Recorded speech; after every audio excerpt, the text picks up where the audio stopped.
Exodus, chapter 1. These are the names of the sons of Israel who went to Egypt with Jacob, each with his family: Reuben, Simeon, Levi and Judah, Issachar, Zebulun and Benjamin, Dan and Naphtali, Gad and Asher. The descendants of Jacob numbered 70 in all. Joseph was already in Egypt. Now Joseph and all his brothers and all that generation died.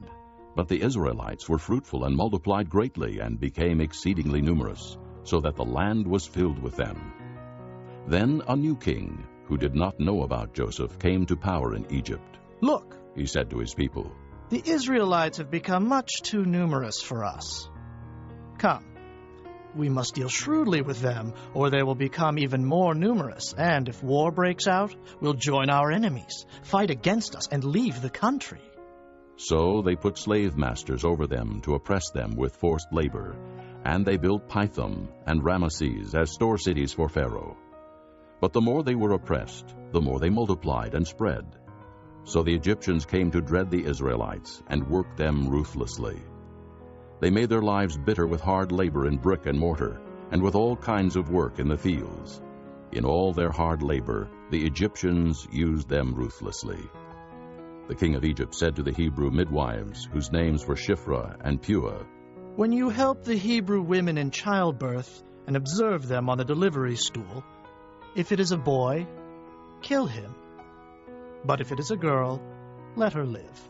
The midwives, however, feared God, and did not do what the king of Egypt had told them to do. They let the boys live. Then the king of Egypt summoned the midwives and asked them, "Why have you done this? Why have you let the boys live?" The midwives answered Pharaoh, "Hebrew women are not like Egyptian women. They are vigorous and give birth before the midwives arrive."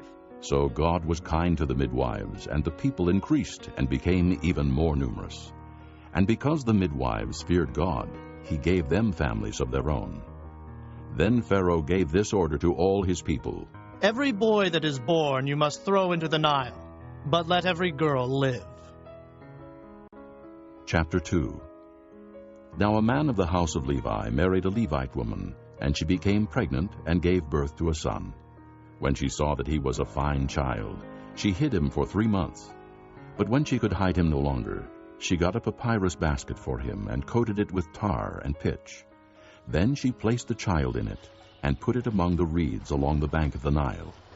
His sister stood at a distance to see what would happen to him. Then Pharaoh's daughter went down to the Nile to bathe, and her attendants were walking along the riverbank. She saw the basket among the reeds and sent her slave girl to get it. She opened it and saw the baby. He was crying, and she felt sorry for him. "This is one of the Hebrew babies," she said. Then his sister asked Pharaoh's daughter, "Shall I go and get one of the Hebrew women to nurse the baby for you?" "Yes, go," she answered. And the girl went and got the baby's mother. Pharaoh's daughter said to her, "Take this baby and nurse him for me, and I will pay you." So the woman took the baby and nursed him. When the child grew older, she took him to Pharaoh's daughter, and he became her son. She named him Moses, saying, "I drew him out of the water." One day, after Moses had grown up, he went out to where his own people were and watched them at their hard labor. He saw an Egyptian beating a Hebrew, one of his own people. Glancing this way and that, and seeing no one, he killed the Egyptian and hid him in the sand. The next day he went out and saw 2 Hebrews fighting. He asked the one in the wrong, "Why are you hitting your fellow Hebrew?" The man said, "Who made you ruler and judge over us? Are you thinking of killing me as you killed the Egyptian?" Then Moses was afraid and thought, "What I did must have become known." When Pharaoh heard of this, he tried to kill Moses. But Moses fled from Pharaoh and went to live in Midian, where he sat down by a well. Now a priest of Midian had 7 daughters, and they came to draw water and fill the troughs to water their father's flock. Some shepherds came along and drove them away, but Moses got up and came to their rescue and watered their flock. When the girls returned to Reuel, their father, he asked them, "Why have you returned so early today?" They answered, "An Egyptian rescued us from the shepherds. He even drew water for us and watered the flock." "And where is he?" he asked his daughters. "Why did you leave him? Invite him to have something to eat."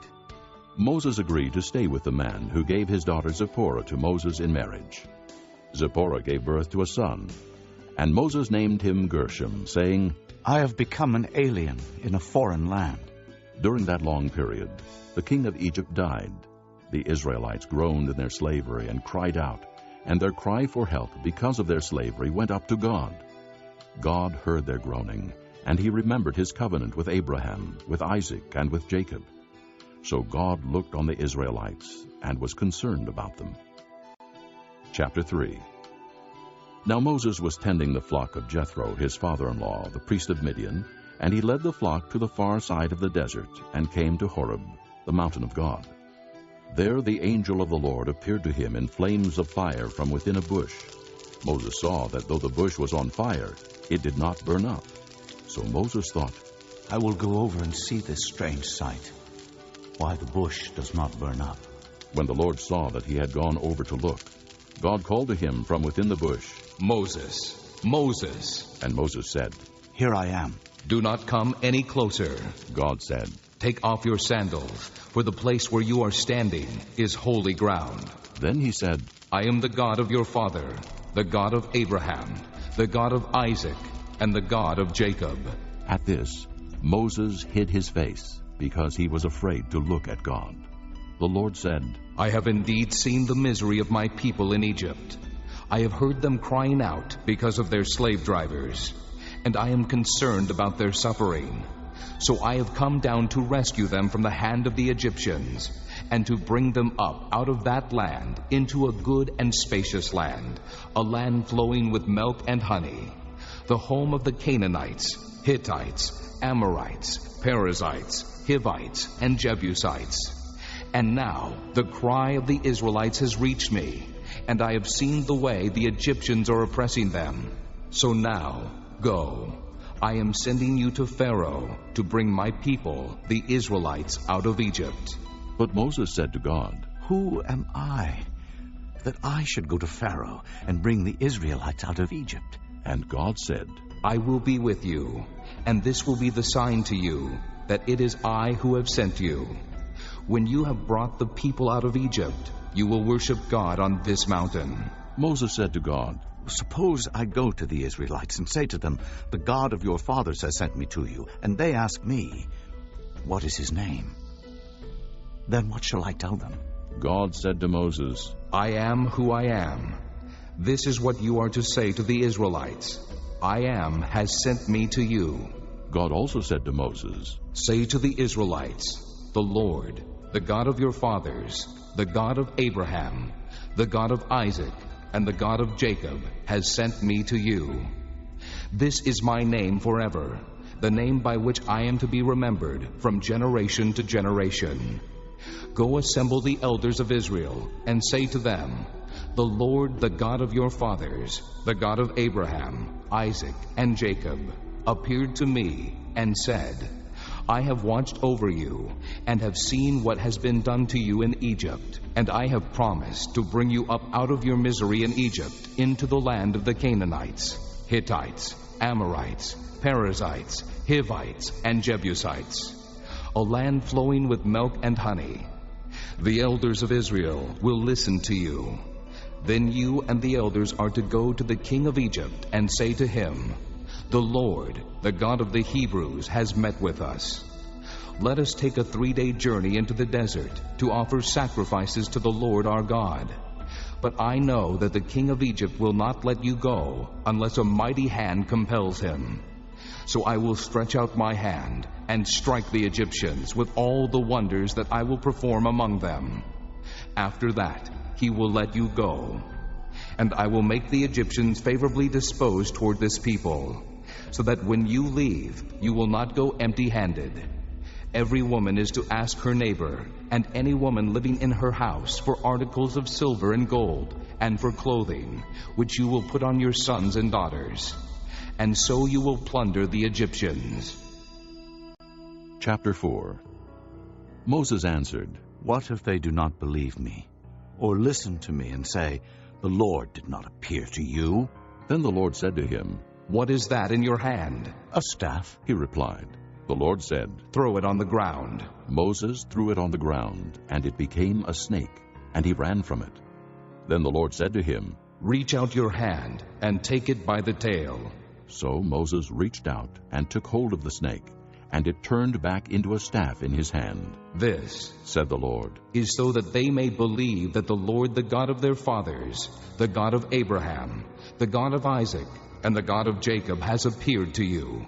Then the Lord said, Put your hand inside your cloak. So Moses put his hand into his cloak, and when he took it out, it was leprous, like snow. Now put it back into your cloak, he said. So Moses put his hand back into his cloak, and when he took it out, it was restored like the rest of his flesh. Then the Lord said, If they do not believe you or pay attention to the first miraculous sign, they may believe the second. But if they do not believe these two signs or listen to you, take some water from the Nile and pour it on the dry ground. The water you take from the river will become blood on the ground. Moses said to the Lord, O Lord, I have never been eloquent, neither in the past nor since you have spoken to your servant. I am slow of speech and tongue. The Lord said to him, Who gave man his mouth? Who makes him deaf or mute? Who gives him sight or makes him blind? Is it not I, the Lord? Now go, I will help you speak and will teach you what to say. But Moses said, O Lord, please send someone else to do it. Then the Lord's anger burned against Moses, and he said, What about your brother, Aaron the Levite? I know he can speak well. He is already on his way to meet you, and his heart will be glad when he sees you. You shall speak to him and put words in his mouth. I will help both of you speak and will teach you what to do. He will speak to the people for you, and it will be as if he were your mouth, and as if you were God to him. But take this staff in your hand, so you can perform miraculous signs with it.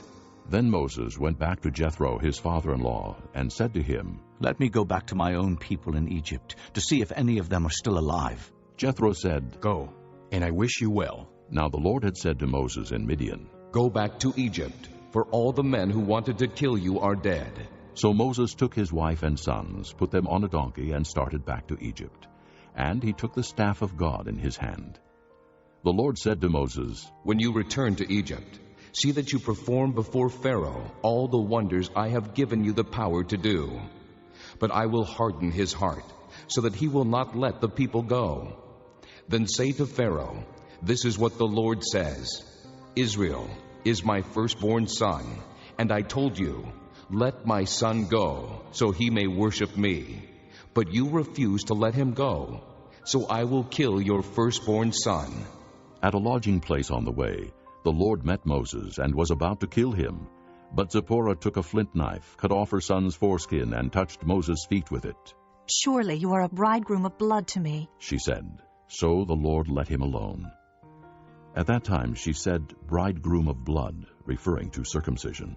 The Lord said to Aaron, Go into the desert to meet Moses. So he met Moses at the mountain of God and kissed him. Then Moses told Aaron everything the Lord had sent him to say, and also about all the miraculous signs he had commanded him to perform. Moses and Aaron brought together all the elders of the Israelites, and Aaron told them everything the Lord had said to Moses. He also performed the signs before the people, and they believed. And when they heard that the Lord was concerned about them and had seen their misery, they bowed down and worshipped. Chapter 5. Afterward, Moses and Aaron went to Pharaoh and said, This is what the Lord, the God of Israel, says. Let my people go, so that they may hold a festival to me in the desert. Pharaoh said, Who is the Lord that I should obey him and let Israel go?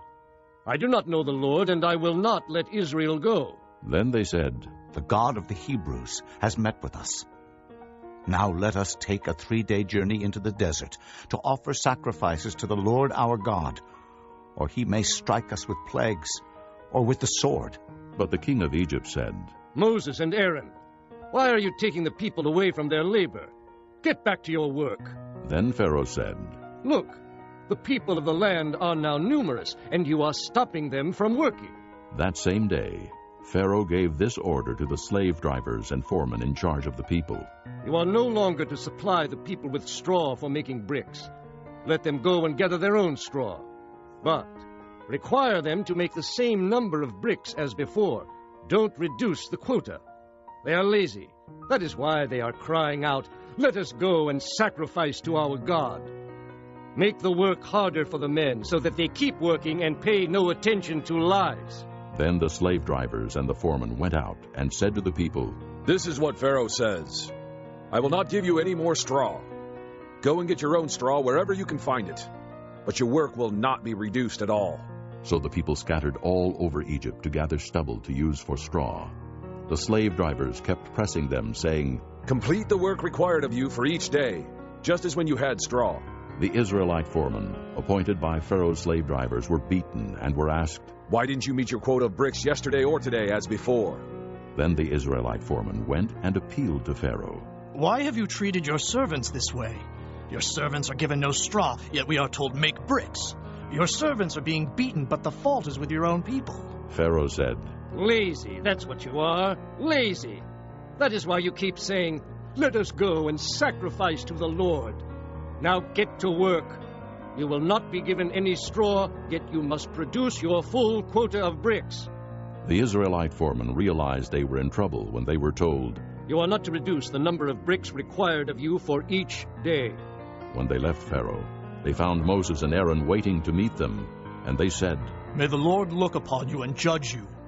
You have made us a stench to Pharaoh and his officials and have put a sword in their hand to kill us." Moses returned to the Lord and said, "O Lord, why have you brought trouble upon this people? Is this why you sent me? Ever since I went to Pharaoh to speak in your name, he has brought trouble upon this people, and you have not rescued your people at all." Chapter 6. Then the Lord said to Moses, "Now you will see what I will do to Pharaoh. Because of my mighty hand, he will let them go. Because of my mighty hand, he will drive them out of his country." God also said to Moses, "I am the Lord. I appeared to Abraham, to Isaac, and to Jacob as God Almighty. But by my name the Lord, I did not make myself known to them. I also established my covenant with them, to give them the land of Canaan, where they lived as aliens. Moreover, I have heard the groaning of the Israelites, whom the Egyptians are enslaving, and I have remembered my covenant. Therefore, say to the Israelites, I am the Lord, and I will bring you out from under the yoke of the Egyptians. I will free you from being slaves to them, and I will redeem you with an outstretched arm and with mighty acts of judgment. I will take you as my own people, and I will be your God. Then you will know that I am the Lord your God, who brought you out from under the yoke of the Egyptians. And I will bring you to the land I swore with uplifted hand to give to Abraham, to Isaac, and to Jacob. I will give it to you as a possession. I am the Lord." Moses reported this to the Israelites, but they did not listen to him because of their discouragement and cruel bondage. Then the Lord said to Moses, "Go, tell Pharaoh, king of Egypt, to let the Israelites go out of his country." But Moses said to the Lord, "If the Israelites will not listen to me, why would Pharaoh listen to me, since I speak with faltering lips?" Now the Lord spoke to Moses and Aaron about the Israelites and Pharaoh, king of Egypt, and he commanded them to bring the Israelites out of Egypt. These were the heads of their families. The sons of Reuben, the firstborn son of Israel, were Hanok and Pallu, Hezron and Carmi. These were the clans of Reuben. The sons of Simeon were Jemuel, Jamin, Ohad, Jachin, Zohar, and Shaul, the son of a Canaanite woman. These were the clans of Simeon. These were the names of the sons of Levi according to their records: Gershon, Kohath, and Merari. Levi lived 137 years. The sons of Gershon by clans were Libni and Shimei. The sons of Kohath were Amram, Izhar, Hebron, and Uzziel. Kohath lived 133 years. The sons of Merari were Mahli and Mushi. These were the clans of Levi, according to their records. Amram married his father's sister Jochebed, who bore him Aaron and Moses. Amram lived 137 years. The sons of Izhar were Korah, Nepheg, and Zichri. The sons of Uzziel were Mishael, Elzaphan, and Sithri. Aaron married Elisheba, daughter of Amminadab and sister of Nahshon, and she bore him Nadab and Abihu, Eleazar and Ithamar. The sons of Korah were Asher, Elkanah, and Abiasaph. These were the Korite clans. Eleazar, son of Aaron, married one of the daughters of Putiel, and she bore him Phinehas. These were the heads of the Levite families, clan by clan. It was this same Aaron and Moses to whom the Lord said, "Bring the Israelites out of Egypt by their divisions." They were the ones who spoke to Pharaoh, king of Egypt, about bringing the Israelites out of Egypt. It was the same Moses and Aaron. Now when the Lord spoke to Moses in Egypt, he said to him, "I am the Lord. Tell Pharaoh, king of Egypt, everything I tell you." But Moses said to the Lord, "Since I speak with faltering lips, why would Pharaoh listen to me?" Chapter 7. Then the Lord said to Moses, "See, I have made you like God to Pharaoh, and your brother Aaron will be your prophet. You are to say everything I command you, and your brother Aaron is to tell Pharaoh to let the Israelites go out of his country. But I will harden Pharaoh's heart, and though I multiply my miraculous signs and wonders in Egypt, he will not listen to you. Then I will lay my hand on Egypt, and with mighty acts of judgment I will bring out my divisions, my people the Israelites. And the Egyptians will know that I am the Lord when I stretch out my hand against Egypt and bring the Israelites out of it." Moses and Aaron did just as the Lord commanded them. Moses was 80 years old, and Aaron 83 when they spoke to Pharaoh. The Lord said to Moses and Aaron, "When Pharaoh says to you, 'Perform a miracle,' then say to Aaron, 'Take your staff and throw it down before Pharaoh, and it will become a snake.'" So Moses and Aaron went to Pharaoh and did just as the Lord commanded. Aaron threw his staff down in front of Pharaoh and his officials, and it became a snake. Pharaoh then summoned wise men and sorcerers, and the Egyptian magicians also did the same things by their secret arts. Each one threw down his staff, and it became a snake. But Aaron's staff swallowed up their staffs. Yet Pharaoh's heart became hard, and he would not listen to them, just as the Lord had said. Then the Lord said to Moses, "Pharaoh's heart is unyielding. He refuses to let the people go. Go to Pharaoh in the morning, as he goes out to the water. Wait on the bank of the Nile to meet him, and take in your hand the staff that was changed into a snake. Then say to him, 'The Lord, the God of the Hebrews, has sent me to say to you, let my people go, so that they may worship me in the desert. But until now you have not listened. This is what the Lord says. By this you will know that I am the Lord. With the staff that is in my hand, I will strike the water of the Nile, and it will be changed into blood. The fish in the Nile will die, and the river will stink. The Egyptians will not be able to drink its water."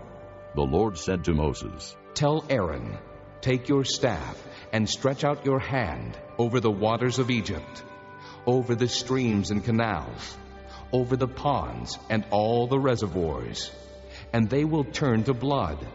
Blood will be everywhere in Egypt, even in the wooden buckets and stone jars." Moses and Aaron did just as the Lord had commanded. He raised his staff in the presence of Pharaoh and his officials and struck the water of the Nile, and all the water was changed into blood. The fish in the Nile died, and the river smelled so bad that the Egyptians could not drink its water. Blood was everywhere in Egypt. But the Egyptian magicians did the same things by their secret arts, and Pharaoh's heart became hard. He would not listen to Moses and Aaron, just as the Lord had said. Instead, he turned and went into his palace and did not take even this to heart. And all the Egyptians dug along the Nile to get drinking water, because they could not drink the water of the river. 7 days passed after the Lord struck the Nile. Chapter 8. Then the Lord said to Moses, "Go to Pharaoh and say to him, 'This is what the Lord says, let my people go, so that they may worship me. If you refuse to let them go, I will plague your whole country with frogs. The Nile will teem with frogs. They will come up into your palace and your bedroom and onto your bed, into the houses of your officials and on your people, and into your ovens and kneading troughs. The frogs will go up on you and your people and all your officials.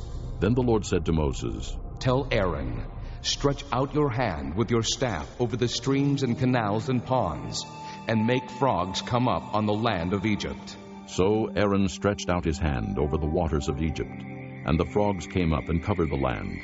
But the magicians did the same things by their secret arts.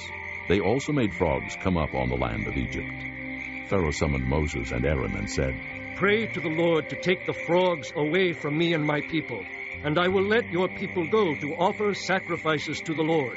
Moses said to Pharaoh, I leave to you the honor of setting the time for me to pray for you and your officials and your people, that you and your houses may be rid of the frogs, except for those that remain in the Nile. Tomorrow, Pharaoh said. Moses replied, It will be as you say, so that you may know there is no one like the Lord our God. The frogs will leave you and your houses, your officials, and your people. They will remain only in the Nile. After Moses and Aaron left Pharaoh, Moses cried out to the Lord about the frogs he had brought on Pharaoh. And the Lord did what Moses asked. The frogs died in the houses, in the courtyards, and in the fields. They were piled into heaps, and the land reeked of them. But when Pharaoh saw that there was relief, he hardened his heart and would not listen to Moses and Aaron, just as the Lord had said. Then the Lord said to Moses, Tell Aaron, stretch out your staff and strike the dust of the ground, and throughout the land of Egypt the dust will become gnats. They did this. And when Aaron stretched out his hand with the staff and struck the dust of the ground, gnats came upon men and animals. All the dust throughout the land of Egypt became gnats. But when the magicians tried to produce gnats by their secret arts, they could not. And the gnats were on men and animals. The magician said to Pharaoh, This is the finger of God. But Pharaoh's heart was hard, and he would not listen, just as the Lord had said. Then the Lord said to Moses, Get up early in the morning and confront Pharaoh as he goes to the water, and say to him, This is what the Lord says, Let my people go, so that they may worship me. If you do not let my people go, I will send swarms of flies on you and your officials, on your people, and into your houses. The houses of the Egyptians will be full of flies, and even the ground where they are. But on that day, I will deal differently with the land of Goshen, where my people live. No swarms of flies will be there, so that you will know that I, the Lord, am in this land. I will make a distinction between my people and your people. This miraculous sign will occur tomorrow. And the Lord did this. Dense swarms of flies poured into Pharaoh's palace and into the houses of his officials, and throughout Egypt the land was ruined by the flies. Then Pharaoh summoned Moses and Aaron and said, Go, sacrifice to your God here in the land. But Moses said, That would not be right. The sacrifices we offer the Lord our God would be detestable to the Egyptians. And if we offer sacrifices that are detestable in their eyes, will they not stone us? We must take a 3-day journey into the desert to offer sacrifices to the Lord our God, as he commands us. Pharaoh said, I will let you go to offer sacrifices to the Lord your God in the desert, but you must not go very far. Now pray for me. Moses answered, As soon as I leave you, I will pray to the Lord. And tomorrow the flies will leave Pharaoh and his officials and his people. Only be sure that Pharaoh does not act deceitfully again by not letting the people go to offer sacrifices to the Lord. Then Moses left Pharaoh and prayed to the Lord. And the Lord did what Moses asked. The flies left Pharaoh and his officials and his people. Not a fly remained. But this time also Pharaoh hardened his heart and would not let the people go. Chapter 9. Then the Lord said to Moses, Go to Pharaoh and say to him, This is what the Lord, the God of the Hebrews, says, Let my people go, so that they may worship me.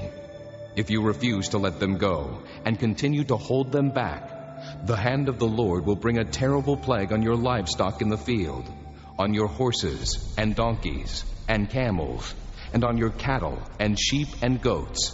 But the Lord will make a distinction between the livestock of Israel and that of Egypt, so that no animal belonging to the Israelites will die.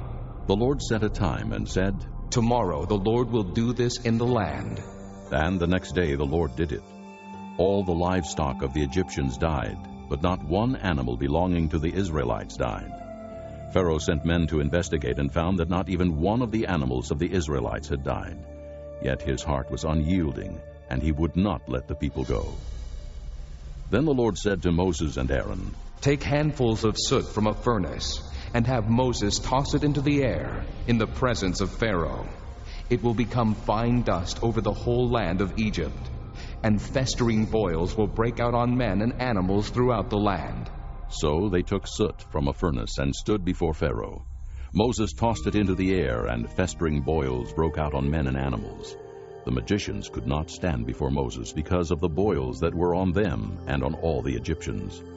But the Lord hardened Pharaoh's heart, and he would not listen to Moses and Aaron, just as the Lord had said to Moses.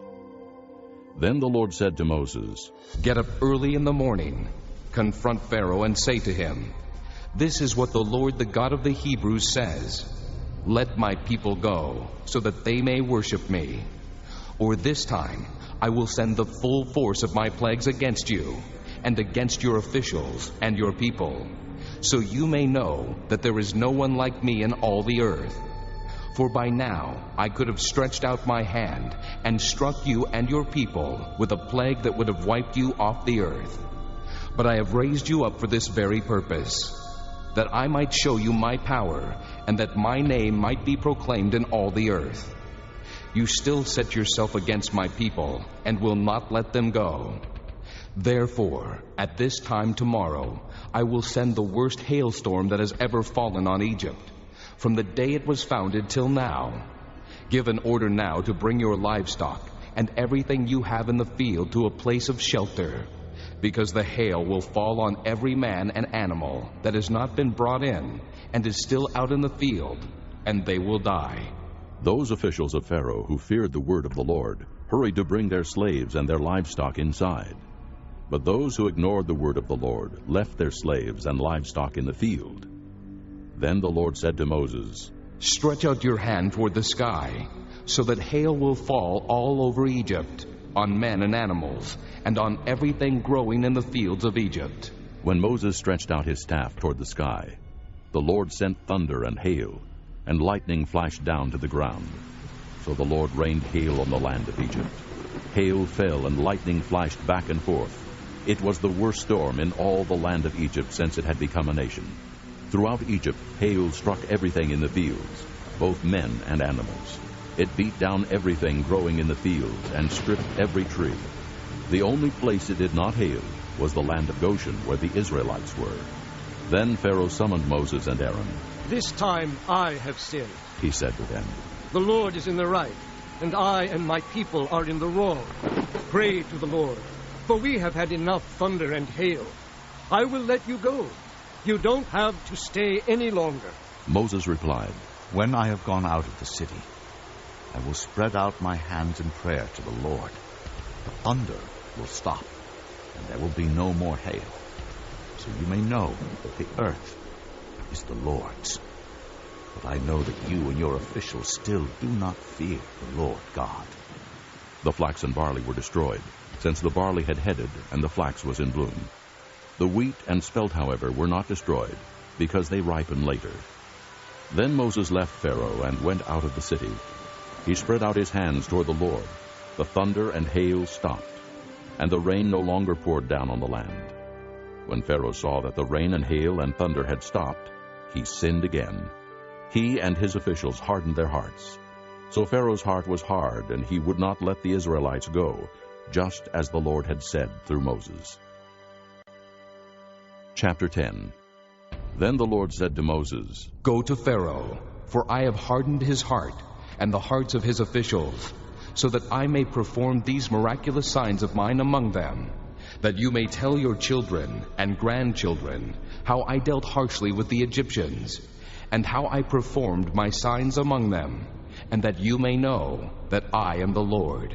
So Moses and Aaron went to Pharaoh and said to him, This is what the Lord, the God of the Hebrews, says.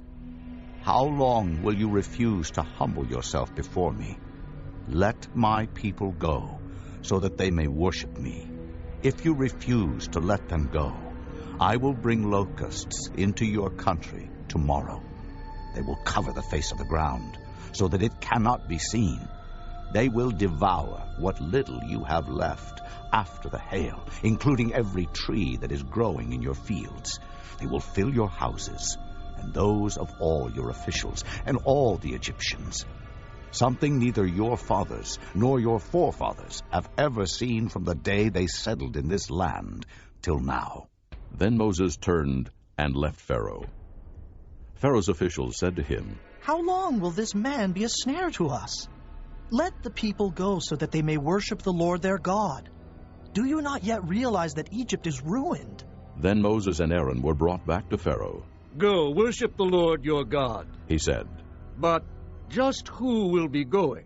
Moses answered, "We will go with our young and old, with our sons and daughters, and with our flocks and herds, because we are to celebrate a festival to the Lord." Pharaoh said, "The Lord be with you. If I let you go, along with your women and children, clearly you are bent on evil.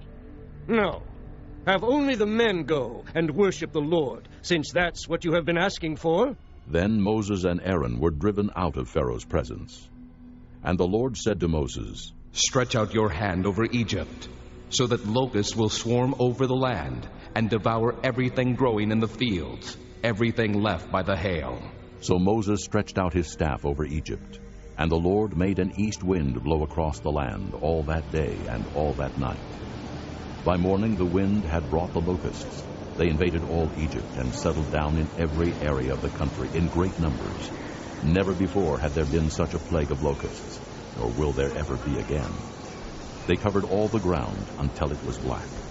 They devoured all that was left after the hail, everything growing in the fields and the fruit on the trees. Nothing green remained on tree or plant in all the land of Egypt. Pharaoh quickly summoned Moses and Aaron and said, "I have sinned against the Lord your God and against you. Now forgive my sin once more, and pray to the Lord your God to take this deadly plague away from me." Moses then left Pharaoh and prayed to the Lord. And the Lord changed the wind to a very strong west wind, which caught up the locusts and carried them into the Red Sea. Not a locust was left anywhere in Egypt. But the Lord hardened Pharaoh's heart, and he would not let the Israelites go. Then the Lord said to Moses, "Stretch out your hand toward the sky, so that darkness will spread over Egypt, darkness that can be felt." So Moses stretched out his hand toward the sky, and total darkness covered all Egypt for 3 days. No one could see anyone else or leave his place for 3 days. Yet all the Israelites had light in the places where they lived. Then Pharaoh summoned Moses and said, "Go, worship the Lord. Even your women and children may go with you. Only leave your flocks and herds behind." But Moses said, "You must allow us to have sacrifices and burnt offerings to present to the Lord our God. Our livestock too must go with us. Not a hoof is to be left behind.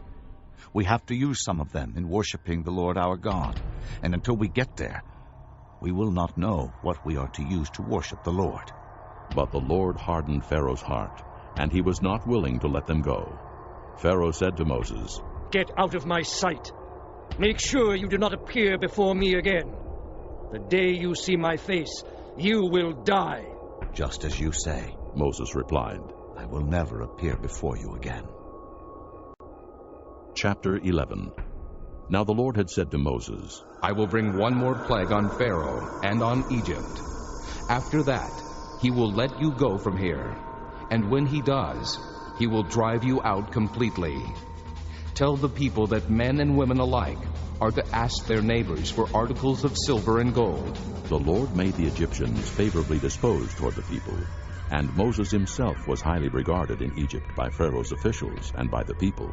So Moses said, "This is what the Lord says. About midnight, I will go throughout Egypt. Every firstborn son in Egypt will die, from the firstborn son of Pharaoh, who sits on the throne, to the firstborn son of the slave girl, who is at her handmill, and all the firstborn of the cattle as well. There will be loud wailing throughout Egypt, worse than there has ever been or ever will be again. Among the Israelites, not a dog will bark at any man or animal. Then you will know that the Lord makes a distinction between Egypt and Israel. All these officials of yours will come to me, bowing down before me and saying, "Go you and all the people who follow you." After that, I will leave. Then Moses, hot with anger, left Pharaoh. The Lord had said to Moses, Pharaoh will refuse to listen to you, so that my wonders may be multiplied in Egypt. Moses and Aaron performed all these wonders before Pharaoh. But the Lord hardened Pharaoh's heart, and he would not let the Israelites go out of his country. Chapter 12. The Lord said to Moses and Aaron in Egypt, This month is to be for you the first month of your year.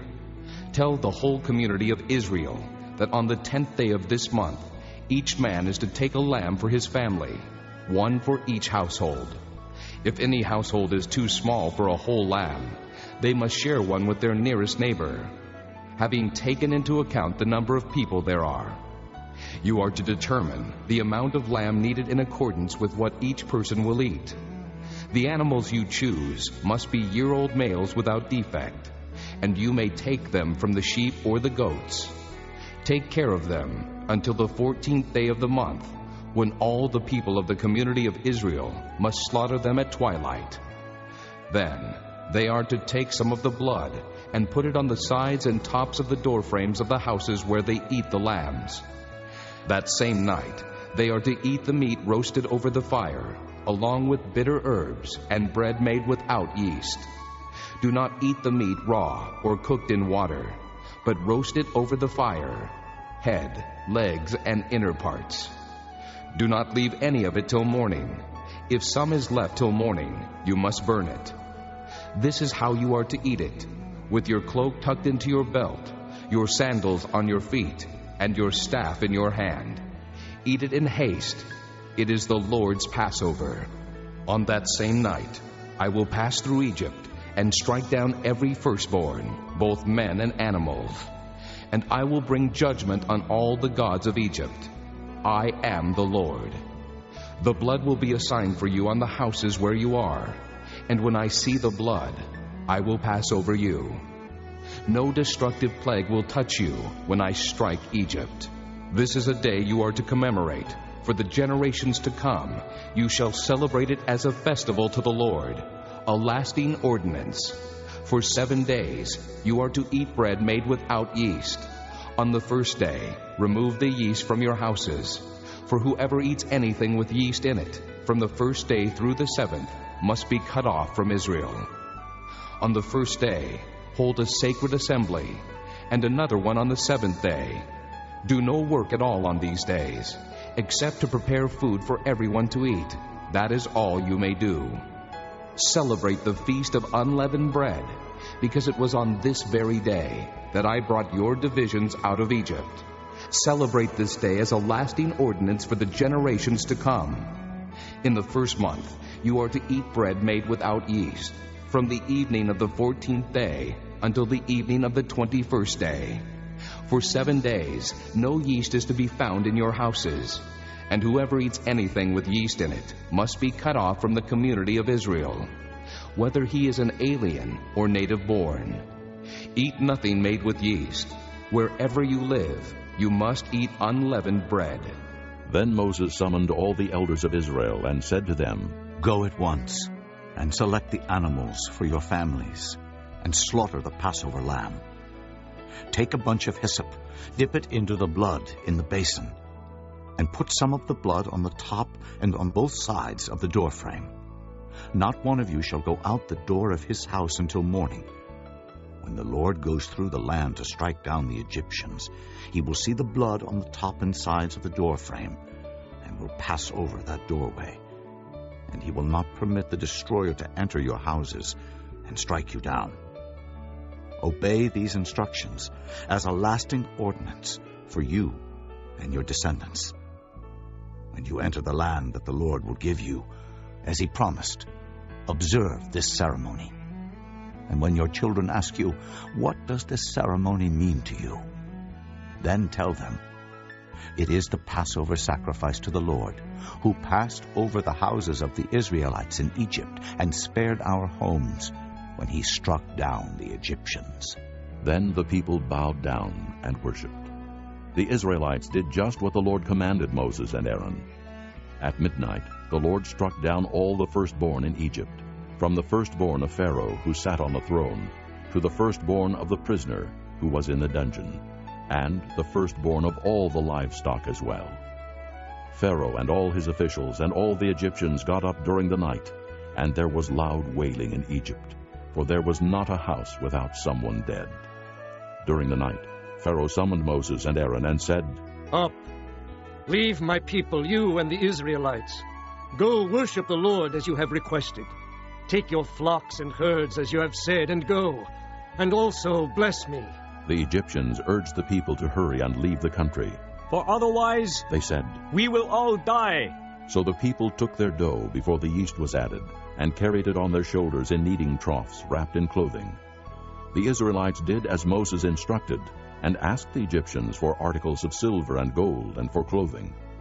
The Lord had made the Egyptians favorably disposed toward the people, and they gave them what they asked for. So they plundered the Egyptians. The Israelites journeyed from Ramesses to Succoth. There were about 600,000 men on foot, besides women and children. Many other people went up with them, as well as large droves of livestock, both flocks and herds. With the dough they had brought from Egypt, they baked cakes of unleavened bread. The dough was without yeast because they had been driven out of Egypt and did not have time to prepare food for themselves. Now the length of time the Israelite people lived in Egypt was 430 years. At the end of the 430 years, to the very day, all the Lord's divisions left Egypt. Because the Lord kept vigil that night to bring them out of Egypt, on this night all the Israelites are to keep vigil to honor the Lord for the generations to come. The Lord said to Moses and Aaron, "These are the regulations for the Passover. No foreigner is to eat of it. Any slave you have bought may eat of it after you have circumcised him. But a temporary resident and a hired worker may not eat of it. It must be eaten inside one house. Take none of the meat outside the house. Do not break any of the bones. The whole community of Israel must celebrate it. An alien living among you who wants to celebrate the Lord's Passover must have all the males in his household circumcised. Then he may take part, like one born in the land. No uncircumcised male may eat of it. The same law applies to the native born and to the alien living among you." All the Israelites did just what the Lord had commanded Moses and Aaron. And on that very day, the Lord brought the Israelites out of Egypt by their divisions. Chapter 13. The Lord said to Moses, "Consecrate to me every firstborn male. The first offspring of every womb among the Israelites belongs to me, whether man or animal." Then Moses said to the people, "Commemorate this day, the day you came out of Egypt, out of the land of slavery, because the Lord brought you out of it with a mighty hand. Eat nothing containing yeast. Today, in the month of Abib, you are leaving. When the Lord brings you into the land of the Canaanites, Hittites, Amorites, Hivites, and Jebusites, the land he swore to your forefathers to give you, a land flowing with milk and honey. You are to observe the ceremony in this month. For 7 days eat bread made without yeast, and on the 7th day hold a festival to the Lord. Eat unleavened bread during those 7 days. Nothing with yeast in it is to be seen among you, nor shall any yeast be seen anywhere within your borders. On that day, tell your son, I do this because of what the Lord did for me when I came out of Egypt. This observance will be for you like a sign on your hand and a reminder on your forehead that the law of the Lord is to be on your lips. For the Lord brought you out of Egypt with his mighty hand. You must keep this ordinance at the appointed time, year after year. After the Lord brings you into the land of the Canaanites and gives it to you, as he promised on oath to you and your forefathers, you are to give over to the Lord the first offspring of every womb. All the firstborn males of your livestock belong to the Lord. Redeem with a lamb every firstborn donkey. But if you do not redeem it, break its neck. Redeem every firstborn among your sons. In days to come, when your son asks you, "What does this mean?" say to him, "With a mighty hand the Lord brought us out of Egypt, out of the land of slavery. When Pharaoh stubbornly refused to let us go, the Lord killed every firstborn in Egypt, both man and animal. This is why I sacrifice to the Lord the first male offspring of every womb, and redeem each of my firstborn sons. And it will be like a sign on your hand, and a symbol on your forehead, that the Lord brought us out of Egypt with his mighty hand." When Pharaoh let the people go, God did not lead them on the road through the Philistine country, though that was shorter. For God said, "If they face war, they might change their minds and return to Egypt." So God led the people around by the desert road toward the Red Sea. The Israelites went up out of Egypt armed for battle. Moses took the bones of Joseph with him, because Joseph had made the sons of Israel swear an oath. He had said, "God will surely come to your aid, and then you must carry my bones up with you from this place." After leaving Succoth, they camped at Etham on the edge of the desert. By day the Lord went ahead of them in a pillar of cloud to guide them on their way, and by night in a pillar of fire to give them light, so that they could travel by day or night. Neither the pillar of cloud by day nor the pillar of fire by night left its place in front of the people. Chapter 14. Then the Lord said to Moses, "Tell the Israelites to turn back and encamp near Pi-hahiroth, between Migdol and the sea. They are to encamp by the sea, directly opposite Baal-zephon. Pharaoh will think the Israelites are wandering around the land in confusion, hemmed in by the desert. And I will harden Pharaoh's heart, and he will pursue them. But I will gain glory for myself through Pharaoh and all his army, and the Egyptians will know that I am the Lord." So the Israelites did this. When the king of Egypt was told that the people had fled, Pharaoh and his officials changed their minds about them and said, "What have we done? We have let the Israelites go and have lost their services." So he had his chariot made ready and took his army with him. He took 600 of the best chariots, along with all the other chariots of Egypt, with officers over all of them. The Lord hardened the heart of Pharaoh, king of Egypt, so that he pursued the Israelites who were marching out boldly. The Egyptians, all Pharaoh's horses and chariots, horsemen and troops, pursued the Israelites and overtook them as they camped by the sea near Pi-hahiroth, opposite Baal-zephon. As Pharaoh approached, the Israelites looked up, and there were the Egyptians marching after them. They were terrified and cried out to the Lord. They said to Moses, "Was it because there were no graves in Egypt that you brought us to the desert to die? What have you done to us by bringing us out of Egypt? Didn't we say to you in Egypt, 'Leave us alone, let us serve the Egyptians'? It would have been better for us to serve the Egyptians than to die in the desert." Moses answered the people, "Do not be afraid. Stand firm, and you will see the deliverance the Lord will bring you today. The Egyptians you see today, you will never see again. The Lord will fight for you. You need only to be still." Then the Lord said to Moses, "Why are you crying out to me? Tell the Israelites to move on. Raise your staff and stretch out your hand over the sea to divide the water, so that the Israelites can go through the sea on dry ground. I will harden the hearts of the Egyptians, so that they will go in after them. And I will gain glory through Pharaoh and all his army, through his chariots and his horsemen.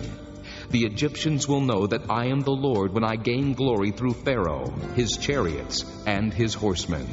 Then the angel of God, who had been traveling in front of Israel's army, withdrew and went behind them. The pillar of cloud also moved from in front and stood behind them, coming between the armies of Egypt and Israel. Throughout the night the cloud brought darkness to the one side and light to the other side, so neither went near the other all night long. Then Moses stretched out his hand over the sea, and all that night the Lord drove the sea back with a strong east wind and turned it into dry land. The waters were divided, and the Israelites went through the sea on dry ground, with a wall of water on their right and on their left.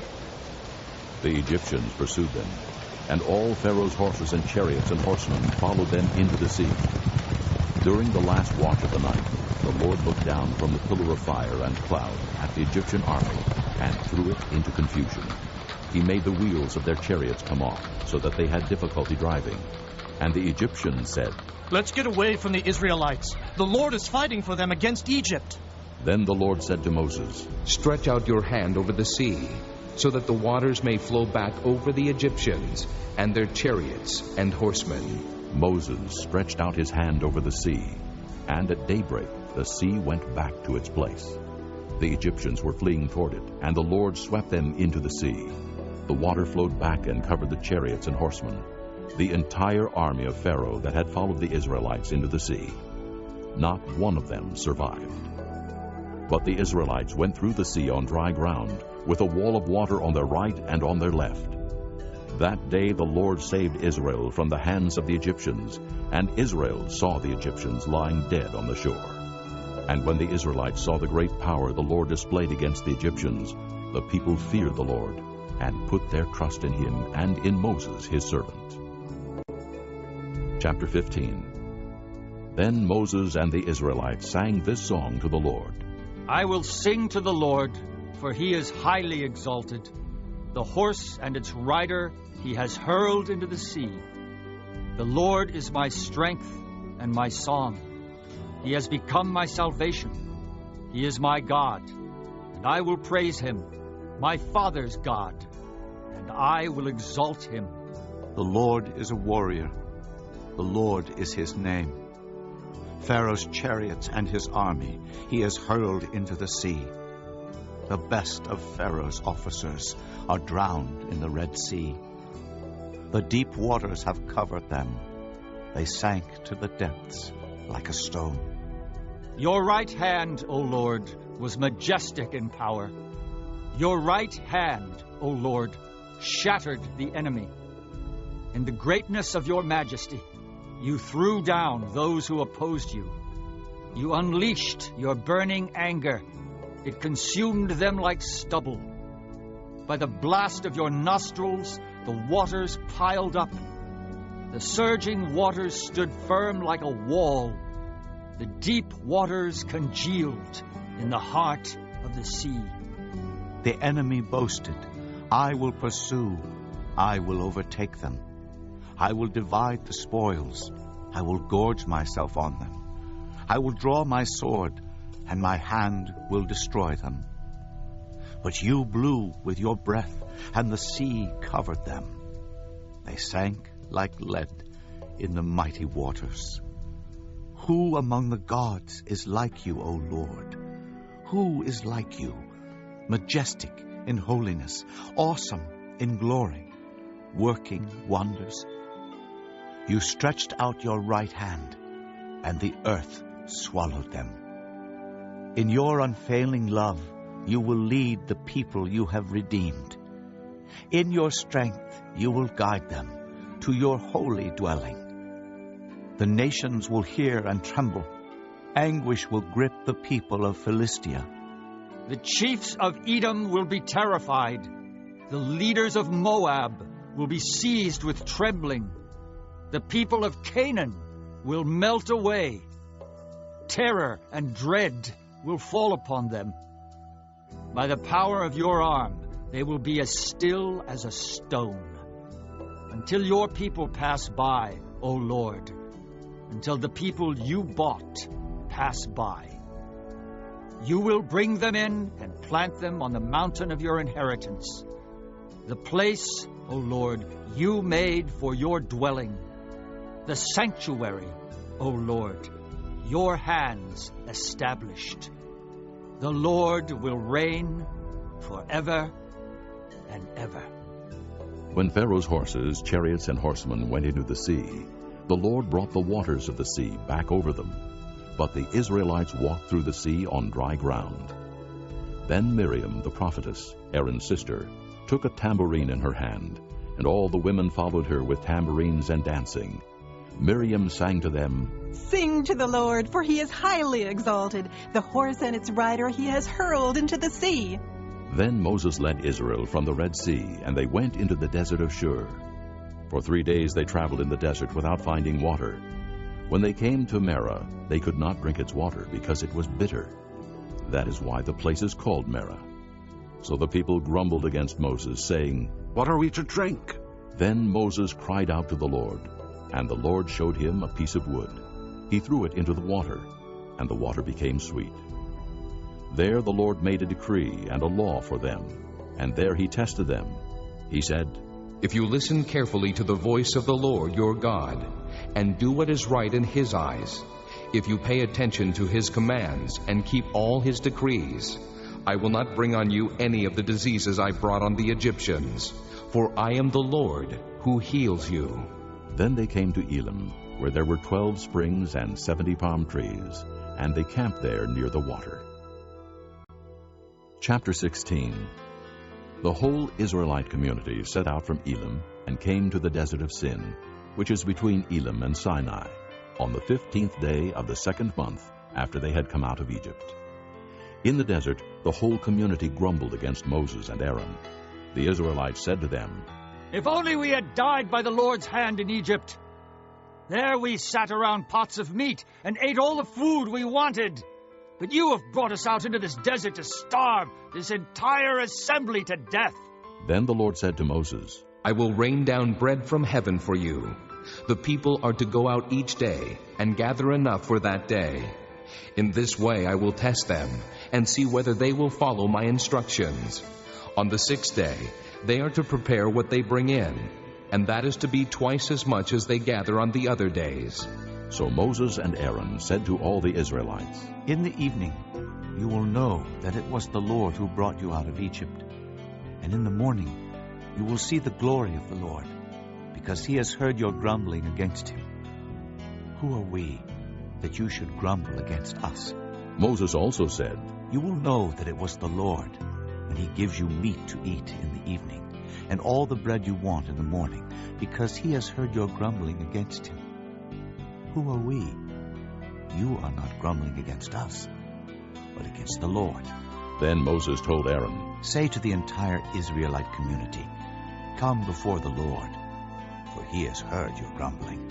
While Aaron was speaking to the whole Israelite community, they looked toward the desert, and there was the glory of the Lord appearing in the cloud. The Lord said to Moses, "I have heard the grumbling of the Israelites. Tell them, at twilight you will eat meat, and in the morning you will be filled with bread. Then you will know that I am the Lord your God." That evening quail came and covered the camp, and in the morning there was a layer of dew around the camp. When the dew was gone, thin flakes like frost on the ground appeared on the desert floor. When the Israelites saw it, they said to each other, "What is it?" For they did not know what it was. Moses said to them, "It is the bread the Lord has given you to eat. This is what the Lord has commanded. Each one is to gather as much as he needs. Take an omer for each person you have in your tent." The Israelites did as they were told. Some gathered much, some little. And when they measured it by the omer, he who gathered much did not have too much, and he who gathered little did not have too little. Each one gathered as much as he needed. Then Moses said to them, "No one is to keep any of it until morning." However, some of them paid no attention to Moses. They kept part of it until morning, but it was full of maggots and began to smell.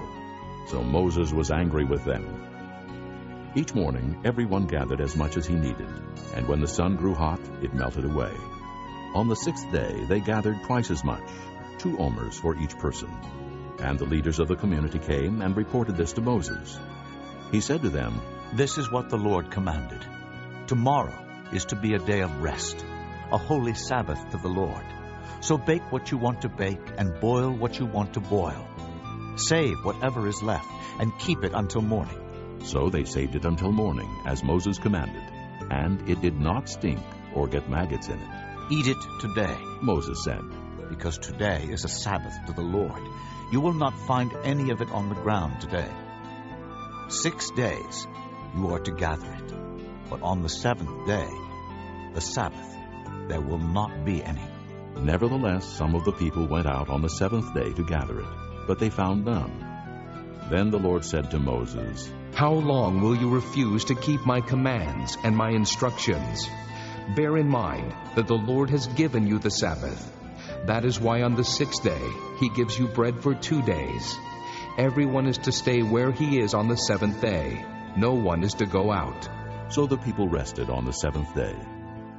The people of Israel called the bread manna. It was white like coriander seed and tasted like wafers made with honey. Moses said, This is what the Lord has commanded. Take an omer of manna and keep it for the generations to come, so they can see the bread I gave you to eat in the desert when I brought you out of Egypt. So Moses said to Aaron, Take a jar and put an omer of manna in it. Then place it before the Lord to be kept for the generations to come. As the Lord commanded Moses, Aaron put the manna in front of the testimony, that it might be kept. The Israelites ate manna 40 years, until they came to a land that was settled. They ate manna until they reached the border of Canaan. An omer is 1/10 of an ephah. This concludes Disc 4. Chapter 17. The whole Israelite community set out from the desert of Sin, traveling from place to place as the Lord commanded. They camped at Rephidim, but there was no water for the people to drink. So they quarreled with Moses and said, Give us water to drink. Moses replied, Why do you quarrel with me? Why do you put the Lord to the test? But the people were thirsty for water there, and they grumbled against Moses. They said, Why did you bring us up out of Egypt, to make us and our children and livestock die of thirst? Then Moses cried out to the Lord, What am I to do with these people? They are almost ready to stone me. The Lord answered Moses, Walk on ahead of the people. Take with you some of the elders of Israel, and take in your hand the staff with which you struck the Nile, and go. I will stand there before you by the rock at Horeb. Strike the rock, and water will come out of it for the people to drink. So Moses did this in the sight of the elders of Israel. And he called the place Massah and Meribah, because the Israelites quarreled, and because they tested the Lord, saying, Is the Lord among us or not? The Amalekites came and attacked the Israelites at Rephidim. Moses said to Joshua, Choose some of our men, and go out to fight the Amalekites. Tomorrow I will stand on top of the hill with the staff of God in my hands. So Joshua fought the Amalekites as Moses had ordered. And Moses, Aaron, and Hur went to the top of the hill. As long as Moses held up his hands, the Israelites were winning. But whenever he lowered his hands, the Amalekites were winning. When Moses' hands grew tired, they took a stone and put it under him, and he sat on it. Aaron and Hur held his hands up, one on one side, one on the other, so that his hands remained steady till sunset. So Joshua overcame the Amalekite army with the sword. Then the Lord said to Moses, Write this on a scroll as something to be remembered, and make sure that Joshua hears it, because I will completely blot out the memory of Amalek from under heaven. Moses built an altar and called it, The Lord is my banner. He said, For hands were lifted up to the throne of the Lord. The Lord will be at war against the Amalekites from generation to generation. Chapter 18. Now Jethro, the priest of Midian and father-in-law of Moses, heard of everything God had done for Moses and for his people Israel, and how the Lord had brought Israel out of Egypt. After Moses had sent away his wife Zipporah, his father-in-law Jethro received her and her 2 sons. One son was named Gershom, for Moses said, I have become an alien in a foreign land. And the other was named Eliezer, for he said, My father's God was my helper. He saved me from the sword of Pharaoh. Jethro, Moses' father-in-law, together with Moses' sons and wife, came to him in the desert where he was camped near the mountain of God. Jethro had sent word to him, I, your father-in-law Jethro, am coming to you with your wife and her 2 sons. So Moses went out to meet his father-in-law, and bowed down and kissed him. They greeted each other and then went into the tent. Moses told his father-in-law about everything the Lord had done to Pharaoh and the Egyptians for Israel's sake, and about all the hardships they had met along the way, and how the Lord had saved them. Jethro was delighted to hear about all the good things the Lord had done for Israel in rescuing them from the hand of the Egyptians. He said, "Praise be to the Lord, who rescued you from the hand of the Egyptians and of Pharaoh, and who rescued the people from the hand of the Egyptians. Now I know that the Lord is greater than all other gods, for he did this to those who had treated Israel arrogantly." Then Jethro, Moses' father-in-law, brought a burnt offering and other sacrifices to God. And Aaron came with all the elders of Israel to eat bread with Moses' father-in-law in the presence of God. The next day Moses took his seat to serve as judge for the people, and they stood around him from morning till evening. When his father-in-law saw all that Moses was doing for the people, he said, "What is this you are doing for the people? Why do you alone sit as judge, while all these people stand around you from morning till evening?" Moses answered him, "Because the people come to me to seek God's will. Whenever they have a dispute, it is brought to me, and I decide between the parties and inform them of God's decrees and laws." Moses' father-in-law replied, "What you are doing is not good. You and these people who come to you will only wear yourselves out. The work is too heavy for you.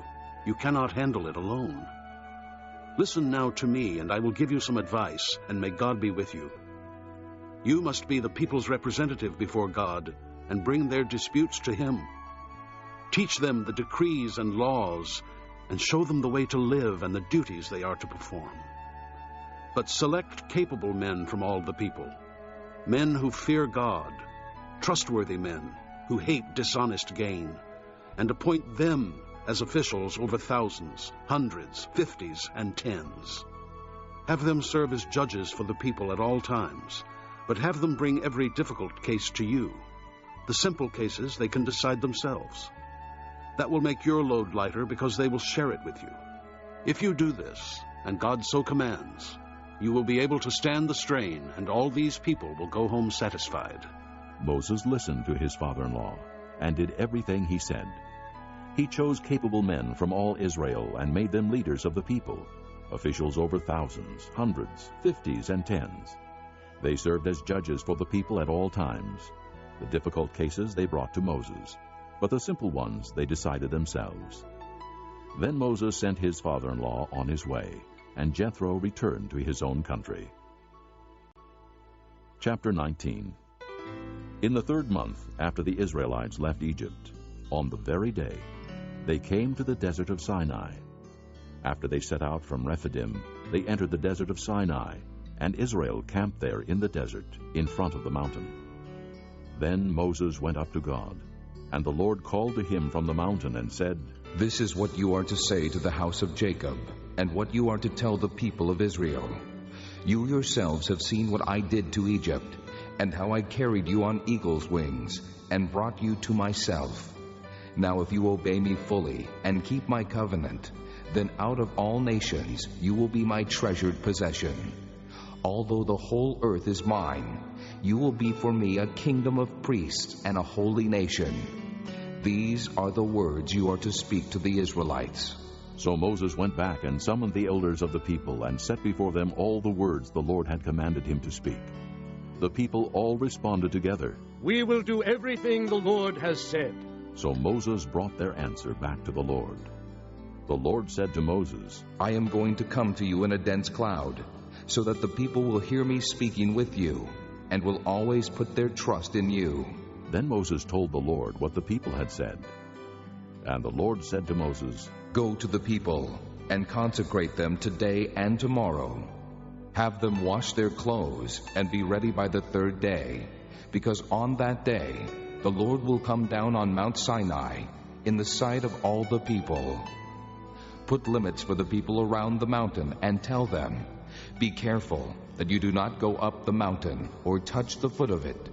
Whoever touches the mountain shall surely be put to death. He shall surely be stoned or shot with arrows. Not a hand is to be laid on him, whether man or animal, he shall not be permitted to live. Only when the ram's horn sounds a long blast may they go up to the mountain. After Moses had gone down the mountain to the people, he consecrated them, and they washed their clothes. Then he said to the people, Prepare yourselves for the third day. Abstain from sexual relations. On the morning of the third day there was thunder and lightning, with a thick cloud over the mountain, and a very loud trumpet blast. Everyone in the camp trembled. Then Moses led the people out of the camp to meet with God, and they stood at the foot of the mountain. Mount Sinai was covered with smoke, because the Lord descended on it in fire. The smoke billowed up from it like smoke from a furnace. The whole mountain trembled violently, and the sound of the trumpet grew louder and louder. Then Moses spoke, and the voice of God answered him. The Lord descended to the top of Mount Sinai, and called Moses to the top of the mountain. So Moses went up, and the Lord said to him, Go down and warn the people, so they do not force their way through to see the Lord, and many of them perish. Even the priests who approach the Lord must consecrate themselves, or the Lord will break out against them. Moses said to the Lord, The people cannot come up Mount Sinai because you yourself warned us. Put limits around the mountain and set it apart as holy. The Lord replied, Go down and bring Aaron up with you. But the priests and the people must not force their way through to come up to the Lord, or he will break out against them. So Moses went down to the people and told them. Chapter 20. And God spoke all these words. I am the Lord your God, who brought you out of Egypt, out of the land of slavery. You shall have no other gods before me. You shall not make for yourself an idol in the form of anything in heaven above, or on the earth beneath, or in the waters below. You shall not bow down to them or worship them. For I, the Lord your God, am a jealous God, punishing the children for the sin of the fathers to the third and fourth generation of those who hate me, but showing love to 1,000 generations of those who love me and keep my commandments. You shall not misuse the name of the Lord your God, for the Lord will not hold anyone guiltless who misuses his name. Remember the Sabbath day by keeping it holy. 6 days you shall labor and do all your work, but the seventh day is a Sabbath to the Lord your God. On it you shall not do any work, neither you nor your son or daughter, nor your manservant or maidservant, nor your animals, nor the alien within your gates. For in 6 days the Lord made the heavens and the earth, the sea, and all that is in them, but he rested on the seventh day. Therefore the Lord blessed the Sabbath day and made it holy. Honor your father and your mother, so that you may live long in the land the Lord your God is giving you. You shall not murder. You shall not commit adultery. You shall not steal. You shall not give false testimony against your neighbor. You shall not covet your neighbor's house. You shall not covet your neighbor's wife, or his manservant or maidservant, his ox or donkey, or anything that belongs to your neighbor. When the people saw the thunder and lightning, and heard the trumpet, and saw the mountain in smoke, they trembled with fear. They stayed at a distance and said to Moses, Speak to us yourself, and we will listen. But do not have God speak to us, or we will die. Moses said to the people, Do not be afraid. God has come to test you, so that the fear of God will be with you, to keep you from sinning. The people remained at a distance, while Moses approached the thick darkness where God was. Then the Lord said to Moses, Tell the Israelites this, You have seen for yourselves that I have spoken to you from heaven. Do not make any gods to be alongside me. Do not make for yourselves gods of silver or gods of gold. Make an altar of earth for me, and sacrifice on it your burnt offerings and fellowship offerings, your sheep and goats, and your cattle. Wherever I cause my name to be honored, I will come to you and bless you. If you make an altar of stones for me, do not build it with dressed stones, for you will defile it if you use a tool on it. And do not go up to my altar on steps, lest your nakedness be exposed on it. Chapter 21. These are the laws you are to set before them. If you buy a Hebrew servant, he is to serve you for 6 years. But in the 7th year, he shall go free, without paying anything. If he comes alone, he is to go free alone. But if he has a wife when he comes, she is to go with him. If his master gives him a wife, and she bears him sons or daughters, the woman and her children shall belong to her master, and only the man shall go free. But if the servant declares, I love my master and my wife and children, and do not want to go free, then his master must take him before the judges. He shall take him to the door, or the doorpost, and pierce his ear with an awl. Then he will be his servant for life. If a man sells his daughter as a servant, she is not to go free as men servants do. If she does not please the master who has selected her for himself, he must let her be redeemed. He has no right to sell her to foreigners, because he has broken faith with her. If he selects her for his son, he must grant her the rights of a daughter. If he marries another woman, he must not deprive the first one of her food, clothing, and marital rights. If he does not provide her with these 3 things, she is to go free, without any payment of money. Anyone who strikes a man and kills him shall surely be put to death. However, if he does not do it intentionally, but God lets it happen, he is to flee to a place I will designate. But if a man schemes and kills another man deliberately, take him away from my altar and put him to death. Anyone who attacks his father or his mother must be put to death. Anyone who kidnaps another and either sells him or still has him when he is caught must be put to death. Anyone who curses his father or mother must be put to death. If men quarrel and one hits the other with a stone or with his fist, and he does not die but is confined to bed, the one who struck the blow will not be held responsible if the other gets up and walks around outside with his staff. However, he must pay the injured man for the loss of his time and see that he is completely healed. If a man beats his male or female slave with a rod, and the slave dies as a direct result, he must be punished.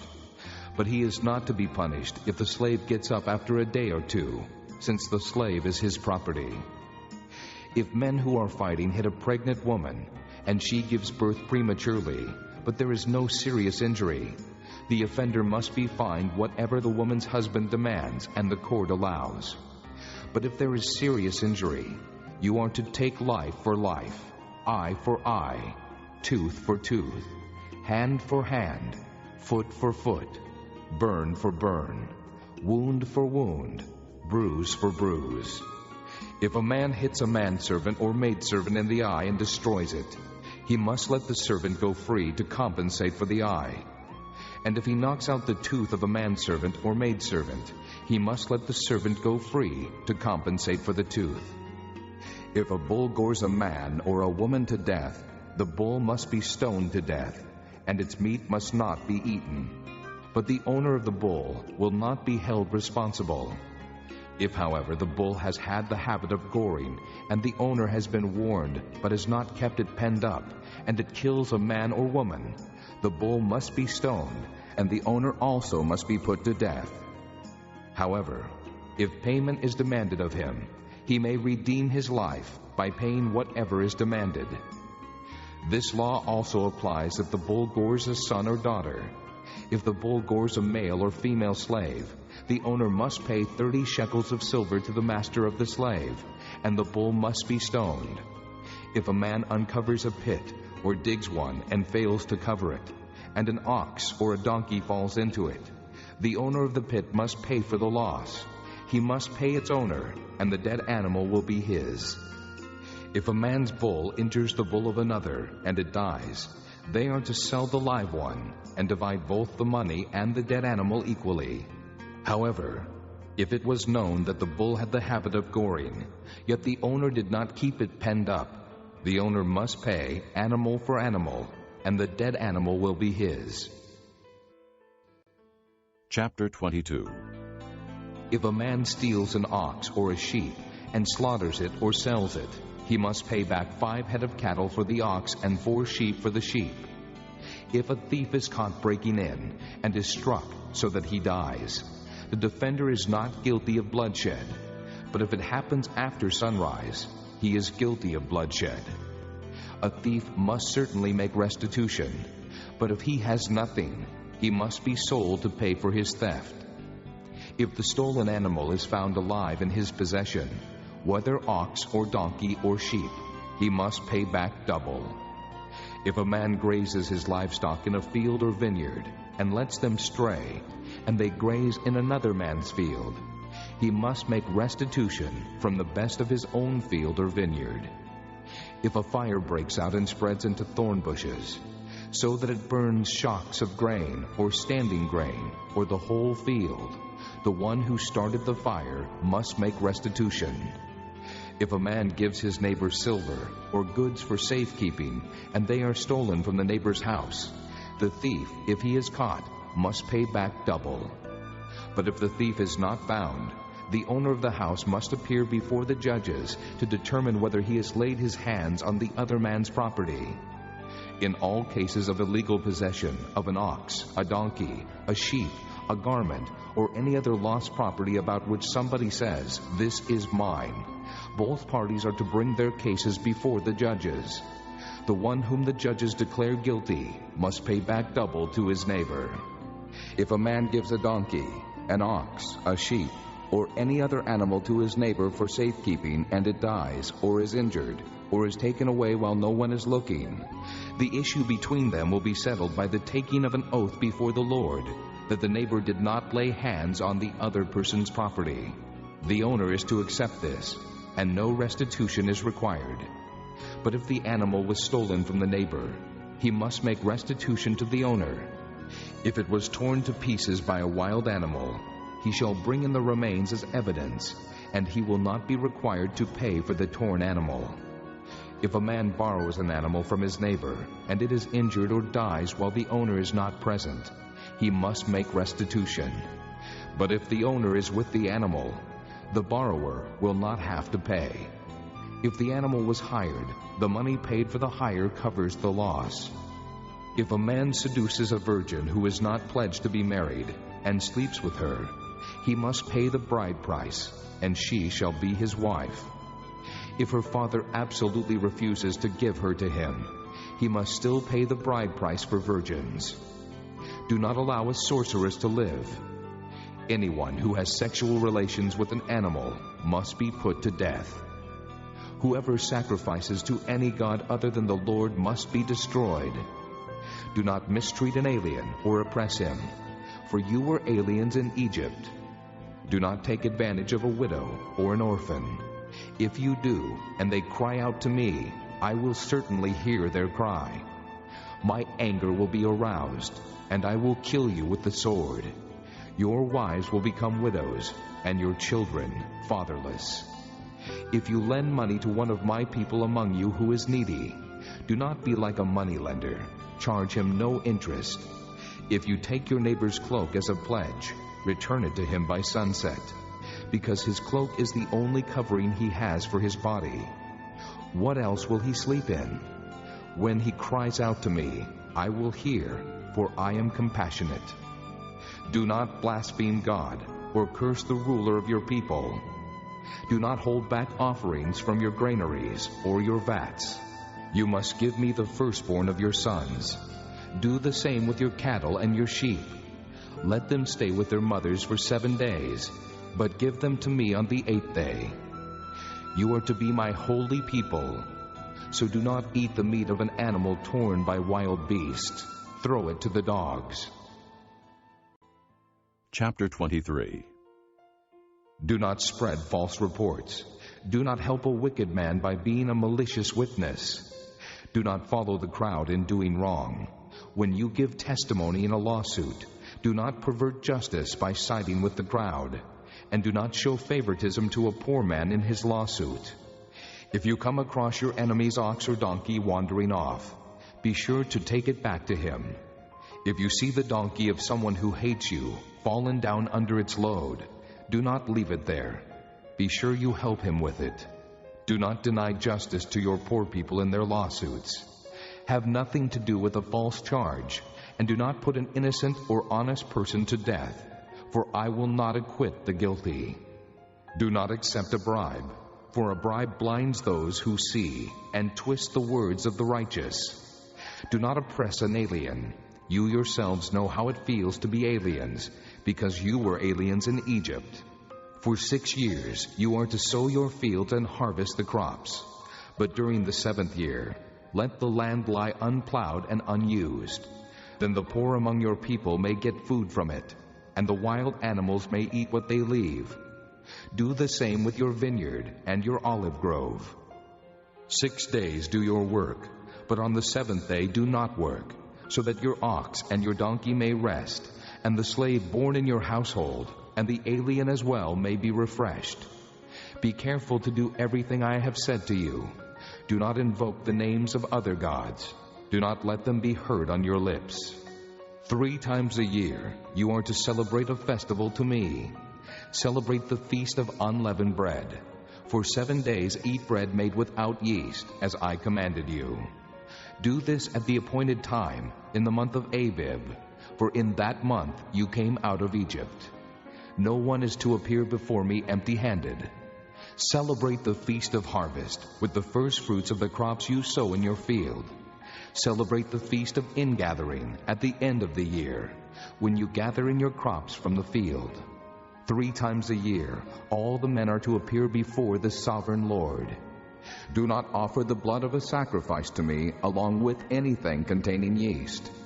The fat of my festival offerings must not be kept until morning. Bring the best of the first fruits of your soil to the house of the Lord your God. Do not cook a young goat in its mother's milk. See, I am sending an angel ahead of you to guard you along the way and to bring you to the place I have prepared. Pay attention to him and listen to what he says. Do not rebel against him. He will not forgive your rebellion, since my name is in him. If you listen carefully to what he says and do all that I say, I will be an enemy to your enemies and will oppose those who oppose you.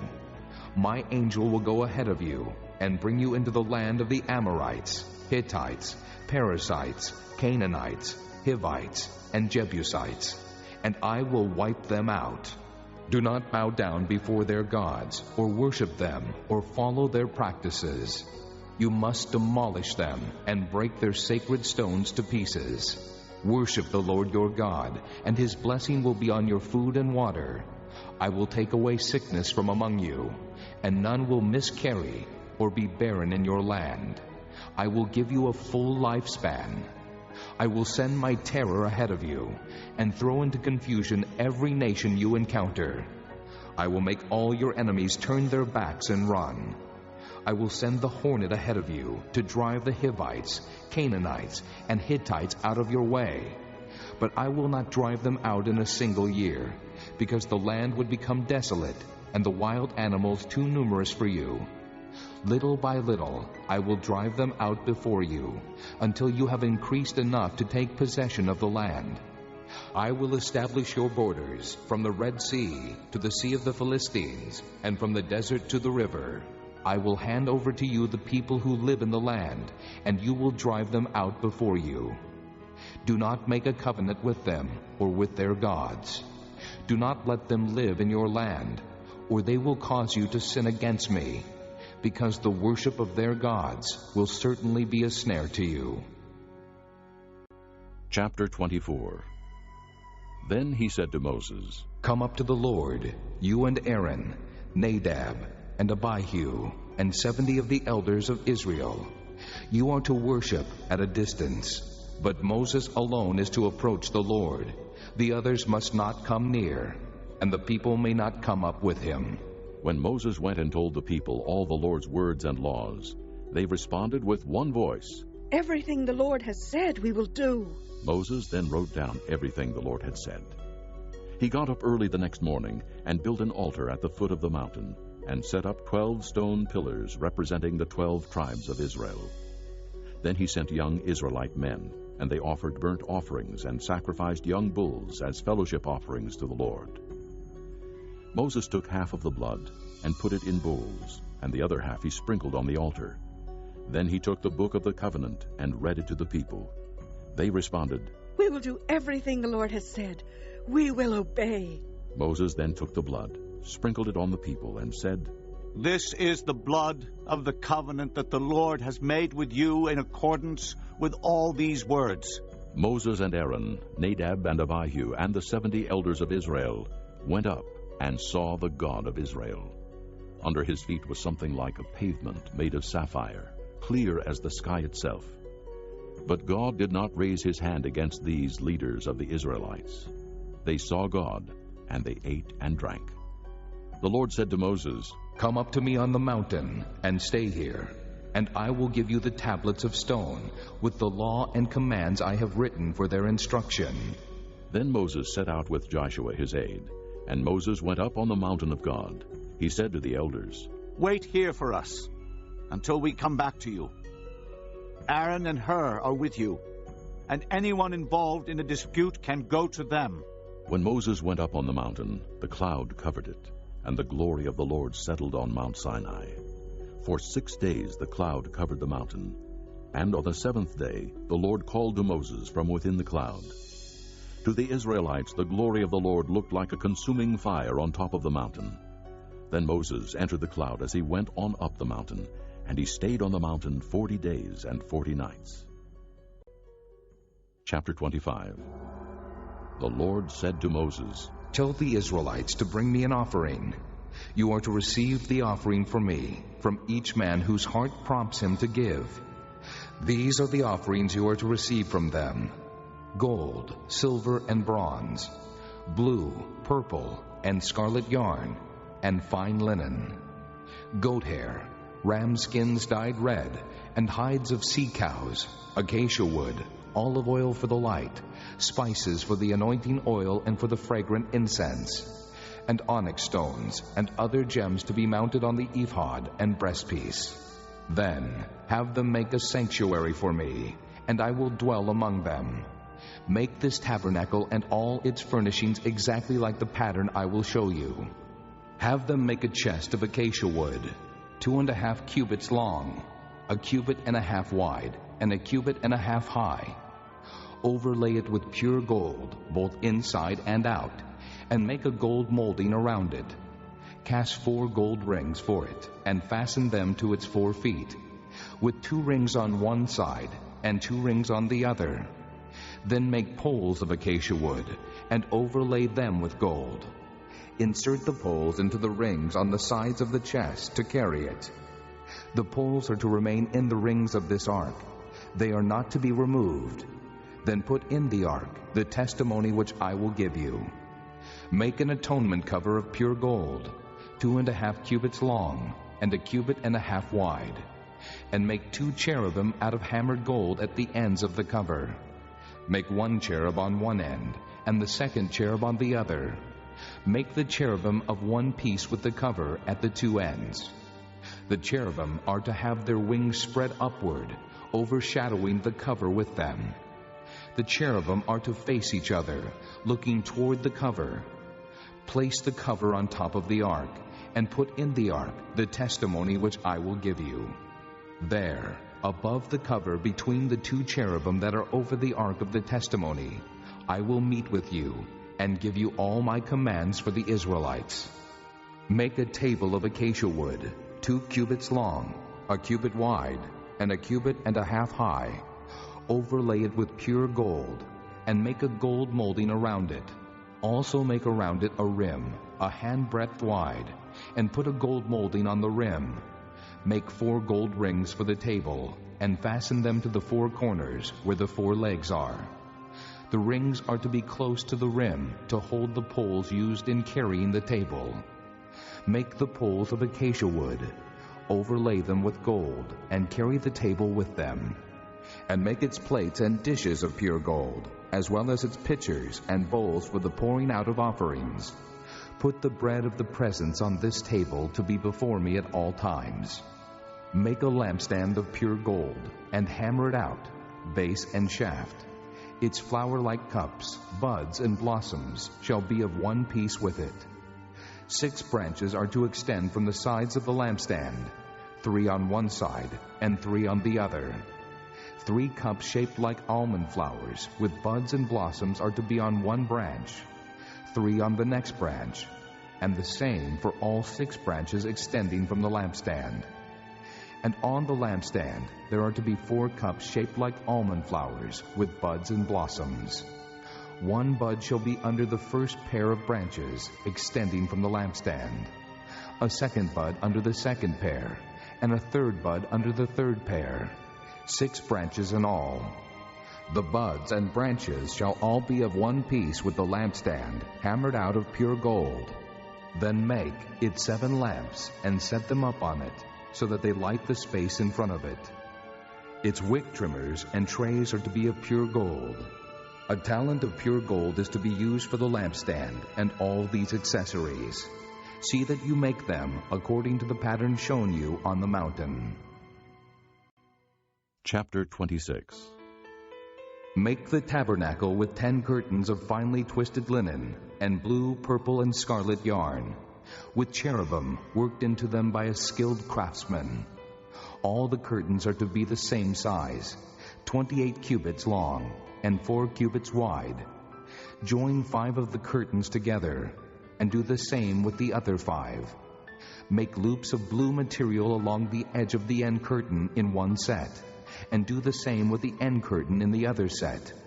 Make 50 loops on one curtain, and 50 loops on the end curtain of the other set, with the loops opposite each other.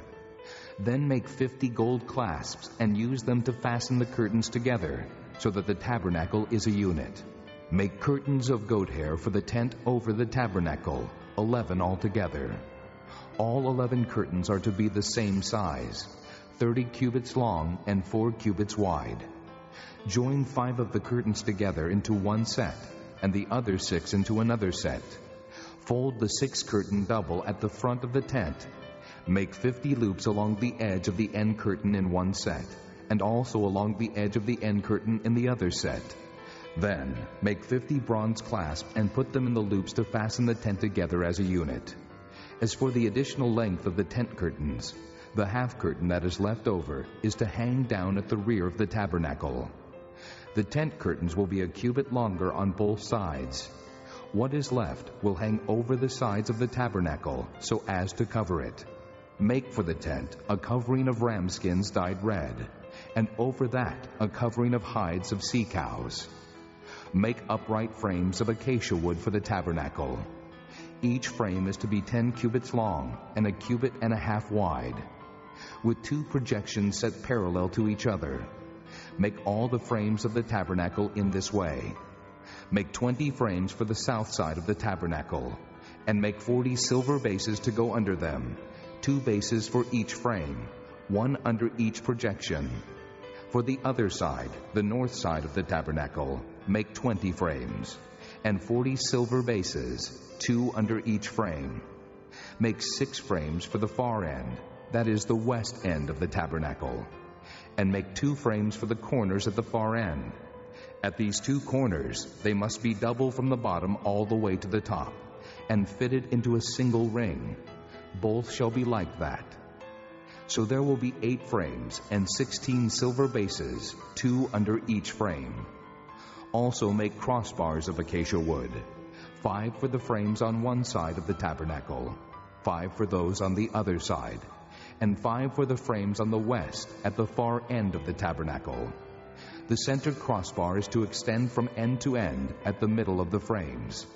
Overlay the frames with gold, and make gold rings to hold the crossbars.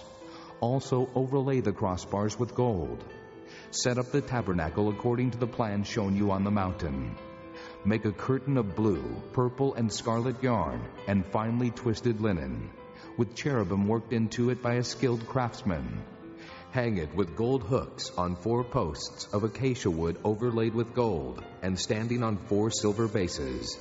Hang the curtain from the clasps, and place the Ark of the Testimony behind the curtain. The curtain will separate the holy place from the most holy place. Put the atonement cover on the Ark of the Testimony in the most holy place.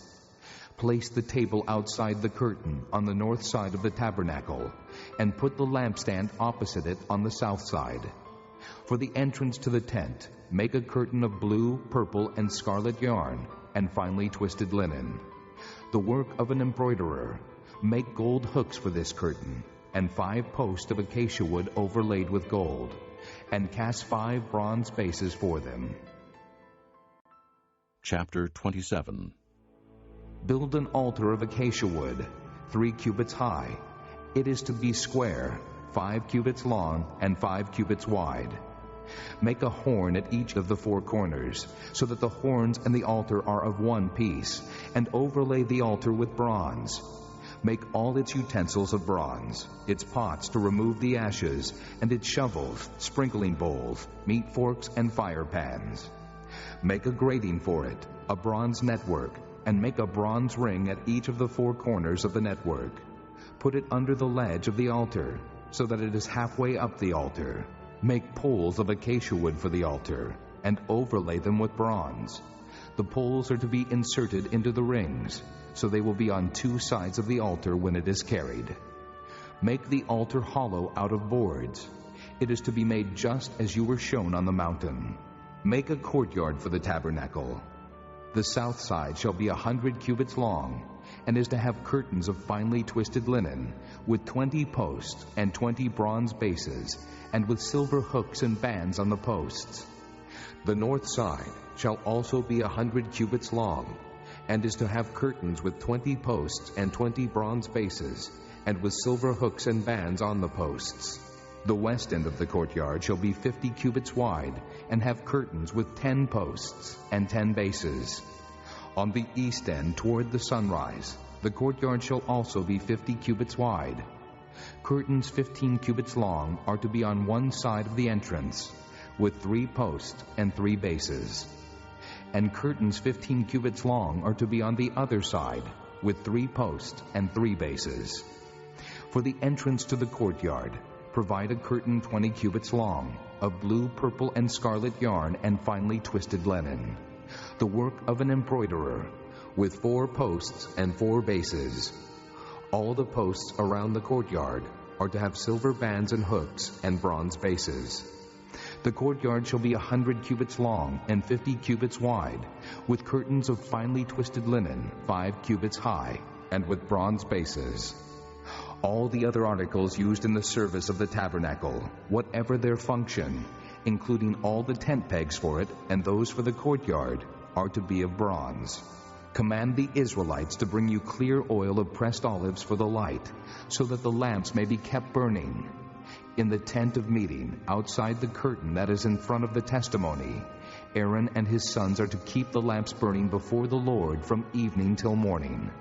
This is to be a lasting ordinance among the Israelites for the generations to come. Chapter 28.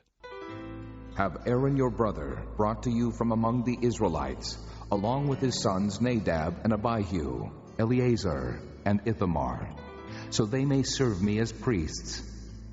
Make sacred garments for your brother Aaron, to give him dignity and honor. Tell all the skilled men to whom I have given wisdom in such matters that they are to make garments for Aaron for his consecration, so he may serve me as priest.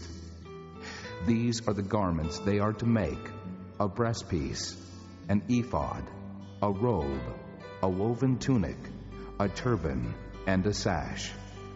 They are to make these sacred garments for your brother Aaron and his sons, so they may serve me as priests. Have them use gold, and blue, purple, and scarlet yarn, and fine linen. Make the ephod of gold, and of blue, purple, and scarlet yarn, and of finely twisted linen, the work of a skilled craftsman. It is to have 2 shoulder pieces attached to 2 of its corners, so it can be fastened. Its skillfully woven waistband is to be like it, of one piece with the ephod, and made with gold, and with blue, purple, and scarlet yarn, and with finely twisted linen. Take 2 onyx stones, and engrave on them the names of the sons of Israel, in the order of their birth, 6 names on one stone, and the remaining 6 on the other. Engrave the names of the sons of Israel on the 2 stones, the way a gem cutter engraves a seal. Then mount the stones in gold filigree settings, and fasten them on the shoulder pieces of the ephod, as memorial stones for the sons of Israel. Aaron is to bear the names on his shoulders as a memorial before the Lord. Make gold filigree settings and 2 braided chains of pure gold, like a rope, and attach the chains to the settings. Fashion a breastpiece for making decisions, the work of a skilled craftsman. Make it like the ephod, of gold and of blue, purple, and scarlet yarn, and of finely twisted linen. It is to be square, a span long and a span wide, and folded double.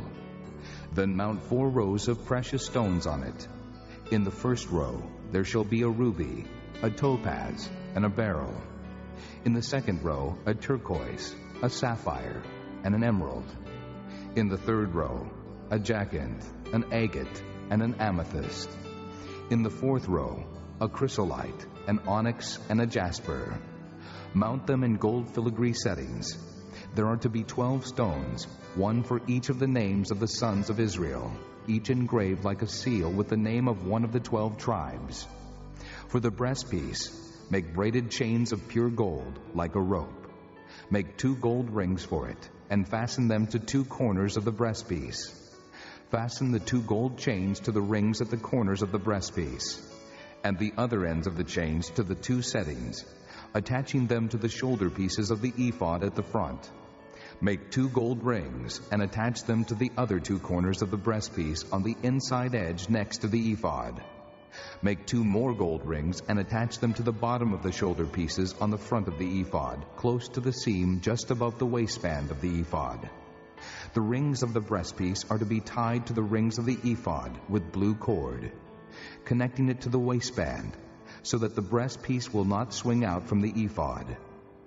Whenever Aaron enters the holy place, he will bear the names of the sons of Israel over his heart on the breastpiece of decision as a continuing memorial before the Lord. Also, put the Urim and the Thummim in the breastpiece, so they may be over Aaron's heart whenever he enters the presence of the Lord. Thus, Aaron will always bear the means of making decisions for the Israelites over his heart before the Lord. Make the robe of the ephod entirely of blue cloth, with an opening for the head in its center. There shall be a woven edge like a collar around this opening, so that it will not tear. Make pomegranates of blue, purple, and scarlet yarn around the hem of the robe, with gold bells between them. The gold bells and the pomegranates are to alternate around the hem of the robe.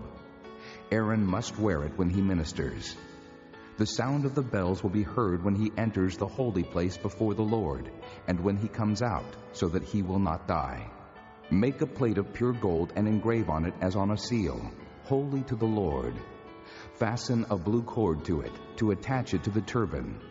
It is to be on the front of the turban. It will be on Aaron's forehead, and he will bear the guilt involved in the sacred gifts the Israelites consecrate, whatever their gifts may be. It will be on Aaron's forehead continually, so that they will be acceptable to the Lord. Weave the tunic of fine linen, and make the turban of fine linen. The sash is to be the work of an embroiderer. Make tunics, sashes, and headbands for Aaron's sons, to give them dignity and honor. After you put these clothes on your brother Aaron and his sons, anoint and ordain them. Consecrate them, so they may serve me as priests. Make linen undergarments as a covering for the body, reaching from the waist to the thigh. Aaron and his sons must wear them whenever they enter the tent of meeting or approach the altar to minister in the holy place, so that they will not incur guilt and die. This is to be a lasting ordinance for Aaron and his descendants. Chapter 29. This is what you are to do to consecrate them, so they may serve me as priests. Take a young bull and 2 rams without defect, and from fine wheat flour, without yeast, make bread, and cakes mixed with oil, and wafers spread with oil. Put them in a basket and present them in it, along with the bull and the 2 rams. Then bring Aaron and his sons to the entrance to the tent of meeting, and wash them with water. Take the garments and dress Aaron with the tunic, the robe of the ephod itself, and the breastpiece. Fasten the ephod on him by its skillfully woven waistband. Put the turban on his head and attach the sacred diadem to the turban. Take the anointing oil and anoint him by pouring it on his head. Bring his sons and dress them in tunics and put headbands on them. Then tie sashes on Aaron and his sons. The priesthood is theirs by a lasting ordinance. In this way you shall ordain Aaron and his sons. Bring the bull to the front of the tent of meeting, and Aaron and his sons shall lay their hands on its head. Slaughter it in the Lord's presence at the entrance to the tent of meeting. Take some of the bull's blood and put it on the horns of the altar with your finger, and pour out the rest of it at the base of the altar. Then take all the fat around the inner parts, the covering of the liver, and both kidneys with the fat on them, and burn them on the altar. But burn the bull's flesh and its hide and its offal outside the camp. It is a sin offering. Take one of the rams, and Aaron and his sons shall lay their hands on its head. Slaughter it, and take the blood and sprinkle it against the altar on all sides. Cut the ram into pieces, and wash the inner parts and the legs, putting them with the head and the other pieces. Then burn the entire ram on the altar. It is a burnt offering to the Lord, a pleasing aroma, an offering made to the Lord by fire. Take the other ram, and Aaron and his sons shall lay their hands on its head. Slaughter it. Take some of its blood and put it on the lobes of the right ears of Aaron and his sons, on the thumbs of their right hands, and on the big toes of their right feet. Then sprinkle blood against the altar on all sides. And take some of the blood on the altar, and some of the anointing oil, and sprinkle it on Aaron and his garments, and on his sons and their garments. Then he and his sons and their garments will be consecrated. Take from this ram the fat tail, the fat around the inner parts, the covering of the liver, both kidneys with the fat on them, and the right thigh. This is the ram for the ordination. From the basket of bread made without yeast, which is before the Lord, take a loaf, and a cake made with oil, and a wafer. Put all these in the hands of Aaron and his sons, and wave them before the Lord as a wave offering. Then take them from their hands, and burn them on the altar along with the burnt offering for a pleasing aroma to the Lord, an offering made to the Lord by fire. After you take the breast of the ram for Aaron's ordination, wave it before the Lord as a wave offering, and it will be your share. Consecrate those parts of the ordination ram that belong to Aaron and his sons, the breast that was waved and the thigh that was presented. This is always to be the regular share from the Israelites for Aaron and his sons. It is the contribution the Israelites are to make to the Lord from their fellowship offerings. Aaron's sacred garments will belong to his descendants, so that they can be anointed and ordained in them. The son who succeeds him as priest and comes to the tent of meeting to minister in the holy place is to wear them 7 days. Take the ram for the ordination and cook the meat in a sacred place. At the entrance to the tent of meeting, Aaron and his sons are to eat the meat of the ram and the bread that is in the basket. They are to eat these offerings by which atonement was made for their ordination and consecration. But no one else may eat them, because they are sacred. And if any of the meat of the ordination ram or any bread is left over till morning, burn it up. It must not be eaten, because it is sacred. Do for Aaron and his sons everything I have commanded you, taking 7 days to ordain them. Sacrifice a bull each day as a sin offering to make atonement.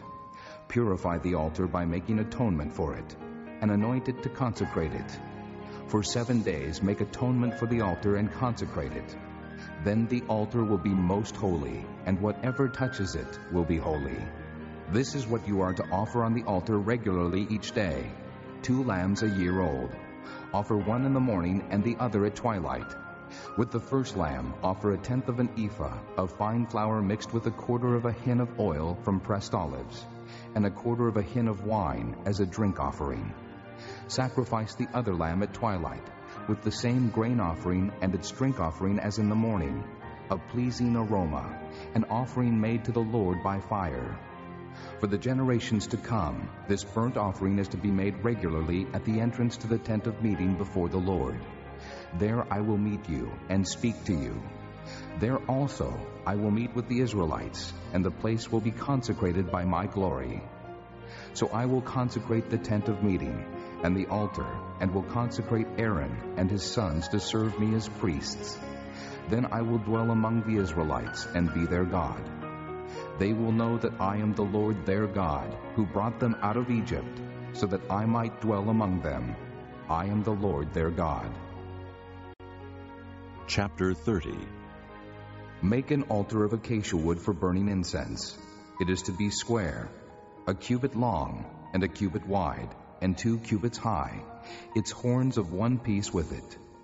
Overlay the top and all the sides and the horns with pure gold, and make a gold molding around it.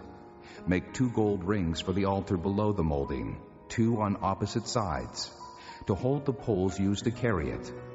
Make the poles of acacia wood and overlay them with gold. Put the altar in front of the curtain that is before the ark of the testimony, before the atonement cover that is over the testimony, where I will meet with you. Aaron must burn fragrant incense on the altar every morning when he tends the lamps. He must burn incense again when he lights the lamps at twilight, so incense will burn regularly before the Lord for the generations to come. Do not offer on this altar any other incense or any burnt offering or grain offering, and do not pour a drink offering on it.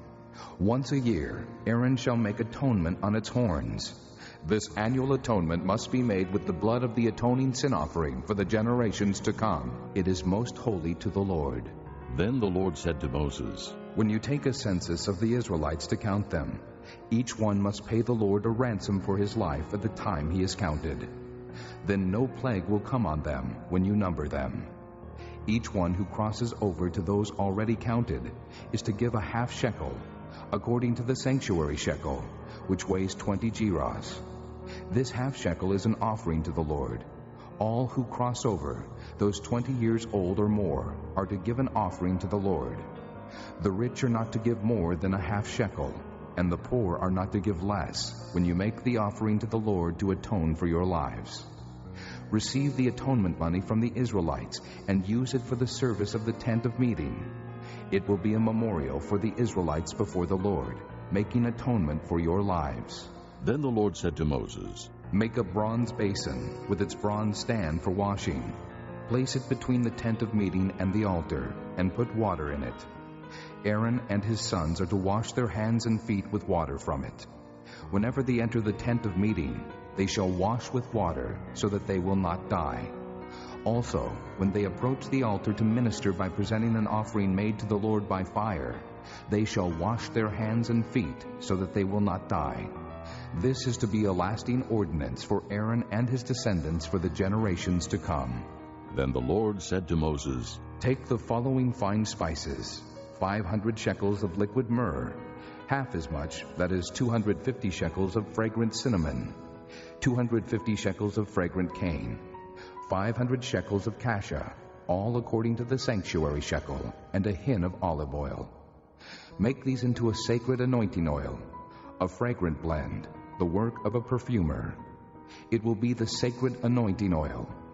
Then use it to anoint the tent of meeting, the ark of the testimony, the table and all its articles, the lampstand and its accessories, the altar of incense, the altar of burnt offering and all its utensils, and the basin with its stand. You shall consecrate them, so they will be most holy, and whatever touches them will be holy. Anoint Aaron and his sons and consecrate them, so they may serve me as priests. Say to the Israelites, This is to be my sacred anointing oil for the generations to come. Do not pour it on men's bodies, and do not make any oil with the same formula. It is sacred, and you are to consider it sacred. Whoever makes perfume like it, and whoever puts it on anyone other than a priest, must be cut off from his people. Then the Lord said to Moses, Take fragrant spices, gum resin, onycha, and galbanum, and pure frankincense, all in equal amounts, and make a fragrant blend of incense, the work of a perfumer. It is to be salted and pure and sacred. Grind some of it to powder, and place it in front of the testimony in the tent of meeting, where I will meet with you. It shall be most holy to you. Do not make any incense with this formula for yourselves. Consider it holy to the Lord. Whoever makes any like it to enjoy its fragrance must be cut off from his people. Chapter 31. Then the Lord said to Moses, See, I have chosen Bezalel, son of Uri, the son of Hur, of the tribe of Judah, and I have filled him with the Spirit of God, with skill, ability, and knowledge in all kinds of crafts, to make artistic designs for work in gold, silver, and bronze, to cut and set stones, to work in wood, and to engage in all kinds of craftsmanship. Moreover, I have appointed Oholiab, son of Ahisamach, of the tribe of Dan, to help him. Also I have given skill to all the craftsmen to make everything I have commanded you: the tent of meeting, the ark of the testimony with the atonement cover on it, and all the other furnishings of the tent, the table and its articles, the pure gold lampstand and all its accessories, the altar of incense, the altar of burnt offering and all its utensils, the basin with its stand, and also the woven garments, both the sacred garments for Aaron the priest and the garments for his sons when they serve as priests, and the anointing oil and fragrant incense for the holy place. They are to make them just as I commanded you. Then the Lord said to Moses, Say to the Israelites, You must observe my Sabbaths. This will be a sign between me and you for the generations to come, so you may know that I am the Lord who makes you holy. Observe the Sabbath, because it is holy to you. Anyone who desecrates it must be put to death. Whoever does any work on that day must be cut off from his people. For 6 days work is to be done, but the seventh day is a Sabbath of rest, holy to the Lord. Whoever does any work on the Sabbath day must be put to death. The Israelites are to observe the Sabbath, celebrating it for the generations to come as a lasting covenant. It will be a sign between me and the Israelites forever, for in 6 days the Lord made the heavens and the earth, and on the seventh day he abstained from work and rested. When the Lord finished speaking to Moses on Mount Sinai, he gave him the 2 tablets of the testimony, the tablets of stone, inscribed by the finger of God. Chapter 32. When the people saw that Moses was so long in coming down from the mountain, they gathered around Aaron and said, Come, make us gods who will go before us. As for this fellow Moses who brought us up out of Egypt, we don't know what has happened to him. Aaron answered them, Take off the gold earrings that your wives, your sons and your daughters are wearing, and bring them to me. So all the people took off their earrings and brought them to Aaron. He took what they handed him and made it into an idol cast in the shape of a calf, fashioning it with a tool. Then they said, These are your gods, O Israel, who brought you up out of Egypt. When Aaron saw this, he built an altar in front of the calf and announced, Tomorrow there will be a festival to the Lord. So the next day the people rose early and sacrificed burnt offerings and presented fellowship offerings. Afterward they sat down to eat and drink and got up to indulge in revelry. Then the Lord said to Moses, Go down, because your people whom you brought up out of Egypt have become corrupt. They have been quick to turn away from what I commanded them, and have made themselves an idol cast in the shape of a calf. They have bowed down to it and sacrificed to it, and have said, These are your gods, O Israel, who brought you up out of Egypt. I have seen these people, the Lord said to Moses, and they are a stiff-necked people. Now, leave me alone, so that my anger may burn against them, and that I may destroy them.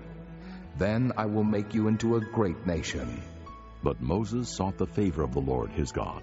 O Lord, he said, why should your anger burn against your people, whom you brought out of Egypt with great power and a mighty hand?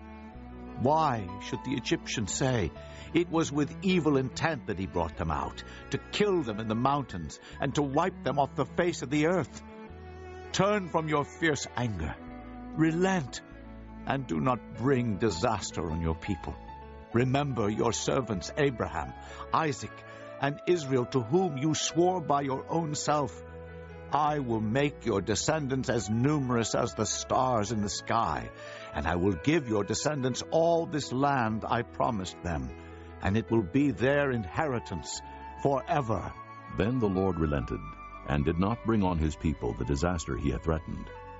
Moses turned and went down the mountain with the 2 tablets of the testimony in his hands. They were inscribed on both sides, front and back. The tablets were the work of God. The writing was the writing of God, engraved on the tablets. When Joshua heard the noise of the people shouting, he said to Moses, "There is the sound of war in the camp." Moses replied, "It is not the sound of victory.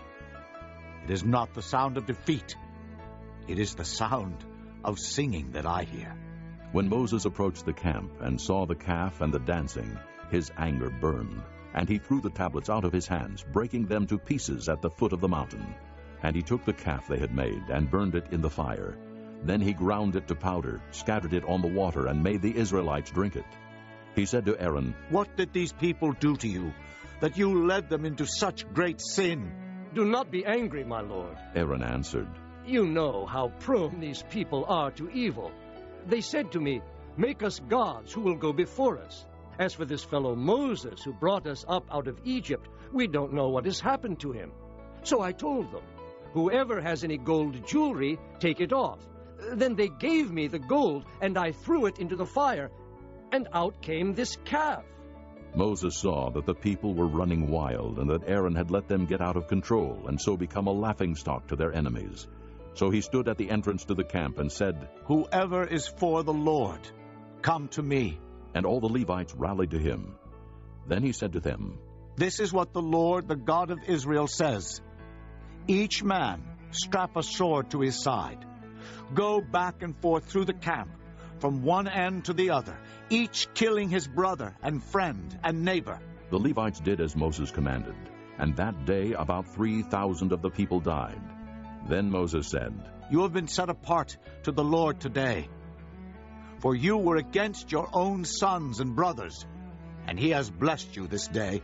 The next day Moses said to the people, "You have committed a great sin, but now I will go up to the Lord.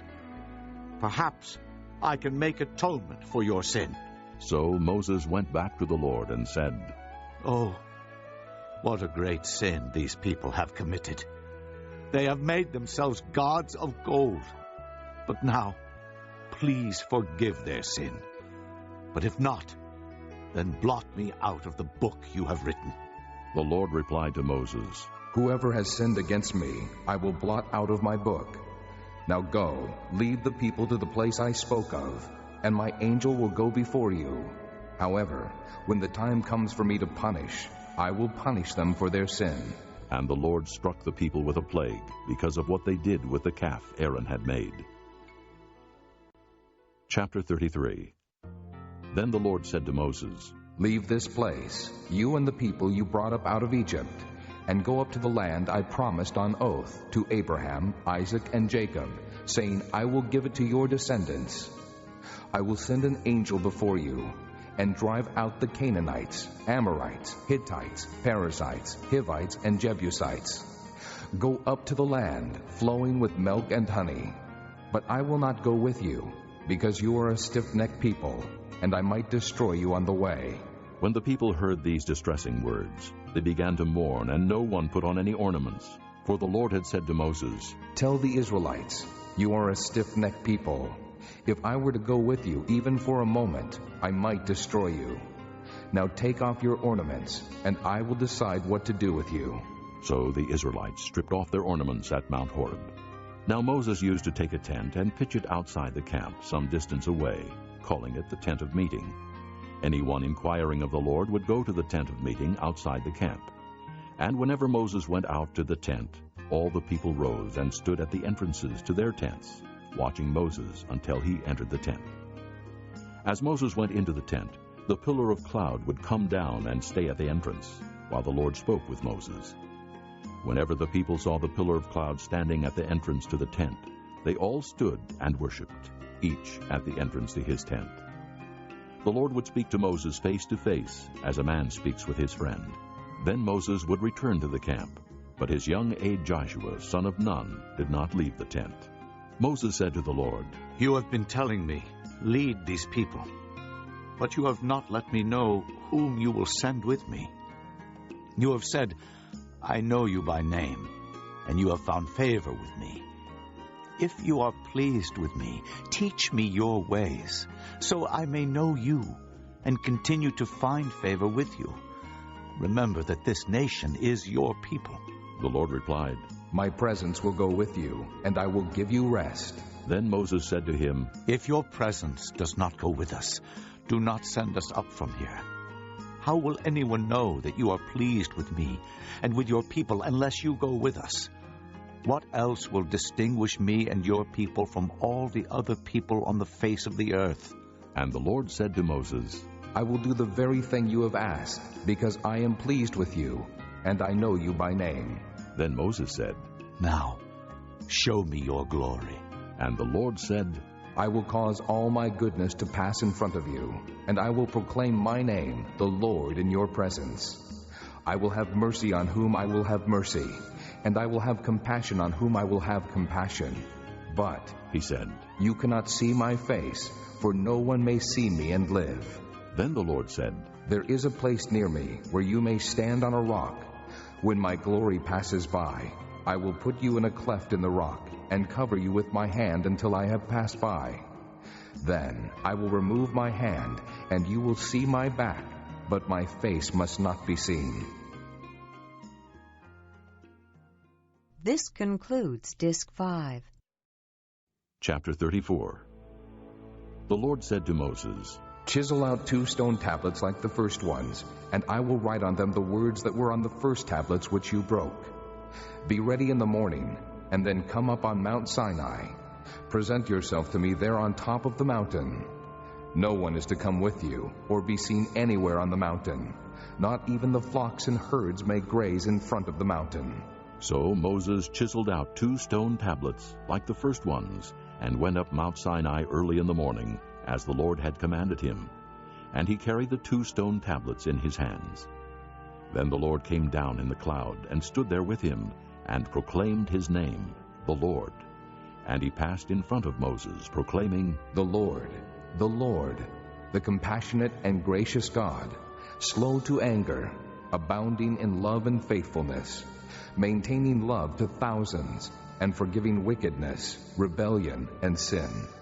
Yet he does not leave the guilty unpunished. He punishes the children and their children for the sin of the fathers to the 3rd and 4th generation."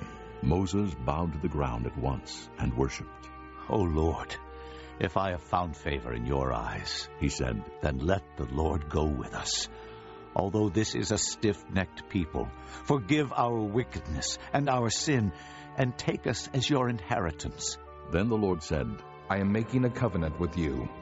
Before all your people, I will do wonders never before done in any nation in all the world. The people you live among will see how awesome is the work that I, the Lord, will do for you. Obey what I command you today. I will drive out before you the Amorites, Canaanites, Hittites, Perizzites, Hivites, and Jebusites. Be careful not to make a treaty with those who live in the land where you are going, or they will be a snare among you. Break down their altars, smash their sacred stones, and cut down their Asherah poles. Do not worship any other god, for the Lord, whose name is jealous, is a jealous God. Be careful not to make a treaty with those who live in the land, for when they prostitute themselves to their gods and sacrifice to them, they will invite you, and you will eat their sacrifices. And when you choose some of their daughters as wives for your sons, and those daughters prostitute themselves to their gods, they will lead your sons to do the same. Do not make cast idols. Celebrate the feast of unleavened bread. For 7 days eat bread made without yeast, as I commanded you. Do this at the appointed time in the month of Abib, for in that month you came out of Egypt. The first offspring of every womb belongs to me, including all the firstborn males of your livestock, whether from herd or flock. Redeem the firstborn donkey with a lamb, but if you do not redeem it, break its neck. Redeem all your firstborn sons. No one is to appear before me empty-handed. 6 days you shall labor, but on the 7th day you shall rest. Even during the plowing season and harvest you must rest. Celebrate the Feast of Weeks with the first fruits of the wheat harvest, and the Feast of Ingathering at the turn of the year. 3 times a year, all your men are to appear before the sovereign Lord, the God of Israel. I will drive out nations before you and enlarge your territory, and no one will covet your land when you go up 3 times each year to appear before the Lord your God. Do not offer the blood of a sacrifice to me along with anything containing yeast, and do not let any of the sacrifice from the Passover feast remain until morning. Bring the best of the first fruits of your soil to the house of the Lord your God. Do not cook a young goat in its mother's milk. Then the Lord said to Moses, Write down these words, for in accordance with these words I have made a covenant with you and with Israel. Moses was there with the Lord 40 days and 40 nights without eating bread or drinking water. And he wrote on the tablets the words of the covenant, the 10 Commandments. When Moses came down from Mount Sinai with the 2 tablets of the testimony in his hands, he was not aware that his face was radiant, because he had spoken with the Lord. When Aaron and all the Israelites saw Moses, his face was radiant, and they were afraid to come near him. But Moses called to them. So Aaron and all the leaders of the community came back to him, and he spoke to them. Afterward, all the Israelites came near him, and he gave them all the commands the Lord had given him on Mount Sinai. When Moses finished speaking to them, he put a veil over his face. But whenever he entered the Lord's presence to speak with him, he removed the veil until he came out. And when he came out and told the Israelites what he had been commanded, they saw that his face was radiant. Then Moses would put the veil back over his face until he went in to speak with the Lord. Chapter 35. Moses assembled the whole Israelite community and said to them, These are the things the Lord has commanded you to do. For 6 days work is to be done, but the 7th day shall be your holy day, a Sabbath of rest to the Lord. Whoever does any work on it must be put to death. Do not light a fire in any of your dwellings on the Sabbath day. Moses said to the whole Israelite community, This is what the Lord has commanded. From what you have, take an offering for the Lord. Everyone who is willing is to bring to the Lord an offering of gold, silver, and bronze, blue, purple, and scarlet yarn, and fine linen, goat hair, ram skins dyed red, and hides of sea cows, acacia wood, olive oil for the light, spices for the anointing oil, and for the fragrant incense, and onyx stones and other gems to be mounted on the ephod and breastpiece. All who are skilled among you are to come and make everything the Lord has commanded. The tabernacle with its tent and its covering, clasps, frames, crossbars, posts and bases, the ark with its poles and the atonement cover, and the curtain that shields it, the table with its poles and all its articles, and the bread of the presence, the lampstand that is for light with its accessories, lamps and oil for the light, the altar of incense with its poles, the anointing oil and the fragrant incense, the curtain for the doorway at the entrance to the tabernacle, the altar of burnt offering with its bronze grating, its poles and all its utensils, the bronze basin with its stand, the curtains of the courtyard with its posts and bases, and the curtain for the entrance to the courtyard, the tent pegs for the tabernacle and for the courtyard and their ropes, the woven garments worn for ministering in the sanctuary, both the sacred garments for Aaron the priest and the garments for his sons when they serve as priests. Then the whole Israelite community withdrew from Moses' presence, and everyone who was willing and whose heart moved him came and brought an offering to the Lord for the work on the tent of meeting for all its service, and for the sacred garments. All who were willing, men and women alike, came and brought gold jewelry of all kinds, brooches, earrings, rings, and ornaments. They all presented their gold as a wave offering to the Lord. Everyone who had blue, purple, or scarlet yarn, or fine linen, or goat hair, ram skins dyed red, or hides of sea cows brought them. Those presenting an offering of silver or bronze brought it as an offering to the Lord. And everyone who had acacia wood for any part of the work brought it.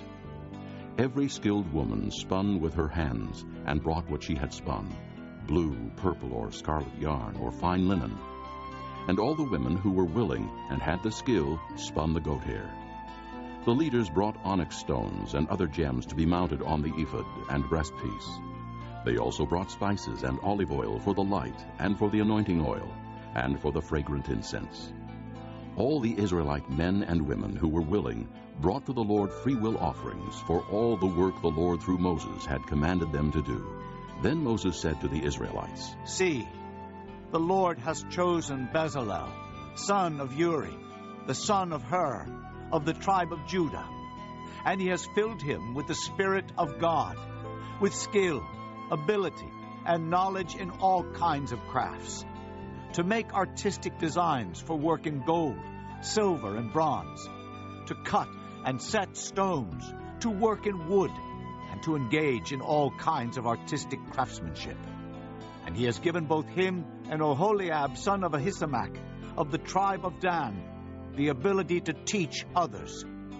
He has filled them with skill to do all kinds of work as craftsmen, designers, embroiderers in blue, purple, and scarlet yarn, and fine linen, and weavers, all of them master craftsmen and designers. Chapter 36. So Bezalel, Oholiab, and every skilled person to whom the Lord has given skill and ability to know how to carry out all the work of constructing the sanctuary are to do the work just as the Lord has commanded.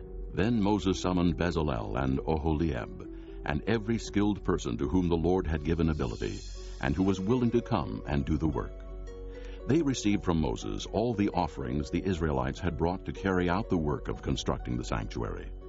And the people continued to bring freewill offerings morning after morning. So all the skilled craftsmen who were doing all the work on the sanctuary left their work and said to Moses, The people are bringing more than enough for doing the work the Lord commanded to be done. Then Moses gave an order, and they sent this word throughout the camp. No man or woman is to make anything else as an offering for the sanctuary. And so the people were restrained from bringing more, because what they already had was more than enough to do all the work. All the skilled men among the workmen made the tabernacle with 10 curtains of finely twisted linen and blue, purple, and scarlet yarn, with cherubim worked into them by a skilled craftsman. All the curtains were the same size, 28 cubits long and 4 cubits wide. They joined 5 of the curtains together and did the same with the other 5. Then they made loops of blue material along the edge of the end curtain in one set, and the same was done with the end curtain in the other set. They also made 50 loops on one curtain, and 50 loops on the end curtain of the other set, with the loops opposite each other. Then they made 50 gold clasps, and used them to fasten the 2 sets of curtains together, so that the tabernacle was a unit. They made curtains of goat hair for the tent over the tabernacle, 11 altogether. All 11 curtains were the same size, 30 cubits long and 4 cubits wide. They joined 5 of the curtains into one set, and the other 6 into another set. Then they made 50 loops along the edge of the end curtain in one set, and also along the edge of the end curtain in the other set. They made 50 bronze clasps to fasten the tent together as a unit. Then they made for the tent a covering of ram skins dyed red, and over that a covering of hides of sea cows. They made upright frames of acacia wood for the tabernacle. Each frame was 10 cubits long and 1.5 cubits wide, with 2 projections set parallel to each other. They made all the frames of the tabernacle in this way. They made 20 frames for the south side of the tabernacle, and made 40 silver bases to go under them, 2 bases for each frame, 1 under each projection. For the other side, the north side of the tabernacle, they made 20 frames and 40 silver bases, 2 under each frame. They made 6 frames for the far end, that is, the west end of the tabernacle, and 2 frames were made for the corners of the tabernacle at the far end. At these two corners the frames were double from the bottom all the way to the top, and fitted into a single ring. Both were made alike. So there were 8 frames and 16 silver bases, 2 under each frame.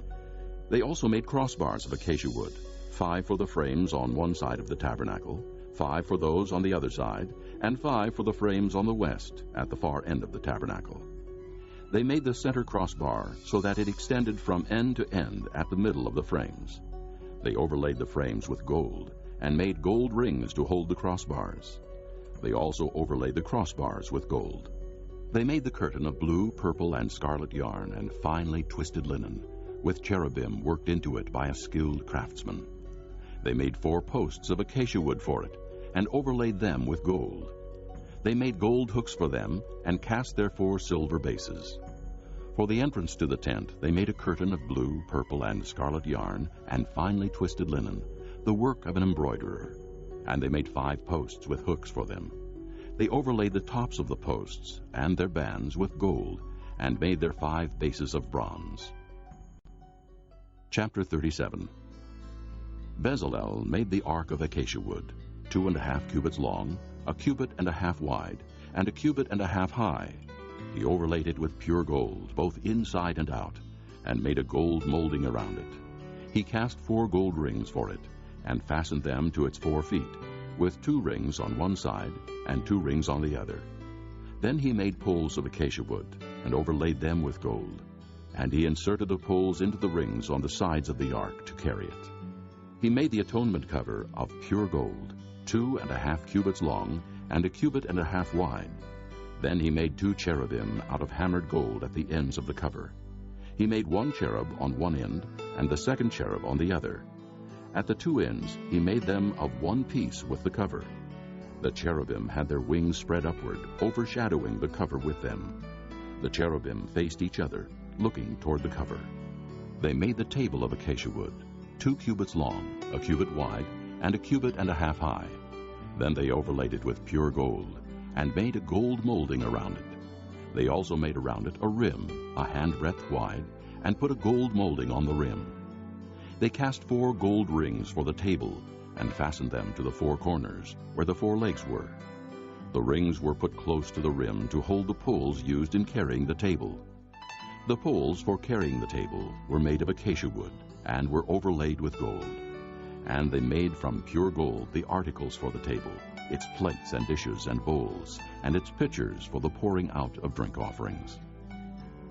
They made the lampstand of pure gold, and hammered it out base and shaft. Its flower-like cups, buds, and blossoms were of one piece with it. 6 branches extended from the sides of the lampstand, 3 on one side and 3 on the other. 3 cups shaped like almond flowers with buds and blossoms were on one branch, 3 on the next branch, and the same for all 6 branches extending from the lampstand. And on the lampstand were 4 cups shaped like almond flowers with buds and blossoms.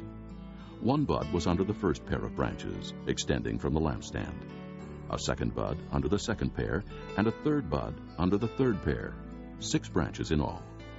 The buds and the branches were all of one piece with the lampstand, hammered out of pure gold. They made its 7 lamps, as well as its wick trimmers and trays, of pure gold. They made the lampstand and all its accessories from 1 talent of pure gold. They made the altar of incense out of acacia wood. It was square, 1 cubit long and 1 cubit wide, and 2 cubits high, its horns of one piece with it. They overlaid the top and all the sides and the horns with pure gold, and made a gold molding around it. They made 2 gold rings below the molding, 2 on opposite sides, to hold the poles used to carry it. They made the poles of acacia wood, and overlaid them with gold. They also made the sacred anointing oil and the pure, fragrant incense, the work of a perfumer. Chapter 38.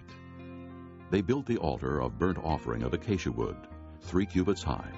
It was square, 5 cubits long and 5 cubits wide. They made a horn at each of the 4 corners, so that the horns and the altar were of one piece, and they overlaid the altar with bronze. They made all its utensils of bronze, its pots, shovels, sprinkling bowls, meat forks, and fire pans.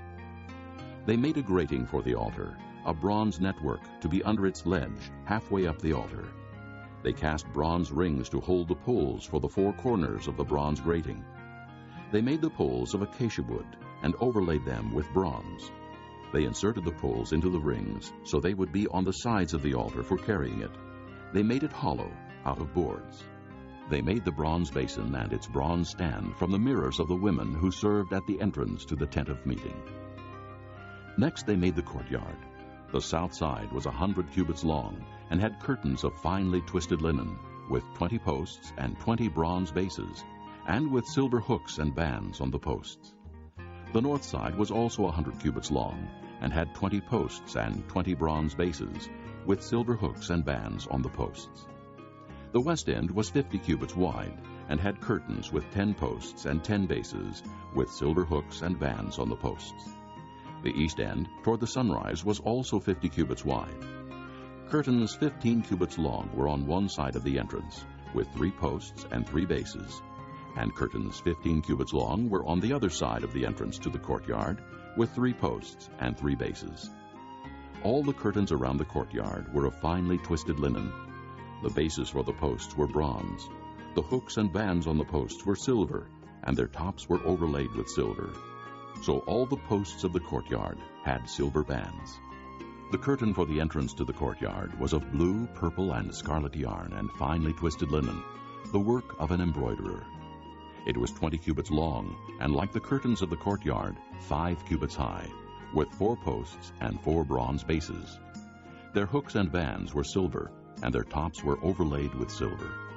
All the tent pegs of the tabernacle and of the surrounding courtyard were bronze. These are the amounts of the materials used for the tabernacle of the testimony, which were recorded at Moses' command by the Levites under the direction of Ithamar, son of Aaron the priest. Bezalel, son of Uri, the son of Hur, of the tribe of Judah, made everything the Lord commanded Moses. With him was Oholiab, son of Ahisamach of the tribe of Dan, a craftsman and designer, and an embroiderer in blue, purple, and scarlet yarn and fine linen. The total amount of the gold from the wave offering used for all the work on the sanctuary was 29 talents and 730 shekels, according to the sanctuary shekel. The silver obtained from those of the community who were counted in the census was 100 talents and 1,775 shekels, according to the sanctuary shekel. 1 beka per person, that is, half a shekel, according to the sanctuary shekel, from everyone who had crossed over to those counted, 20 years old or more, a total of 603,550 men. The 100 talents of silver were used to cast the bases for the sanctuary and for the curtain. 100 bases from the 100 talents, 1 talent for each base. They used the 1,775 shekels to make the hooks for the posts, to overlay the tops of the posts, and to make their bands. The bronze from the wave offering was 70 talents and 2,400 shekels. They used it to make the bases for the entrance to the tent of meeting, the bronze altar with its bronze grating, and all its utensils, the bases for the surrounding courtyard and those for its entrance, and all the tent pegs for the tabernacle, and those for the surrounding courtyard. Chapter 39. From the blue, purple, and scarlet yarn they made woven garments for ministering in the sanctuary. They also made sacred garments for Aaron, as the Lord commanded Moses. They made the ephod of gold and of blue, purple, and scarlet yarn, and of finely twisted linen. They hammered out thin sheets of gold, and cut strands to be worked into the blue, purple, and scarlet yarn and fine linen, the work of a skilled craftsman. They made shoulder pieces for the ephod, which were attached to 2 of its corners so it could be fastened. Its skillfully woven waistband was like it, of 1 piece with the ephod, and made with gold, and with blue, purple, and scarlet yarn, and with finely twisted linen, as the Lord commanded Moses. They mounted the onyx stones in gold filigree settings, and engraved them like a seal with the names of the sons of Israel. Then they fastened them on the shoulder pieces of the ephod as memorial stones for the sons of Israel, as the Lord commanded Moses. They fashioned the breastpiece, the work of a skilled craftsman. They made it like the ephod, of gold and of blue, purple, and scarlet yarn, and of finely twisted linen. It was square, a span long and a span wide, and folded double. Then they mounted 4 rows of precious stones on it. In the first row there was a ruby, a topaz, and a beryl. In the second row, a turquoise, a sapphire, and an emerald. In the third row, a jacinth, an agate, and an amethyst. In the fourth row, a chrysolite, an onyx, and a jasper. They were mounted in gold filigree settings. There were 12 stones, one for each of the names of the sons of Israel, each engraved like a seal with the name of one of the 12 tribes. For the breastpiece they made braided chains of pure gold, like a rope. They made 2 gold filigree settings and 2 gold rings, and fastened the rings to 2 of the corners of the breastpiece. They fastened the 2 gold chains to the rings at the corners of the breastpiece, and the other ends of the chains to the 2 settings, attaching them to the shoulder pieces of the ephod at the front. They made 2 gold rings and attached them to the other 2 corners of the breastpiece on the inside edge next to the ephod. Then they made 2 more gold rings and attached them to the bottom of the shoulder pieces on the front of the ephod, close to the seam just above the waistband of the ephod. They tied the rings of the breastpiece to the rings of the ephod with blue cord, connecting it to the waistband, so that the breastpiece would not swing out from the ephod, as the Lord commanded Moses. They made the robe of the ephod entirely of blue cloth, the work of a weaver, with an opening in the center of the robe like the opening of a collar, and a band around this opening, so that it would not tear. They made pomegranates of blue, purple, and scarlet yarn, and finely twisted linen around the hem of the robe. And they made bells of pure gold and attached them around the hem between the pomegranates. The bells and pomegranates alternated around the hem of the robe to be worn for ministering, as the Lord commanded Moses. For Aaron and his sons they made tunics of fine linen, the work of a weaver, and the turban of fine linen, the linen headbands, and the undergarments of finely twisted linen. The sash was of finely twisted linen, and blue, purple, and scarlet yarn, the work of an embroiderer, as the Lord commanded Moses. They made the plate, the sacred diadem, out of pure gold and engraved on it, like an inscription on a seal, "Holy to the Lord." Then they fastened a blue cord to it to attach it to the turban, as the Lord commanded Moses. So all the work on the tabernacle, the tent of meeting, was completed. The Israelites did everything just as the Lord commanded Moses. Then they brought the tabernacle to Moses, the tent and all its furnishings, its clasps, frames, crossbars, posts, and bases, the covering of ram skins dyed red, the covering of hides of sea cows, and the shielding curtain, the ark of the testimony with its poles, and the atonement cover, the table with all its articles, and the bread of the presence, the pure gold lampstand with its row of lamps, and all its accessories, and the oil for the light, the gold altar, the anointing oil, the fragrant incense, and the curtain for the entrance to the tent, the bronze altar with its bronze grating, its poles and all its utensils, the basin with its stand, the curtains of the courtyard with its posts and bases, and the curtain for the entrance to the courtyard, the ropes and tent pegs for the courtyard, all the furnishings for the tabernacle, the tent of meeting, and the woven garments worn for ministering in the sanctuary, both the sacred garments for Aaron the priest and the garments for his sons when serving as priests. The Israelites had done all the work just as the Lord had commanded Moses. Moses inspected the work and saw that they had done it just as the Lord had commanded. So Moses blessed them. Chapter 40. Then the Lord said to Moses, "Set up the tabernacle, the tent of meeting, on the first day of the first month. Place the ark of the testimony in it, and shield the ark with the curtain. Bring in the table, and set out what belongs on it. Then bring in the lampstand, and set up its lamps. Place the gold altar of incense in front of the ark of the testimony, and put the curtain at the entrance to the tabernacle. Place the altar of burnt offering in front of the entrance to the tabernacle, the tent of meeting. Place the basin between the tent of meeting and the altar, and put water in it. Set up the courtyard around it, and put the curtain at the entrance to the courtyard. Take the anointing oil, and anoint the tabernacle and everything in it. Consecrate it, and all its furnishings, and it will be holy. Then anoint the altar of burnt offering, and all its utensils. Consecrate the altar, and it will be most holy. Anoint the basin, and its stand, and consecrate them. Bring Aaron and his sons to the entrance to the tent of meeting, and wash them with water. Then dress Aaron in the sacred garments. Anoint him and consecrate him, so he may serve me as priest. Bring his sons and dress them in tunics. Anoint them, just as you anointed their father, so they may serve me as priests. Their anointing will be to a priesthood that will continue for all generations to come. Moses did everything just as the Lord commanded him. So the tabernacle was set up on the first day of the first month in the second year. When Moses set up the tabernacle, he put the bases in place, erected the frames, inserted the crossbars, and set up the posts. Then he spread the tent over the tabernacle and put the covering over the tent, as the Lord commanded him. He took the testimony and placed it in the ark, attached the poles to the ark, and put the atonement cover over it. Then he brought the ark into the tabernacle, and hung the shielding curtain, and shielded the ark of the testimony, as the Lord commanded him.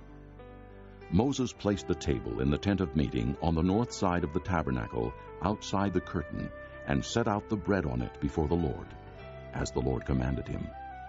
He placed the lampstand in the tent of meeting opposite the table on the south side of the tabernacle, and set up the lamps before the Lord, as the Lord commanded him. Moses placed the gold altar in the tent of meeting in front of the curtain, and burned fragrant incense on it, as the Lord commanded him. Then he put up the curtain at the entrance to the tabernacle. He set the altar of burnt offering near the entrance to the tabernacle, the tent of meeting, and offered on it burnt offerings and grain offerings, as the Lord commanded him. He placed the basin between the tent of meeting and the altar, and put water in it for washing. And Moses and Aaron and his sons used it to wash their hands and feet. They washed whenever they entered the tent of meeting or approached the altar, as the Lord commanded Moses.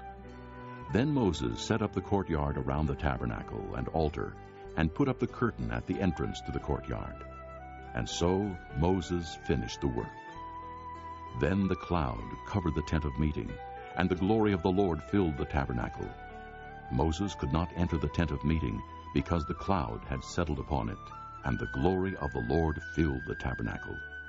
In all the travels of the Israelites, whenever the cloud lifted from above the tabernacle, they would set out. But if the cloud did not lift, they did not set out, until the day it lifted. So the cloud of the Lord was over the tabernacle by day, and fire was in the cloud by night, in the sight of all the house of Israel during all their travels. Leviticus chapter 1. The Lord called to Moses and spoke to him from the tent of meeting. He said, "Speak to the Israelites and say to them, when any of you brings an offering to the Lord, bring as your offering an animal from either the herd or the flock. If the offering is a burnt offering from the herd, he is to offer a male without defect. He must present it at the entrance to the tent of meeting, so that it will be acceptable to the Lord. He is to lay his hand on the head of the burnt offering, and it will be accepted on his behalf to make atonement for him. He is to slaughter the young bull before the Lord, and then Aaron's sons, the priests, shall bring the blood and sprinkle it against the altar on all sides at the entrance to the tent of meeting. He is to skin the burnt offering and cut it into pieces. The sons of Aaron the priest are to put fire on the altar and arrange wood on the fire. Then Aaron's sons, the priests, shall arrange the pieces, including the head and the fat, on the burning wood that is on the altar. He is to wash the inner parts and the legs with water, and the priest is to burn all of it on the altar. It is a burnt offering, an offering made by fire, an aroma pleasing to the Lord. If the offering is a burnt offering from the flock, from either the sheep or the goats, he is to offer a male without defect. He is to slaughter it at the north side of the altar before the Lord, and Aaron's sons, the priests, shall sprinkle its blood against the altar on all sides. He is to cut it into pieces, and the priest shall arrange them, including the head and the fat, on the burning wood that is on the altar. He is to wash the inner parts and the legs with water, and the priest is to bring all of it and burn it on the altar. It is a burnt offering, an offering made by fire, an aroma pleasing to the Lord. If the offering to the Lord is a burnt offering of birds, he is to offer a dove or a young pigeon. The priest shall bring it to the altar, wring off the head, and burn it on the altar. Its blood shall be drained out on the side of the altar. He is to remove the crop with its contents, and throw it to the east side of the altar where the ashes are. He shall tear it open by the wings, not severing it completely, and then the priest shall burn it on the wood that is on the fire on the altar. It is a burnt offering, an offering made by fire, an aroma pleasing to the Lord. Chapter 2. When someone brings a grain offering to the Lord, his offering is to be of fine flour. He is to pour oil on it, put incense on it, and take it to Aaron's sons, the priests.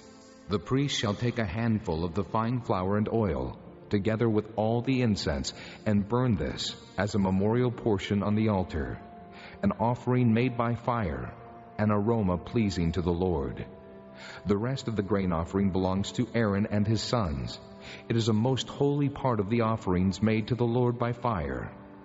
If you bring a grain offering baked in an oven, it is to consist of fine flour, cakes made without yeast and mixed with oil, or wafers made without yeast and spread with oil. If your grain offering is prepared on a griddle, it is to be made of fine flour mixed with oil and without yeast. Crumble it and pour oil on it. It is a grain offering. If your grain offering is cooked in a pan, it is to be made of fine flour and oil. Bring the grain offering made of these things to the Lord. Present it to the priest, who shall take it to the altar. He shall take out the memorial portion from the grain offering and burn it on the altar, as an offering made by fire, an aroma pleasing to the Lord. The rest of the grain offering belongs to Aaron and his sons. It is a most holy part of the offerings made to the Lord by fire. Every grain offering you bring to the Lord must be made without yeast, for you are not to burn any yeast or honey in an offering made to the Lord by fire. You may bring them to the Lord as an offering of the first fruits, but they are not to be offered on the altar as a pleasing aroma. Season all your grain offerings with salt. Do not leave the salt of the covenant of your God out of your grain offerings. Add salt to all your offerings. If you bring a grain offering of first fruits to the Lord, offer crushed heads of new grain roasted in the fire. Put oil and incense on it. It is a grain offering. The priest shall burn the memorial portion of the crushed grain and the oil together with all the incense as an offering made to the Lord by fire. Chapter 3. If someone's offering is a fellowship offering, and he offers an animal from the herd, whether male or female, he is to present before the Lord an animal without defect. He is to lay his hand on the head of his offering and slaughter it at the entrance to the tent of meeting. Then Aaron's sons, the priests, shall sprinkle the blood against the altar on all sides. From the fellowship offering he is to bring a sacrifice made to the Lord by fire. All the fat that covers the inner parts or is connected to them, both kidneys with the fat on them near the loins, and the covering of the liver, which he will remove with the kidneys. Then Aaron's sons are to burn it on the altar, on top of the burnt offering that is on the burning wood, as an offering made by fire, an aroma pleasing to the Lord. If he offers an animal from the flock as a fellowship offering to the Lord, he is to offer a male or female without defect. If he offers a lamb, he is to present it before the Lord. He is to lay his hand on the head of his offering and slaughter it in front of the tent of meeting. Then Aaron's son shall sprinkle its blood against the altar on all sides. From the fellowship offering he is to bring a sacrifice made to the Lord by fire. Its fat, the entire fat tail cut off close to the backbone, all the fat that covers the inner parts or is connected to them, both kidneys with the fat on them near the loins, and the covering of the liver, which he will remove with the kidneys. The priest shall burn them on the altar as food, an offering made to the Lord by fire. If his offering is a goat, he is to present it before the Lord. He is to lay his hand on its head and slaughter it in front of the tent of meeting. Then Aaron's son shall sprinkle its blood against the altar on all sides. From what he offers, he is to make this offering to the Lord by fire, all the fat that covers the inner parts or is connected to them, both kidneys with the fat on them near the loins, and the covering of the liver, which he will remove with the kidneys. The priest shall burn them on the altar as food, an offering made by fire, a pleasing aroma. All the fat is the Lord's. This is a lasting ordinance for the generations to come. Wherever you live, you must not eat any fat or any blood. Chapter 4. The Lord said to Moses, Say to the Israelites, when anyone sins unintentionally and does what is forbidden in any of the Lord's commands, if the anointed priest sins, bringing guilt on the people, he must bring to the Lord a young bull without defect as a sin offering for the sin he has committed. He is to present the bull at the entrance to the tent of meeting before the Lord. He is to lay his hand on its head and slaughter it before the Lord. Then the anointed priest shall take some of the bull's blood and carry it into the tent of meeting. He is to dip his finger into the blood and sprinkle some of it 7 times before the Lord, in front of the curtain of the sanctuary. The priest shall then put some of the blood on the horns of the altar of fragrant incense that is before the Lord in the tent of meeting. The rest of the bull's blood he shall pour out at the base of the altar of burnt offering at the entrance to the tent of meeting. He shall remove all the fat from the bull of the sin offering, the fat that covers the inner parts or is connected to them, both kidneys with the fat on them near the loins, and the covering of the liver, which he will remove with the kidneys, just as the fat is removed from the ox sacrificed as a fellowship offering. Then the priest shall burn them on the altar of burnt offering. But the hide of the bull and all its flesh, as well as the head and legs, the inner parts and offal, that is all the rest of the bull, he must take outside the camp to a place ceremonially clean, where the ashes are thrown, and burn it in a wood fire on the ash heap. If the whole Israelite community sins unintentionally and does what is forbidden in any of the Lord's commands, even though the community is unaware of the matter, they are guilty. When they become aware of the sin they committed, the assembly must bring a young bull as a sin offering and present it before the tent of meeting. The elders of the community are to lay their hands on the bull's head before the Lord, and the bull shall be slaughtered before the Lord. Then the anointed priest is to take some of the bull's blood into the tent of meeting. He shall dip his finger into the blood and sprinkle it before the Lord 7 times in front of the curtain. He is to put some of the blood on the horns of the altar that is before the Lord in the tent of meeting. The rest of the blood he shall pour out at the base of the altar of burnt offering at the entrance to the tent of meeting. He shall remove all the fat from it and burn it on the altar, and do with this bull just as he did with the bull for the sin offering.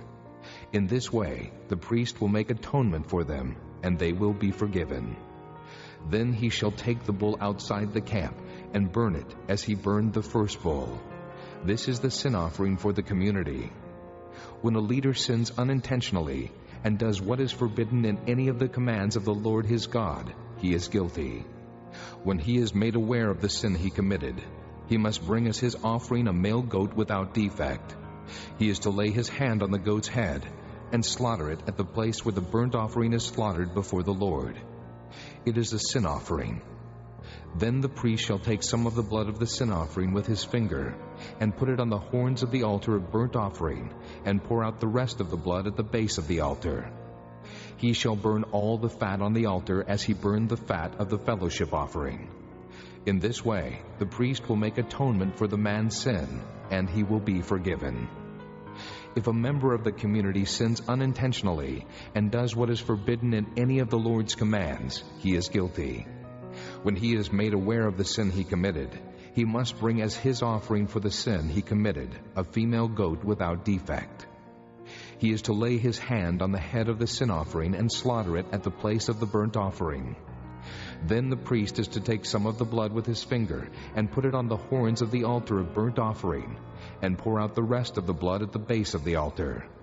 He shall remove all the fat, just as the fat is removed from the fellowship offering, and the priest shall burn it on the altar as an aroma pleasing to the Lord. In this way the priest will make atonement for him, and he will be forgiven. If he brings a lamb as his sin offering, he is to bring a female without defect. He is to lay his hand on its head, and slaughter it for a sin offering at the place where the burnt offering is slaughtered. Then the priest shall take some of the blood of the sin offering with his finger, and put it on the horns of the altar of burnt offering, and pour out the rest of the blood at the base of the altar. He shall remove all the fat, just as the fat is removed from the lamb of the fellowship offering, and the priest shall burn it on the altar on top of the offerings made to the Lord by fire. In this way, the priest will make atonement for him for the sin he has committed, and he will be forgiven. Chapter 5. If a person sins because he does not speak up when he hears a public charge to testify regarding something he has seen or learned about, he will be held responsible. Or if a person touches anything ceremonially unclean, whether the carcasses of unclean wild animals, or of unclean livestock, or of unclean creatures that move along the ground, even though he is unaware of it, he has become unclean and is guilty. Or if he touches human uncleanness, anything that would make him unclean, even though he is unaware of it, when he learns of it, he will be guilty. Or if a person thoughtlessly takes an oath to do anything, whether good or evil, in any matter one might carelessly swear about, even though he is unaware of it, in any case when he learns of it, he will be guilty. When anyone is guilty in any of these ways, he must confess in what way he has sinned, and as a penalty for the sin he has committed, he must bring to the Lord a female lamb or goat from the flock as a sin offering, and the priest shall make atonement for him for his sin. If he cannot afford a lamb, he is to bring 2 doves or 2 young pigeons to the Lord as a penalty for his sin, one for a sin offering and the other for a burnt offering. He is to bring them to the priest, who shall first offer the one for the sin offering.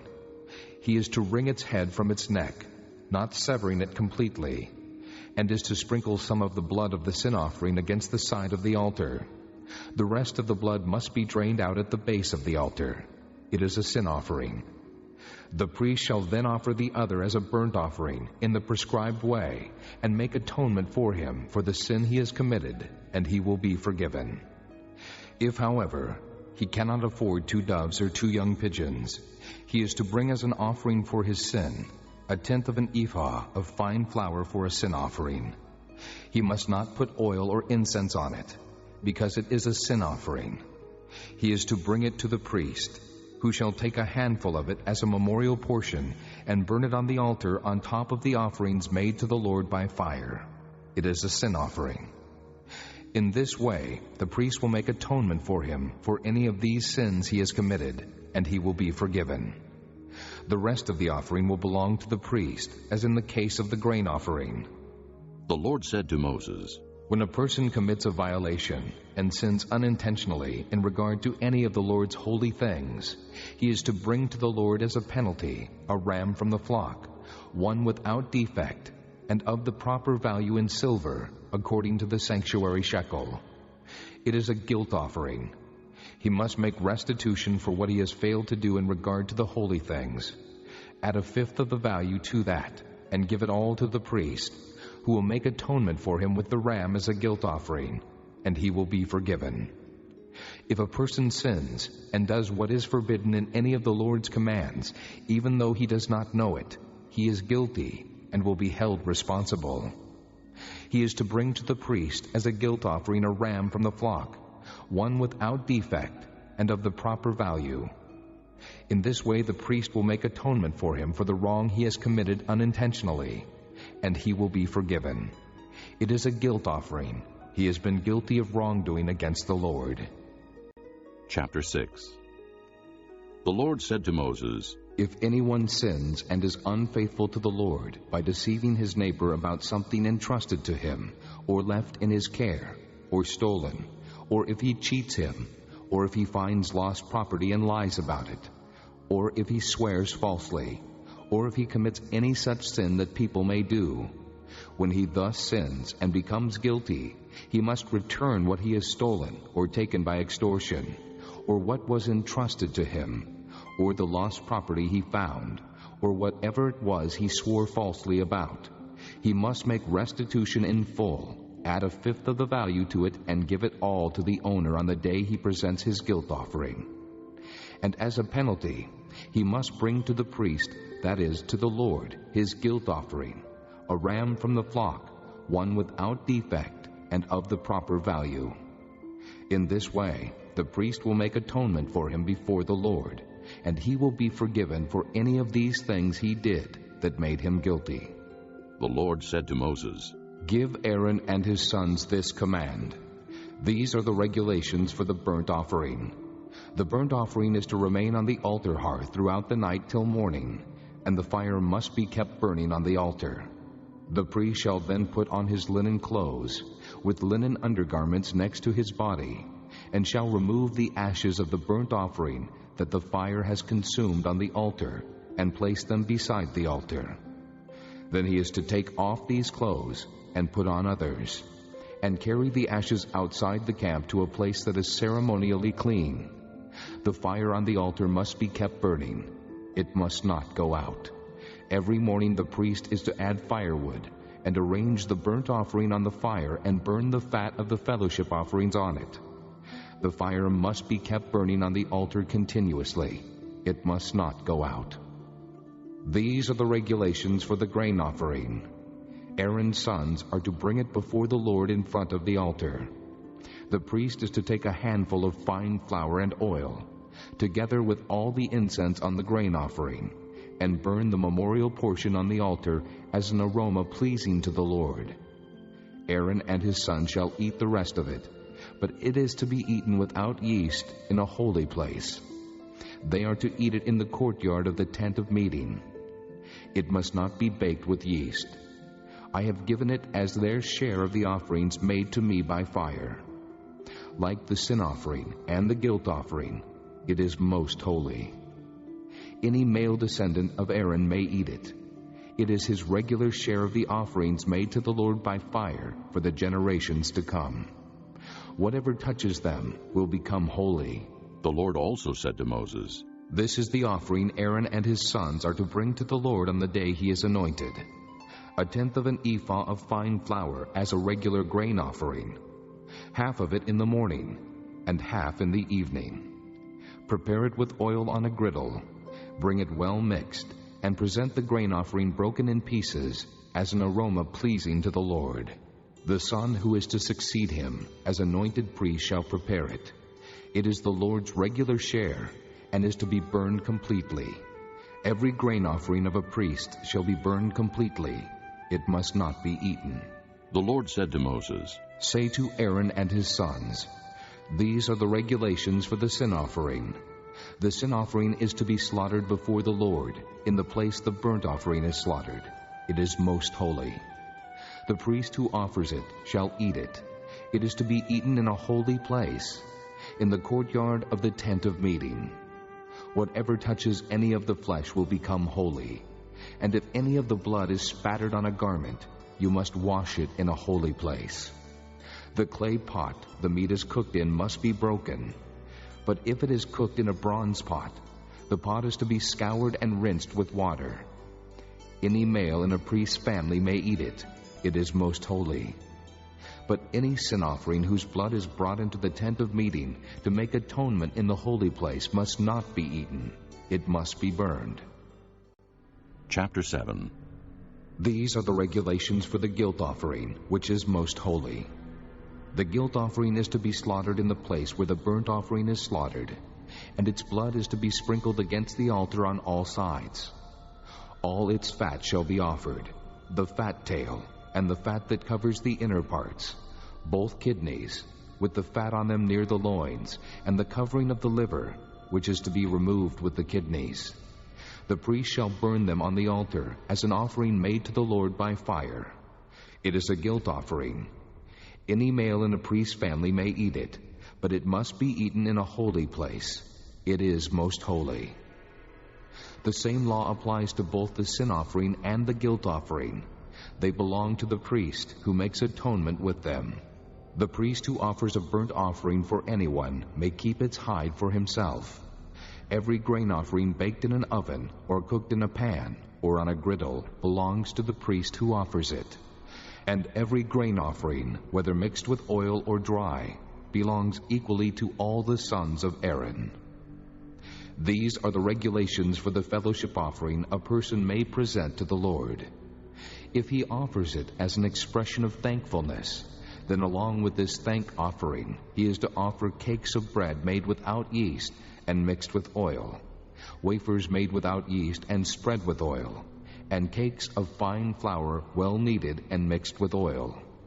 Along with his fellowship offering of thanksgiving, he is to present an offering with cakes of bread made with yeast. He is to bring one of each kind as an offering, a contribution to the Lord. It belongs to the priest who sprinkles the blood of the fellowship offerings. The meat of his fellowship offering of thanksgiving must be eaten on the day it is offered. He must leave none of it till morning. If, however, his offering is the result of a vow, or is a free will offering, the sacrifice shall be eaten on the day he offers it, but anything left over may be eaten on the next day. Any meat of the sacrifice left over till the third day must be burned up. If any meat of the fellowship offering is eaten on the third day, it will not be accepted. It will not be credited to the one who offered it, for it is impure. The person who eats any of it will be held responsible. Meat that touches anything ceremonially unclean must not be eaten. It must be burned up. As for other meat, anyone ceremonially clean may eat it. But if anyone who is unclean eats any meat of the fellowship offering belonging to the Lord, that person must be cut off from his people. If anyone touches something unclean, whether human uncleanness, or an unclean animal, or any unclean, detestable thing, and then eats any of the meat of the fellowship offering belonging to the Lord, that person must be cut off from his people. The Lord said to Moses, "Say to the Israelites, do not eat any of the fat of cattle, sheep, or goats. The fat of an animal found dead or torn by wild animals may be used for any other purpose, but you must not eat it. Anyone who eats the fat of an animal from which an offering by fire may be made to the Lord must be cut off from his people. And wherever you live, you must not eat the blood of any bird or animal. If anyone eats blood, that person must be cut off from his people." The Lord said to Moses, "Say to the Israelites, anyone who brings a fellowship offering to the Lord is to bring part of it as his sacrifice to the Lord. With his own hands he is to bring the offering made to the Lord by fire. He is to bring the fat, together with the breast, and wave the breast before the Lord as a wave offering. The priest shall burn the fat on the altar, but the breast belongs to Aaron and his sons.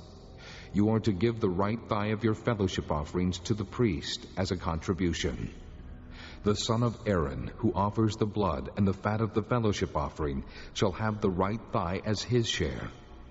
From the fellowship offerings of the Israelites, I have taken the breast that is waved, and the thigh that is presented, and have given them to Aaron the priest and his sons, as their regular share from the Israelites." This is the portion of the offerings made to the Lord by fire that were allotted to Aaron and his sons on the day they were presented to serve the Lord as priests. On the day they were anointed, the Lord commanded that the Israelites give this to them as their regular share for the generations to come. These, then, are the regulations for the burnt offering, the grain offering, the sin offering, the guilt offering, the ordination offering, and the fellowship offering, which the Lord gave Moses on Mount Sinai on the day he commanded the Israelites to bring their offerings to the Lord in the desert of Sinai. Chapter 8. The Lord said to Moses, "Bring Aaron and his sons, their garments, the anointing oil, the bull for the sin offering, the 2 rams and the basket containing bread made without yeast, and gather the entire assembly at the entrance to the tent of meeting." Moses did as the Lord commanded him, and the assembly gathered at the entrance to the tent of meeting. Moses said to the assembly, "This is what the Lord has commanded to be done." Then Moses brought Aaron and his sons forward and washed them with water. He put the tunic on Aaron, tied the sash around him, clothed him with the robe, and put the ephod on him. He also tied the ephod to him by its skillfully woven waistband, so it was fastened on him. He placed the breastpiece on him and put the Urim and Thummim in the breastpiece. Then he placed the turban on Aaron's head and set the gold plate, the sacred diadem, on the front of it, as the Lord commanded Moses. Then Moses took the anointing oil and anointed the tabernacle and everything in it, and so consecrated them. He sprinkled some of the oil on the altar 7 times, anointing the altar and all its utensils and the basin with its stand, to consecrate them. He poured some of the anointing oil on Aaron's head, and anointed him to consecrate him. Then he brought Aaron's sons forward, put tunics on them, tied sashes around them, and put headbands on them, as the Lord commanded Moses. He then presented the bull for the sin offering, and Aaron and his sons laid their hands on its head. Moses slaughtered the bull and took some of the blood, and with his finger he put it on all the horns of the altar to purify the altar. He poured out the rest of the blood at the base of the altar. So he consecrated it to make atonement for it. Moses also took all the fat around the inner parts, the covering of the liver and both kidneys and their fat, and burned it on the altar. But the bull with its hide and its flesh and its offal he burned up outside the camp, as the Lord commanded Moses. He then presented the ram for the burnt offering, and Aaron and his sons laid their hands on its head. Then Moses slaughtered the ram and sprinkled the blood against the altar on all sides. He cut the ram into pieces and burned the head, the pieces, and the fat. He washed the inner parts and the legs with water, and burned the whole ram on the altar as a burnt offering, a pleasing aroma, an offering made to the Lord by fire, as the Lord commanded Moses. He then presented the other ram, the ram for the ordination, and Aaron and his sons laid their hands on its head. Moses slaughtered the ram and took some of its blood and put it on the lobe of Aaron's right ear, on the thumb of his right hand, and on the big toe of his right foot. Moses also brought Aaron's sons forward, and put some of the blood on the lobes of their right ears, on the thumbs of their right hands, and on the big toes of their right feet. Then he sprinkled blood against the altar on all sides. He took the fat tail, all the fat around the inner parts, the covering of the liver, both kidneys and their fat, and the right thigh. Then from the basket of bread made without yeast, which was before the Lord, he took a cake of bread, and one made with oil, and a wafer. He put these on the fat portions and on the right thigh. He put all these in the hands of Aaron and his sons, and waved them before the Lord as a wave offering. Then Moses took them from their hands, and burned them on the altar on top of the burnt offering as an ordination offering, a pleasing aroma, an offering made to the Lord by fire. He also took the breast, Moses' share of the ordination ram, and waved it before the Lord as a wave offering, as the Lord commanded Moses. Then Moses took some of the anointing oil and some of the blood from the altar, and sprinkled them on Aaron and his garments, and on his sons and their garments. So he consecrated Aaron and his garments, and his sons and their garments. Moses then said to Aaron and his sons, "Cook the meat at the entrance to the tent of meeting, and eat it there with the bread from the basket of ordination offerings, as I commanded, saying, Aaron and his sons are to eat it. Then burn up the rest of the meat and the bread. Do not leave the entrance to the tent of meeting for 7 days, until the days of your ordination are completed, for your ordination will last 7 days. What has been done today was commanded by the Lord, to make atonement for you. You must stay at the entrance to the tent of meeting day and night for 7 days, and do what the Lord requires, so you will not die. For that is what I have been commanded." So Aaron and his sons did everything the Lord commanded through Moses. Chapter 9. On the 8th day, Moses summoned Aaron and his sons and the elders of Israel. He said to Aaron, "Take a bull calf for your sin offering, and a ram for your burnt offering, both without defect, and present them before the Lord. Then say to the Israelites, Take a male goat for a sin offering, a calf and a lamb, both a year old and without defect for a burnt offering, and an ox and a ram for a fellowship offering, to sacrifice before the Lord, together with a grain offering mixed with oil. For today the Lord will appear to you." They took the things Moses commanded to the front of the tent of meeting, and the entire assembly came near and stood before the Lord. Then Moses said, This is what the Lord has commanded you to do, so that the glory of the Lord may appear to you. Moses said to Aaron, Come to the altar and sacrifice your sin offering and your burnt offering, and make atonement for yourself and the people. Sacrifice the offering that is for the people, and make atonement for them, as the Lord has commanded. So Aaron came to the altar and slaughtered the calf as a sin offering for himself. His sons brought the blood to him, and he dipped his finger into the blood and put it on the horns of the altar. The rest of the blood he poured out at the base of the altar. On the altar he burned the fat, the kidneys, and the covering of the liver from the sin offering, as the Lord commanded Moses. The flesh and the hide he burned up outside the camp. Then he slaughtered the burnt offering. His sons handed him the blood, and he sprinkled it against the altar on all sides. They handed him the burnt offering piece by piece, including the head, and he burned them on the altar. He washed the inner parts and the legs and burned them on top of the burnt offering on the altar. Aaron then brought the offering that was for the people. He took the goat for the people's sin offering and slaughtered it and offered it for a sin offering as he did with the first one. He brought the burnt offering and offered it in the prescribed way. He also brought the grain offering, took a handful of it, and burned it on the altar, in addition to the morning's burnt offering. He slaughtered the ox and the ram as the fellowship offering for the people. His sons handed him the blood, and he sprinkled it against the altar on all sides. But the fat portions of the ox and the ram, the fat tail, the layer of fat, the kidneys, and the covering of the liver, these they laid on the breasts, and then Aaron burned the fat on the altar. Aaron waved the breasts and the right thigh before the Lord as a wave offering, as Moses commanded. Then Aaron lifted his hands toward the people and blessed them. And having sacrificed the sin offering, the burnt offering, and the fellowship offering, he stepped down. Moses and Aaron then went into the tent of meeting. When they came out, they blessed the people, and the glory of the Lord appeared to all the people. Fire came out from the presence of the Lord and consumed the burnt offering and the fat portions on the altar. And when all the people saw it, they shouted for joy and fell face down. This concludes Disc 6. Chapter 10. Aaron's sons, Nadab and Abihu, took their censers, put fire in them, and added incense. And they offered unauthorized fire before the Lord, contrary to his command.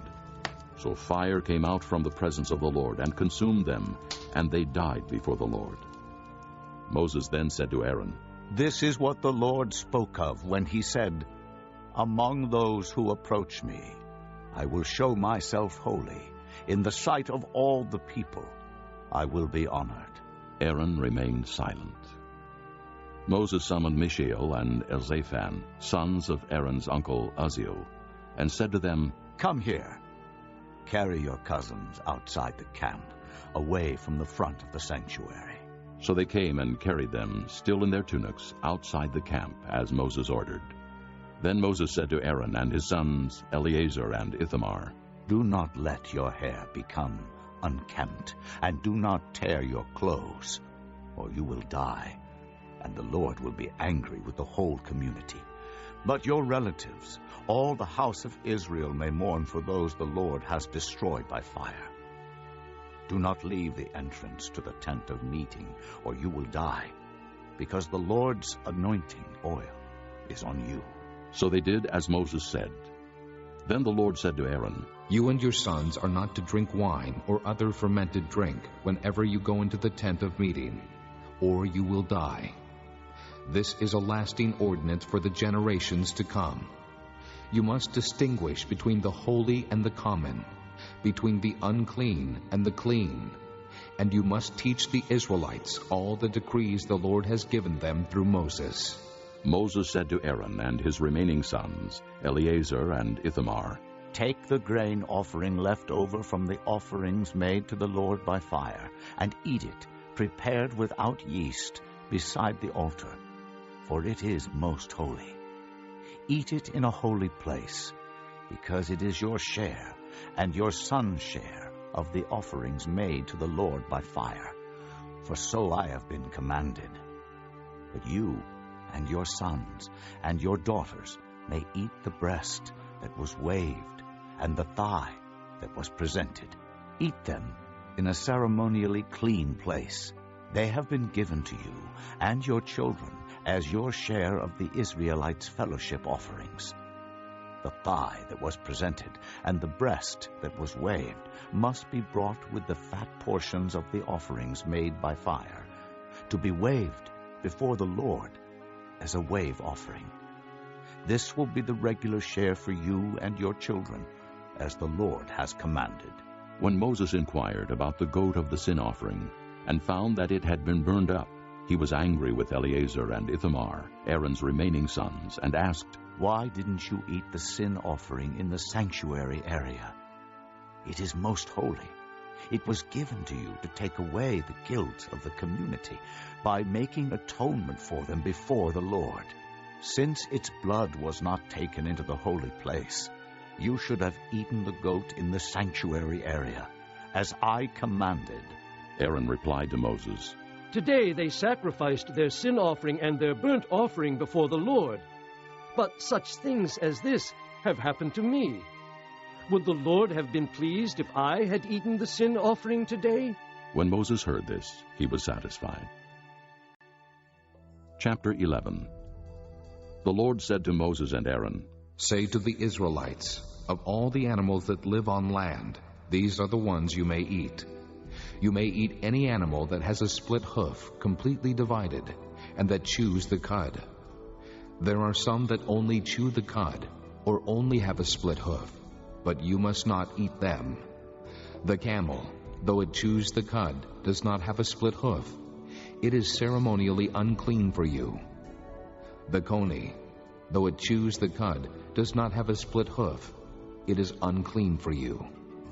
The rabbit, though it chews the cud, does not have a split hoof. It is unclean for you.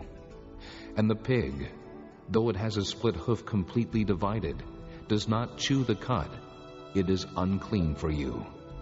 You must not eat their meat or touch their carcasses. They are unclean for you. Of all the creatures living in the water of the seas and the streams, you may eat any that have fins and scales. But all creatures in the seas or streams that do not have fins and scales, whether among all the swarming things or among all the other living creatures in the water, you are to detest.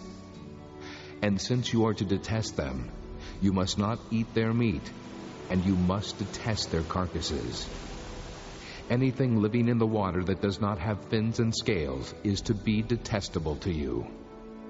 These are the birds you are to detest, and not eat, because they are detestable: the eagle, the vulture, the black vulture, the red kite, any kind of black kite, any kind of raven, the horned owl, the screech owl, the gull, any kind of hawk, the little owl, the cormorant, the great owl, the white owl, the desert owl, the osprey, the stork, any kind of heron, the hoopoe, and the bat.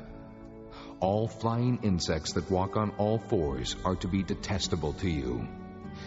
There are, however, some winged creatures that walk on all fours that you may eat, those that have jointed legs for hopping on the ground. Of these you may eat any kind of locust, katydid, cricket, or grasshopper. But all other winged creatures that have 4 legs you are to detest. You will make yourselves unclean by these. Whoever touches their carcasses will be unclean till evening.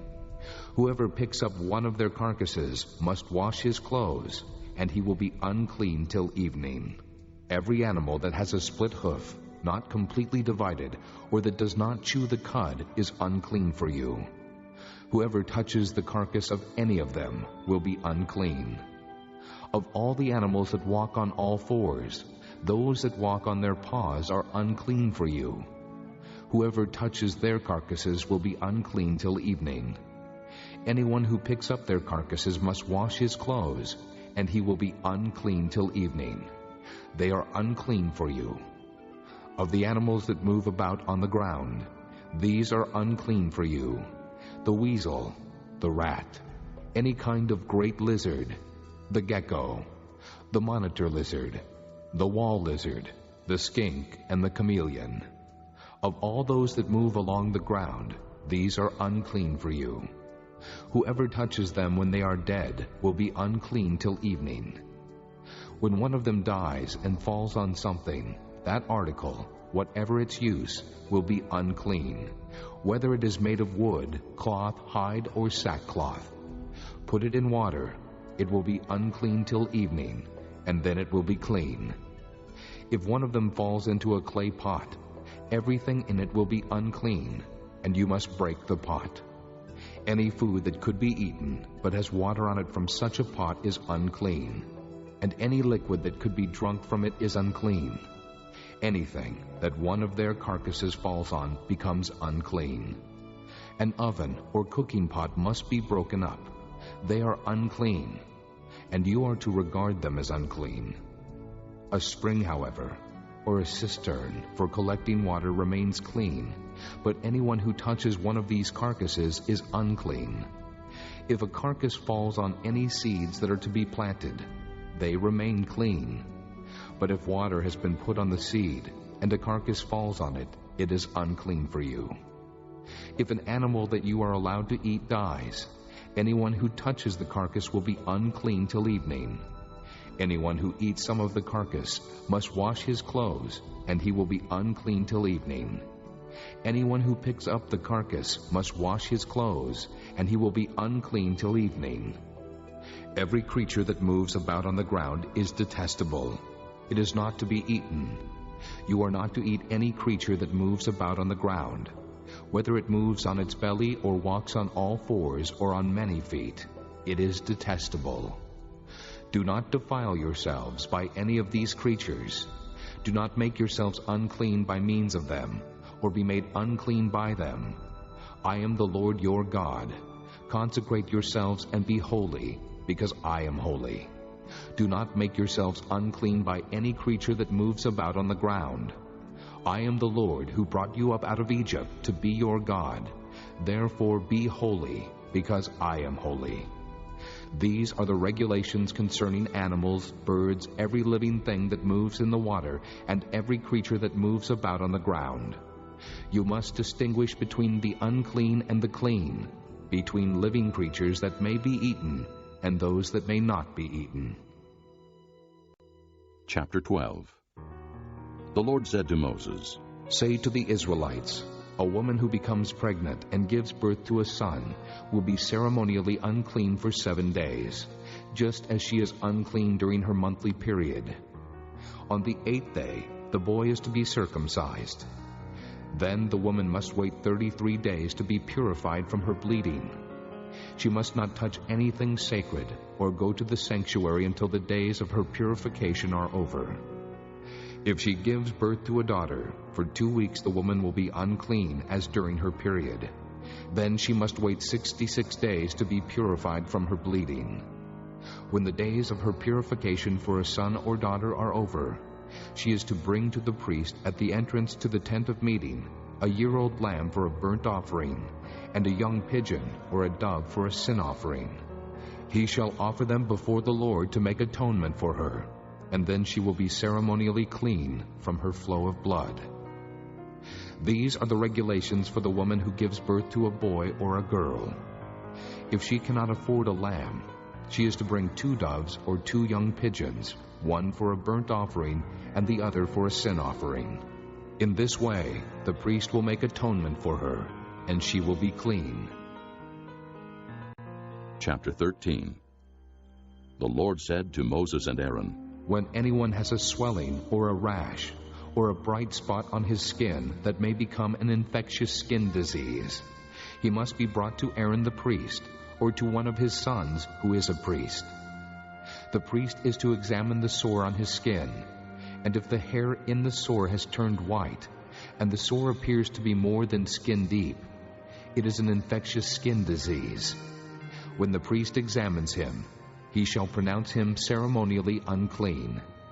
If the spot on his skin is white, but does not appear to be more than skin deep, and the hair in it has not turned white, The priest is to put the infected person in isolation for 7 days. On the 7th day, the priest is to examine him, and if he sees that the sore is unchanged and has not spread in the skin, he is to keep him in isolation another 7 days. On the 7th day, the priest is to examine him again, and if the sore has faded and has not spread in the skin, the priest shall pronounce him clean. It is only a rash. The man must wash his clothes, and he will be clean. But if the rash does spread in his skin after he has shown himself to the priest to be pronounced clean, he must appear before the priest again. The priest is to examine him, and if the rash has spread in the skin, he shall pronounce him unclean. It is an infectious disease. When anyone has an infectious skin disease, he must be brought to the priest. The priest is to examine him. And if there is a white swelling in the skin that has turned the hair white, and if there is raw flesh in the swelling, it is a chronic skin disease, and the priest shall pronounce him unclean. He is not to put him in isolation, because he is already unclean. If the disease breaks out all over his skin, and so far as the priest can see, it covers all the skin of the infected person from head to foot, the priest is to examine him, and if the disease has covered his whole body, he shall pronounce that person clean. Since it has all turned white, he is clean. But whenever raw flesh appears on him, he will be unclean. When the priest sees the raw flesh, he shall pronounce him unclean. The raw flesh is unclean. He has an infectious disease. Should the raw flesh change and turn white, he must go to the priest. The priest is to examine him, and if the sores have turned white, the priest shall pronounce the infected person clean. Then he will be clean. When someone has a boil on his skin and it heals, and in the place where the boil was, a white swelling or reddish-white spot appears, he must present himself to the priest. The priest is to examine it, and if it appears to be more than skin deep, and the hair in it has turned white, the priest shall pronounce him unclean. It is an infectious skin disease that has broken out where the boil was. But if, when the priest examines it, there is no white hair in it, and it is not more than skin deep, and has faded, then the priest is to put him in isolation for 7 days. If it is spreading in the skin, the priest shall pronounce him unclean. It is infectious. But if the spot is unchanged and has not spread, it is only a scar from the boil, and the priest shall pronounce him clean. When someone has a burn on his skin, and a reddish white or white spot appears in the raw flesh of the burn, the priest is to examine the spot, and if the hair in it has turned white, and it appears to be more than skin deep, it is an infectious disease that has broken out in the burn. The priest shall pronounce him unclean. It is an infectious skin disease. But if the priest examines it, and there is no white hair in the spot, and if it is not more than skin deep and has faded, then the priest is to put him in isolation for 7 days. On the 7th day the priest is to examine him, and if it is spreading in the skin, the priest shall pronounce him unclean. It is an infectious skin disease. If, however, the spot is unchanged and has not spread in the skin, but has faded, it is a swelling from the burn, and the priest shall pronounce him clean. It is only a scar from the burn.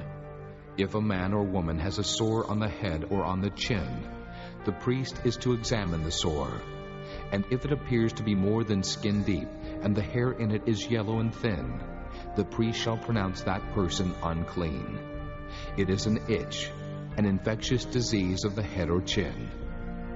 But if, when the priest examines this kind of sore, it does not seem to be more than skin deep, and there is no black hair in it, then the priest is to put the infected person in isolation for 7 days. On the 7th day, the priest is to examine the sore, and if the itch has not spread, and there is no yellow hair in it, and it does not appear to be more than skin deep, he must be shaved except for the diseased area, and the priest is to keep him in isolation another 7 days. On the 7th day, the priest is to examine the itch, and if it has not spread in the skin, and appears to be no more than skin deep, the priest shall pronounce him clean. He must wash his clothes, and he will be clean. But if the itch does spread in the skin after he is pronounced clean, the priest is to examine him. And if the itch has spread in the skin, the priest does not need to look for yellow hair. The person is unclean. If, however, in his judgment it is unchanged, and black hair has grown in it, the itch is healed, he is clean, and the priest shall pronounce him clean. When a man or woman has white spots on the skin, the priest is to examine them, and if the spots are dull white, it is a harmless rash that is broken out on the skin. That person is clean. When a man has lost his hair and is bald, he is clean. If he has lost his hair from the front of his scalp and has a bald forehead, he is clean. But if he has a reddish-white sore on his bald head or forehead, it is an infectious disease breaking out on his head or forehead. The priest is to examine him, and if the swollen sore on his head or forehead is reddish-white, like an infectious skin disease, the man is diseased and is unclean. The priest shall pronounce him unclean because of the sore on his head. The person with such an infectious disease must wear torn clothes. Let his hair be unkempt. Cover the lower part of his face and cry out, "Unclean!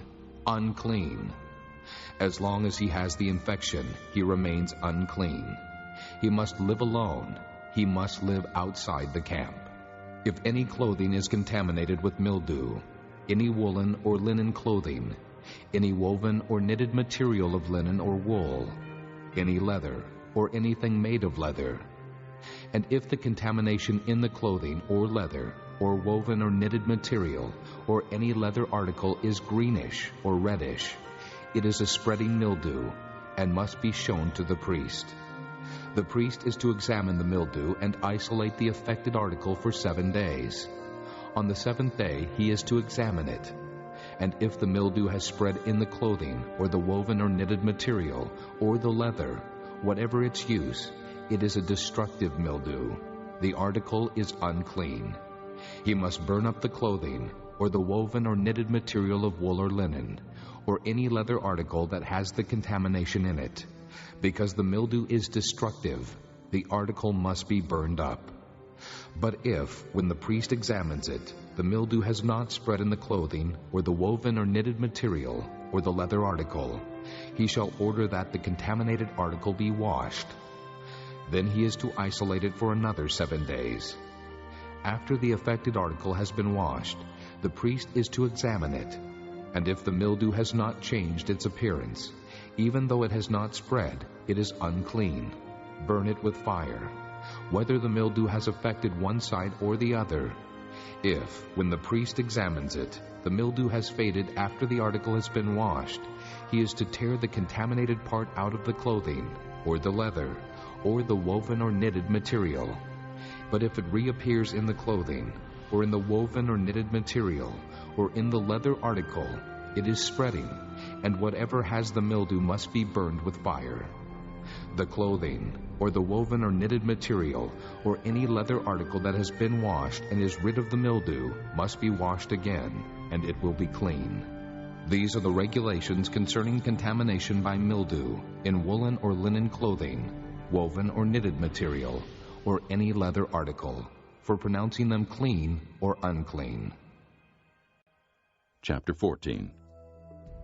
The Lord said to Moses, These are the regulations for the diseased person at the time of his ceremonial cleansing when he is brought to the priest. The priest is to go outside the camp and examine him. If the person has been healed of his infectious skin disease, the priest shall order that 2 live clean birds and some cedar wood, scarlet yarn and hyssop be brought for the one to be cleansed. Then the priest shall order that one of the birds be killed over fresh water in a clay pot. He is then to take the live bird and dip it, together with the cedar wood, the scarlet yarn, and the hyssop, into the blood of the bird that was killed over the fresh water. 7 times he shall sprinkle the one to be cleansed of the infectious disease, and pronounce him clean. Then he is to release the live bird in the open fields. The person to be cleansed must wash his clothes, shave off all his hair, and bathe with water. Then he will be ceremonially clean. After this, he may come into the camp, but he must stay outside his tent for 7 days. On the 7th day, he must shave off all his hair. He must shave his head, his beard, his eyebrows, and the rest of his hair. He must wash his clothes and bathe himself with water, and he will be clean. On the 8th day, he must bring 2 male lambs and 1 ewe lamb, a year old, each without defect, along with 3/10 of an ephah of fine flour mixed with oil for a grain offering, and 1 log of oil. The priest who pronounces him clean shall present both the one to be cleansed and his offerings before the Lord at the entrance to the tent of meeting. Then the priest is to take 1 of the male lambs and offer it as a guilt offering, along with the log of oil. He shall wave them before the Lord as a wave offering. He is to slaughter the lamb in the holy place, where the sin offering and the burnt offering are slaughtered. Like the sin offering, the guilt offering belongs to the priest. It is most holy. The priest is to take some of the blood of the guilt offering and put it on the lobe of the right ear of the one to be cleansed, on the thumb of his right hand, and on the big toe of his right foot. The priest shall then take some of the log of oil, pour it in the palm of his own left hand, dip his right forefinger into the oil in his palm, and with his finger sprinkle some of it before the Lord 7 times. The priest is to put some of the oil remaining in his palm on the lobe of the right ear of the one to be cleansed, on the thumb of his right hand, and on the big toe of his right foot, on top of the blood of the guilt offering. The rest of the oil in his palm the priest shall put on the head of the one to be cleansed, and make atonement for him before the Lord. Then the priest is to sacrifice the sin offering, and make atonement for the one to be cleansed from his uncleanness. After that, the priest shall slaughter the burnt offering, and offer it on the altar, together with the grain offering, and make atonement for him, and he will be clean.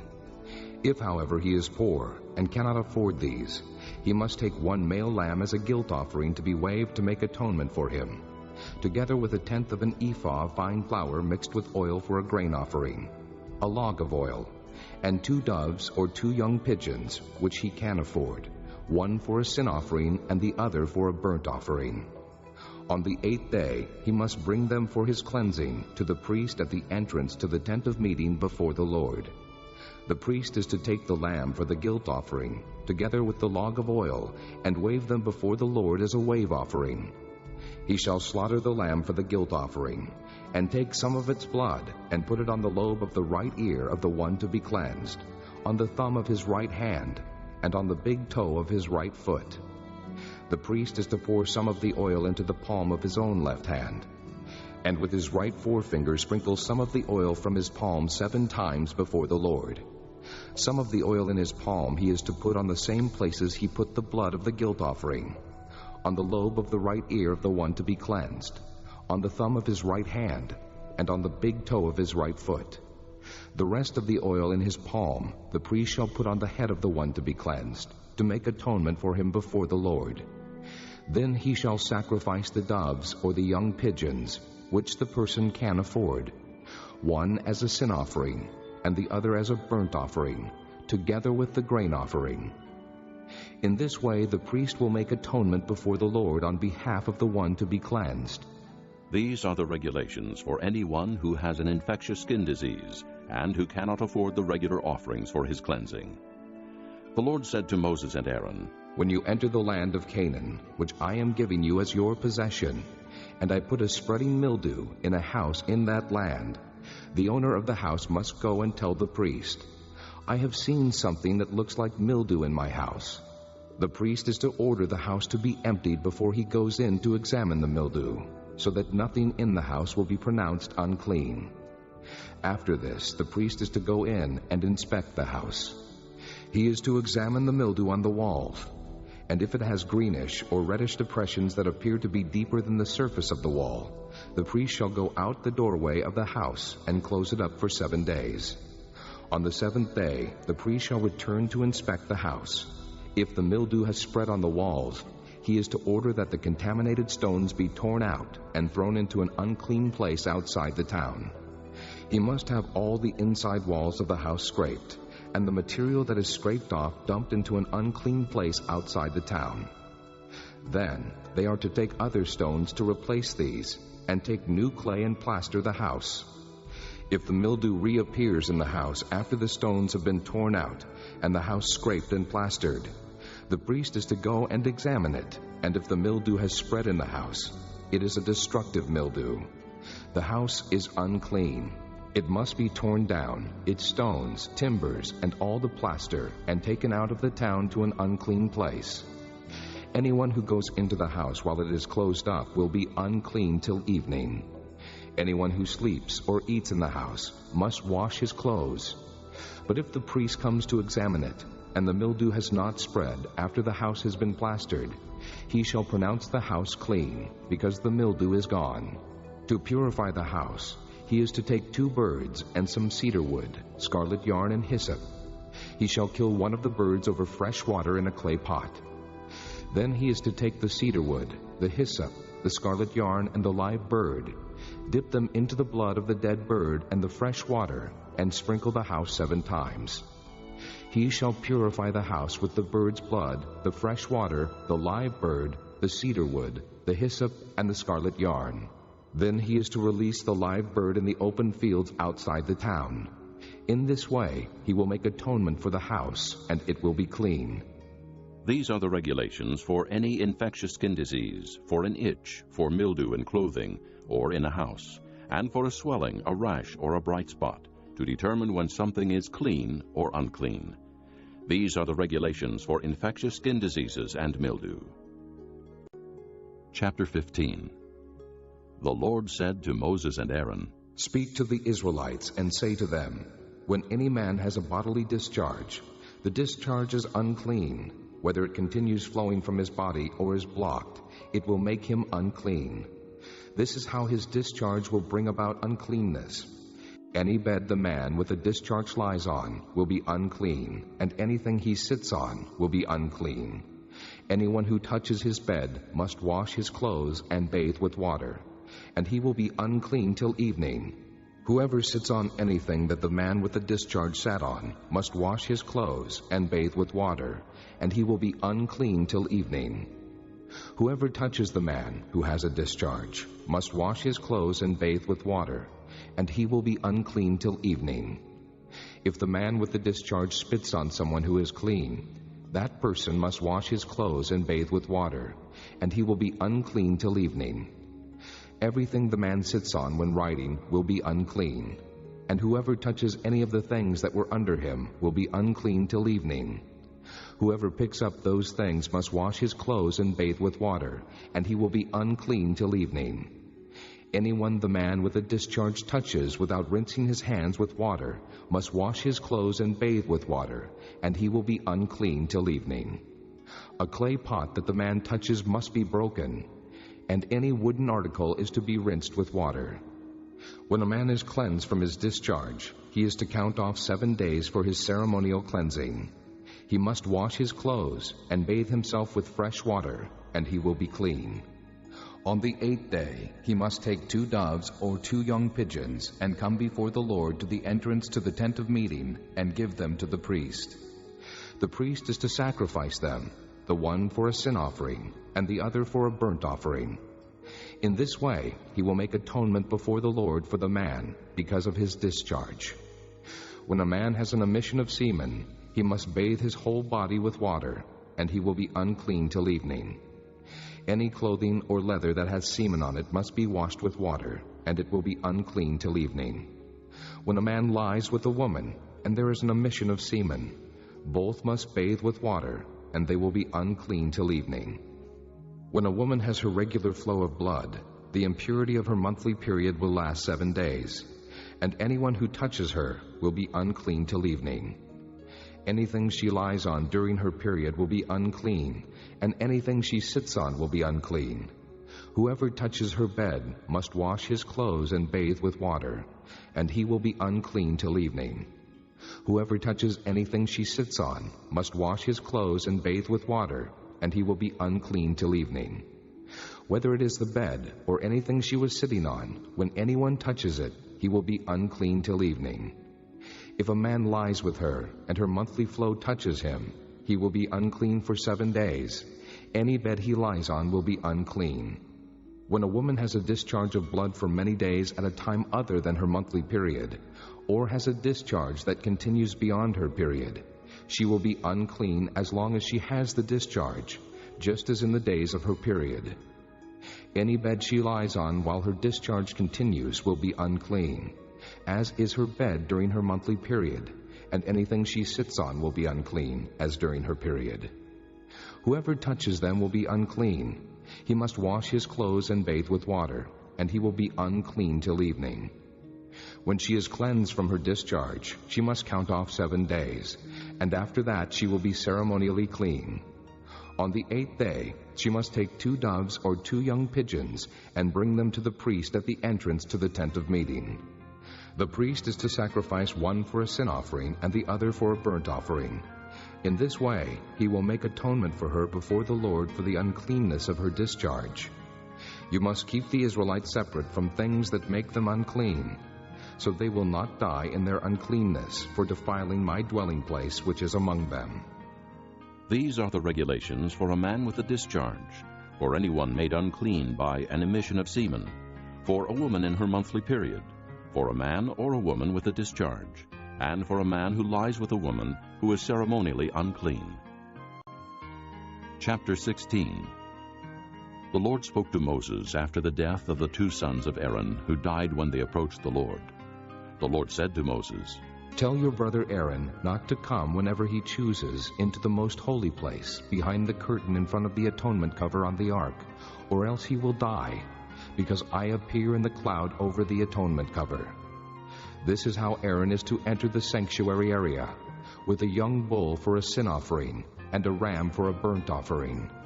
He is to put on the sacred linen tunic with linen undergarments next to his body.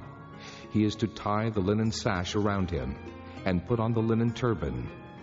These are sacred garments, so he must bathe himself with water before he puts them on. From the Israelite community, he is to take 2 male goats for a sin offering and a ram for a burnt offering. Aaron is to offer the bull for his own sin offering to make atonement for himself and his household. Then he is to take the 2 goats and present them before the Lord at the entrance to the tent of meeting. He is to cast lots for the 2 goats, one lot for the Lord, and the other for the scapegoat. Aaron shall bring the goat whose lot falls to the Lord, and sacrifice it for a sin offering. But the goat chosen by lot as the scapegoat shall be presented alive before the Lord, to be used for making atonement by sending it into the desert as a scapegoat. Aaron shall bring the bull for his own sin offering, to make atonement for himself and his household, and he is to slaughter the bull for his own sin offering. He is to take a censer full of burning coals from the altar before the Lord, and 2 handfuls of finely ground fragrant incense, and take them behind the curtain. He is to put the incense on the fire before the Lord, and the smoke of the incense will conceal the atonement cover above the testimony, so that he will not die. He is to take some of the bull's blood, and with his finger sprinkle it on the front of the atonement cover. Then he shall sprinkle some of it with his finger 7 times before the atonement cover. He shall then slaughter the goat for the sin offering for the people, and take its blood behind the curtain, and do with it as he did with the bull's blood. He shall sprinkle it on the atonement cover and in front of it. In this way, he will make atonement for the most holy place, because of the uncleanness and rebellion of the Israelites, whatever their sins have been. He is to do the same for the tent of meeting, which is among them in the midst of their uncleanness. No one is to be in the tent of meeting from the time Aaron goes in to make atonement in the most holy place until he comes out, having made atonement for himself, his household, and the whole community of Israel. Then he shall come out to the altar that is before the Lord and make atonement for it. He shall take some of the bull's blood and some of the goat's blood, and put it on all the horns of the altar. He shall sprinkle some of the blood on it with his finger 7 times to cleanse it, and to consecrate it from the uncleanness of the Israelites. When Aaron has finished making atonement for the most holy place, the tent of meeting, and the altar, he shall bring forward the live goat. He is to lay both hands on the head of the live goat, and confess over it all the wickedness and rebellion of the Israelites, all their sins, and put them on the goat's head. He shall send the goat away into the desert in the care of a man appointed for the task.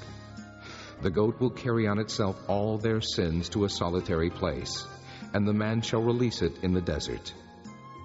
Then Aaron is to go into the tent of meeting, and take off the linen garments he put on before he entered the most holy place, and he is to leave them there. He shall bathe himself with water in a holy place, and put on his regular garments. Then he shall come out and sacrifice the burnt offering for himself and the burnt offering for the people, to make atonement for himself and for the people. He shall also burn the fat of the sin offering on the altar. The man who releases the goat as a scapegoat must wash his clothes and bathe himself with water. Afterward he may come into the camp. The bull and the goat for the sin offerings, whose blood was brought into the most holy place to make atonement, must be taken outside the camp. Their hides, flesh, and offal are to be burned up. The man who burns them must wash his clothes and bathe himself with water. Afterward he may come into the camp. This is to be a lasting ordinance for you. On the 10th day of the 7th month you must deny yourselves and not do any work, whether native-born or an alien living among you, because on this day atonement will be made for you, to cleanse you. Then, before the Lord, you will be clean from all your sins. It is a Sabbath of rest, and you must deny yourselves. It is a lasting ordinance. The priest who is anointed and ordained to succeed his father as high priest is to make atonement. He is to put on the sacred linen garments and make atonement for the most holy place, for the tent of meeting and the altar, and for the priests and all the people of the community. This is to be a lasting ordinance for you. Atonement is to be made once a year for all the sins of the Israelites. And it was done, as the Lord commanded Moses. Chapter 17. The Lord said to Moses, Speak to Aaron and his sons, and to all the Israelites, and say to them, This is what the Lord has commanded. Any Israelite who sacrifices an ox, a lamb, or a goat in the camp or outside of it, instead of bringing it to the entrance to the tent of meeting, to present it as an offering to the Lord in front of the tabernacle of the Lord, that man shall be considered guilty of bloodshed. He has shed blood and must be cut off from his people. This is so the Israelites will bring to the Lord the sacrifices they are now making in the open fields. They must bring them to the priest, that is, to the Lord, at the entrance to the tent of meeting, and sacrifice them as fellowship offerings. The priest is to sprinkle the blood against the altar of the Lord at the entrance to the tent of meeting, and burn the fat as an aroma pleasing to the Lord. They must no longer offer any of their sacrifices to the goat idols to whom they prostitute themselves. This is to be a lasting ordinance for them and for the generations to come. Say to them, Any Israelite or any alien living among them who offers a burnt offering or sacrifice and does not bring it to the entrance to the tent of meeting to sacrifice it to the Lord, that man must be cut off from his people. Any Israelite or any alien living among them who eats any blood, I will set my face against that person who eats blood and will cut him off from his people. For the life of a creature is in the blood, and I have given it to you to make atonement for yourselves on the altar. It is the blood that makes atonement for one's life. Therefore I say to the Israelites, None of you may eat blood, nor may an alien living among you eat blood. Any Israelite or any alien living among you who hunts any animal or bird that may be eaten must drain out the blood and cover it with earth, because the life of every creature is its blood. That is why I have said to the Israelites, You must not eat the blood of any creature, because the life of every creature is its blood. Anyone who eats it must be cut off. Anyone, whether native-born or alien, who eats anything found dead or torn by wild animals, must wash his clothes and bathe with water, and he will be ceremonially unclean till evening. Then he will be clean. But if he does not wash his clothes and bathe himself, he will be held responsible. Chapter 18. The Lord said to Moses, Speak to the Israelites and say to them, I am the Lord your God. You must not do as they do in Egypt, where you used to live, and you must not do as they do in the land of Canaan, where I am bringing you. Do not follow their practices. You must obey my laws and be careful to follow my decrees. I am the Lord your God. Keep my decrees and laws, for the man who obeys them will live by them. I am the Lord. No one is to approach any close relative to have sexual relations. I am the Lord. Do not dishonor your father by having sexual relations with your mother. She is your mother. Do not have relations with her. Do not have sexual relations with your father's wife. That would dishonor your father. Do not have sexual relations with your sister, either your father's daughter or your mother's daughter, whether she was born in the same home or elsewhere. Do not have sexual relations with your son's daughter or your daughter's daughter. That would dishonor you. Do not have sexual relations with the daughter of your father's wife, born to your father. She is your sister. Do not have sexual relations with your father's sister. She is your father's close relative. Do not have sexual relations with your mother's sister, because she is your mother's close relative. Do not dishonor your father's brother by approaching his wife to have sexual relations. She is your aunt. Do not have sexual relations with your daughter-in-law. She is your son's wife. Do not have relations with her. Do not have sexual relations with your brother's wife. That would dishonor your brother. Do not have sexual relations with both a woman and her daughter. Do not have sexual relations with either her son's daughter or her daughter's daughter. They are her close relatives. That is wickedness. Do not take your wife's sister as a rival wife and have sexual relations with her while your wife is living. Do not approach a woman to have sexual relations during the uncleanness of her monthly period. Do not have sexual relations with your neighbor's wife and defile yourself with her. Do not give any of your children to be sacrificed to Molech, for you must not profane the name of your God. I am the Lord. Do not lie with a man as one lies with a woman. That is detestable.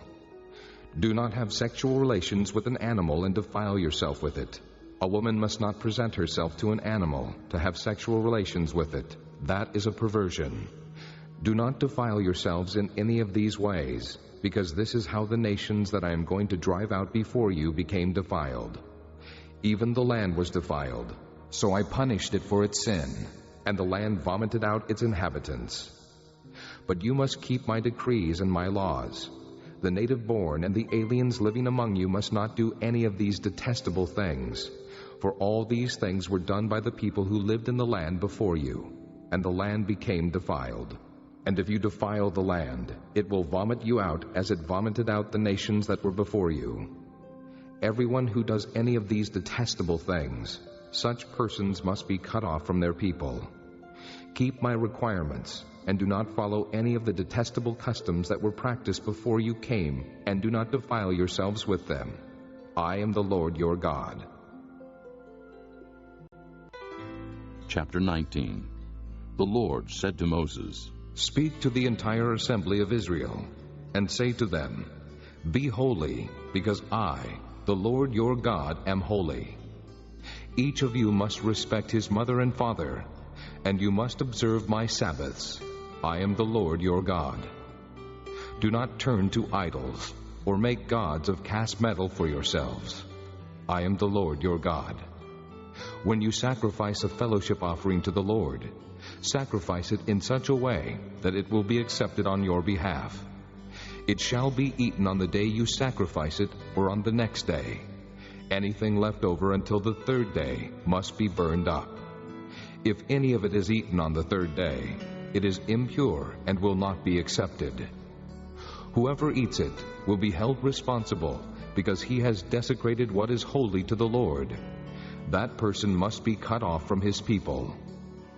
When you reap the harvest of your land, do not reap to the very edges of your field, or gather the gleanings of your harvest. Do not go over your vineyard a second time, or pick up the grapes that have fallen. Leave them for the poor and the alien. I am the Lord your God. Do not steal. Do not lie. Do not deceive one another. Do not swear falsely by my name, and so profane the name of your God. I am the Lord. Do not defraud your neighbor or rob him. Do not hold back the wages of a hired man overnight. Do not curse the deaf, or put a stumbling block in front of the blind, but fear your God. I am the Lord. Do not pervert justice. Do not show partiality to the poor or favoritism to the great, but judge your neighbor fairly. Do not go about spreading slander among your people. Do not do anything that endangers your neighbor's life. I am the Lord. Do not hate your brother in your heart. Rebuke your neighbor frankly, so you will not share in his guilt. Do not seek revenge or bear a grudge against one of your people, but love your neighbor as yourself. I am the Lord. Keep my decrees. Do not mate different kinds of animals. Do not plant your field with two kinds of seed. Do not wear clothing woven of two kinds of material. If a man sleeps with a woman who is a slave girl promised to another man, but who has not been ransomed or given her freedom, there must be due punishment. Yet they are not to be put to death, because she had not been freed. The man, however, must bring a ram to the entrance to the tent of meeting for a guilt offering to the Lord. With the ram of the guilt offering, the priest is to make atonement for him before the Lord for the sin he has committed, and his sin will be forgiven. When you enter the land and plant any kind of fruit tree, regard its fruit as forbidden. For 3 years you are to consider it forbidden. It must not be eaten. In the 4th year all its fruit will be holy, an offering of praise to the Lord. But in the 5th year you may eat its fruit.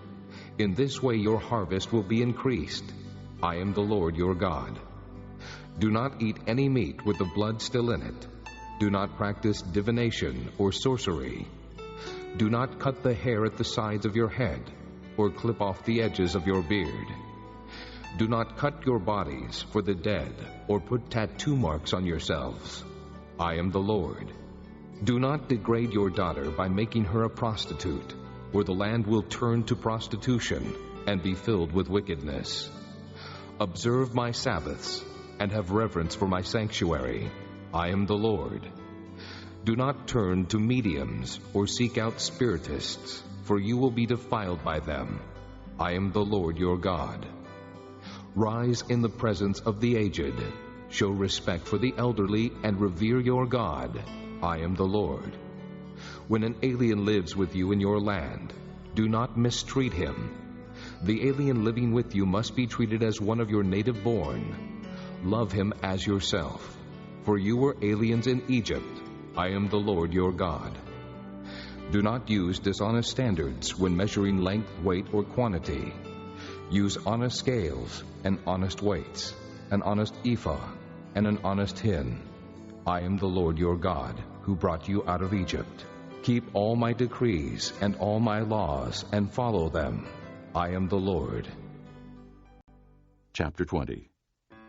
The Lord said to Moses, Say to the Israelites, any Israelite or any alien living in Israel who gives any of his children to Molech must be put to death. The people of the community are to stone him. I will set my face against that man, and I will cut him off from his people. For by giving his children to Molech, he has defiled my sanctuary and profaned my holy name. If the people of the community close their eyes when that man gives one of his children to Molech, and they fail to put him to death, I will set my face against that man and his family, and will cut off from their people both him and all who follow him in prostituting themselves to Molech. I will set my face against the person who turns to mediums and spiritists to prostitute himself by following them, and I will cut him off from his people. Consecrate yourselves and be holy, because I am the Lord your God. Keep my decrees and follow them. I am the Lord who makes you holy. If anyone curses his father or mother, he must be put to death. He has cursed his father or his mother, and his blood will be on his own head. If a man commits adultery with another man's wife, with the wife of his neighbor, both the adulterer and the adulteress must be put to death. If a man sleeps with his father's wife, he has dishonored his father. Both the man and the woman must be put to death. Their blood will be on their own heads. If a man sleeps with his daughter-in-law, both of them must be put to death.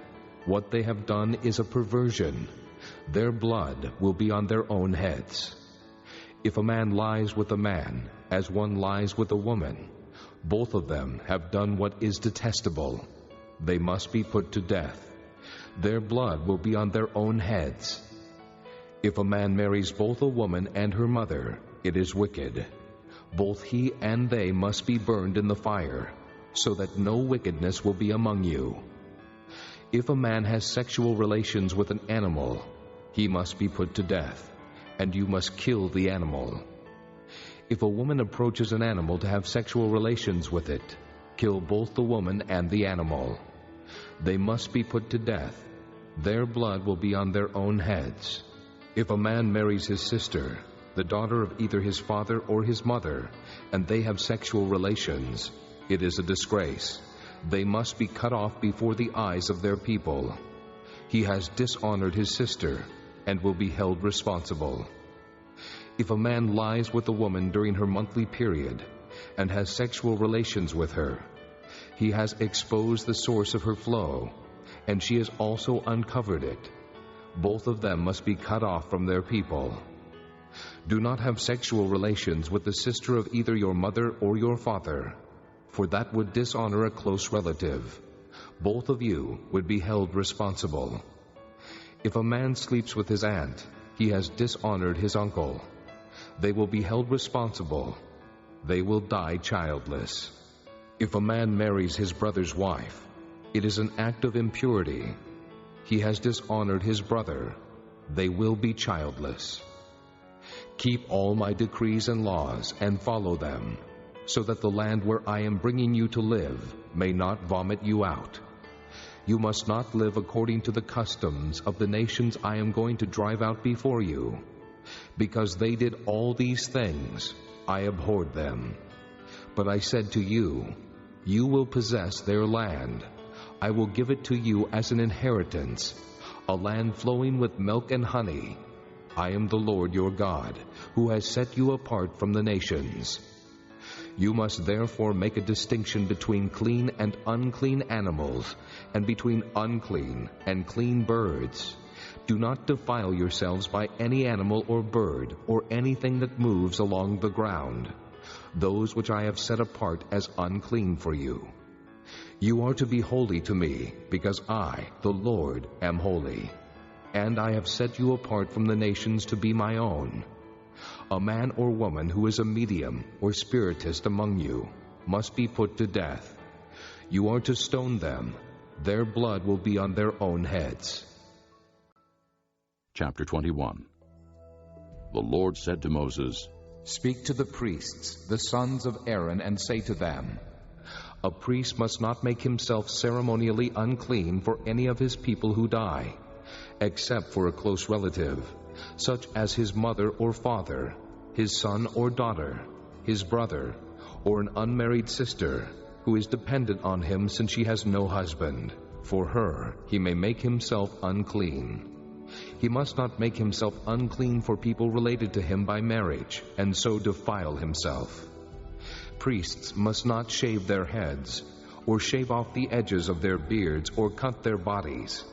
They must be holy to their God, and must not profane the name of their God, because they present the offerings made to the Lord by fire, the food of their God. They are to be holy. They must not marry women defiled by prostitution or divorced from their husbands, because priests are holy to their God. Regard them as holy, because they offer up the food of your God. Consider them holy, because I, the Lord, am holy. I who make you holy. If a priest's daughter defiles herself by becoming a prostitute, she disgraces her father. She must be burned in the fire.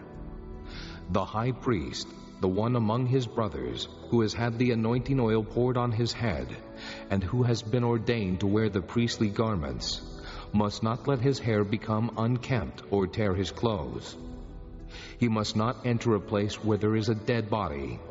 He must not make himself unclean, even for his father or mother, nor leave the sanctuary of his God or desecrate it, because he has been dedicated by the anointing oil of his God. I am the Lord. The woman he marries must be a virgin. He must not marry a widow, a divorced woman, or a woman defiled by prostitution, but only a virgin from his own people. So he will not defile his offspring among his people. I am the Lord who makes him holy. The Lord said to Moses, Say to Aaron, for the generations to come, none of your descendants who has a defect may come near to offer the food of his God. No man who has any defect may come near. No man who is blind or lame, disfigured or deformed. No man with a crippled foot or hand, or who is hunchbacked or dwarfed, or who has any eye defect, or who has festering or running sores or damaged testicles. No descendant of Aaron the priest who has any defect is to come near to present the offerings made to the Lord by fire. He has a defect. He must not come near to offer the food of his God. He may eat the most holy food of his God, as well as the holy food. Yet because of his defect, he must not go near the curtain or approach the altar, and so desecrate my sanctuary. I am the Lord who makes them holy. So Moses told this to Aaron and his sons, and to all the Israelites. Chapter 22. The Lord said to Moses, Tell Aaron and his sons to treat with respect the sacred offerings the Israelites consecrate to me, so they will not profane my holy name. I am the Lord. Say to them, for the generations to come, if any of your descendants is ceremonially unclean, and yet comes near the sacred offerings that the Israelites consecrate to the Lord, that person must be cut off from my presence. I am the Lord. If a descendant of Aaron has an infectious skin disease or a bodily discharge, he may not eat the sacred offerings until he is cleansed. He will also be unclean if he touches something defiled by a corpse or by anyone who has an emission of semen, or if he touches any crawling thing that makes him unclean, or any person who makes him unclean, whatever the uncleanness may be. The one who touches any such thing will be unclean till evening. He must not eat any of the sacred offerings unless he has bathed himself with water. When the sun goes down, he will be clean, and after that he may eat the sacred offerings, for they are his food. He must not eat anything found dead or torn by wild animals, and so become unclean through it. I am the Lord. The priests are to keep my requirements so that they do not become guilty and die for treating them with contempt. I am the Lord who makes them holy. No one outside a priest's family may eat the sacred offering, nor may the guest of a priest or his hired worker eat it. But if a priest buys a slave with money, or if a slave is born in his household, that slave may eat his food. If a priest's daughter marries anyone other than a priest, she may not eat any of the sacred contributions. But if a priest's daughter becomes a widow or is divorced, yet has no children, and she returns to live in her father's house as in her youth, she may eat of her father's food. No unauthorized person, however, may eat any of it. If anyone eats a sacred offering by mistake, he must make restitution to the priest for the offering, and add 1/5 of the value to it. The priests must not desecrate the sacred offerings the Israelites present to the Lord by allowing them to eat the sacred offerings, and so bring upon them guilt requiring payment. I am the Lord who makes them holy. The Lord said to Moses, Speak to Aaron and his sons, and to all the Israelites, and say to them, If any of you, either an Israelite or an alien living in Israel, presents a gift for a burnt offering to the Lord, either to fulfill a vow or as a free will offering, you must present a male without defect from the cattle, sheep, or goats, in order that it may be accepted on your behalf. Do not bring anything with a defect, because it will not be accepted on your behalf. When anyone brings from the herd or flock a fellowship offering to the Lord to fulfill a special vow, or as a free will offering, it must be without defect or blemish to be acceptable. Do not offer to the Lord the blind, the injured, or the maimed, or anything with warts, or festering or running sores. Do not place any of these on the altar as an offering made to the Lord by fire. You may, however, present as a free will offering an ox or a sheep that is deformed or stunted. but it will not be accepted in fulfillment of a vow. You must not offer to the Lord an animal whose testicles are bruised, crushed, torn, or cut. You must not do this in your own land, and you must not accept such animals from the hand of a foreigner and offer them as the food of your God. They will not be accepted on your behalf, because they are deformed and have defects. The Lord said to Moses, When a calf, a lamb, or a goat is born, it is to remain with its mother for 7 days. From the 8th day on, it will be acceptable as an offering made to the Lord by fire. Do not slaughter a cow or a sheep and its young on the same day. When you sacrifice a thank offering to the Lord, sacrifice it in such a way that it will be accepted on your behalf. It must be eaten that same day. Leave none of it till morning. I am the Lord. Keep my commands and follow them. I am the Lord. Do not profane my holy name. I must be acknowledged as holy by the Israelites. I am the Lord, who makes you holy and who brought you out of Egypt to be your God. I am the Lord. Chapter 23. The Lord said to Moses, Speak to the Israelites and say to them, These are my appointed feasts, the appointed feasts of the Lord, which you are to proclaim as sacred assemblies.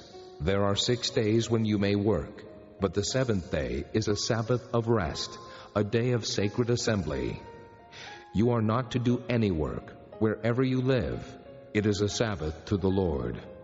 These are the Lord's appointed feasts, the sacred assemblies you are to proclaim at their appointed times. The Lord's Passover begins at twilight on the 14th day of the first month.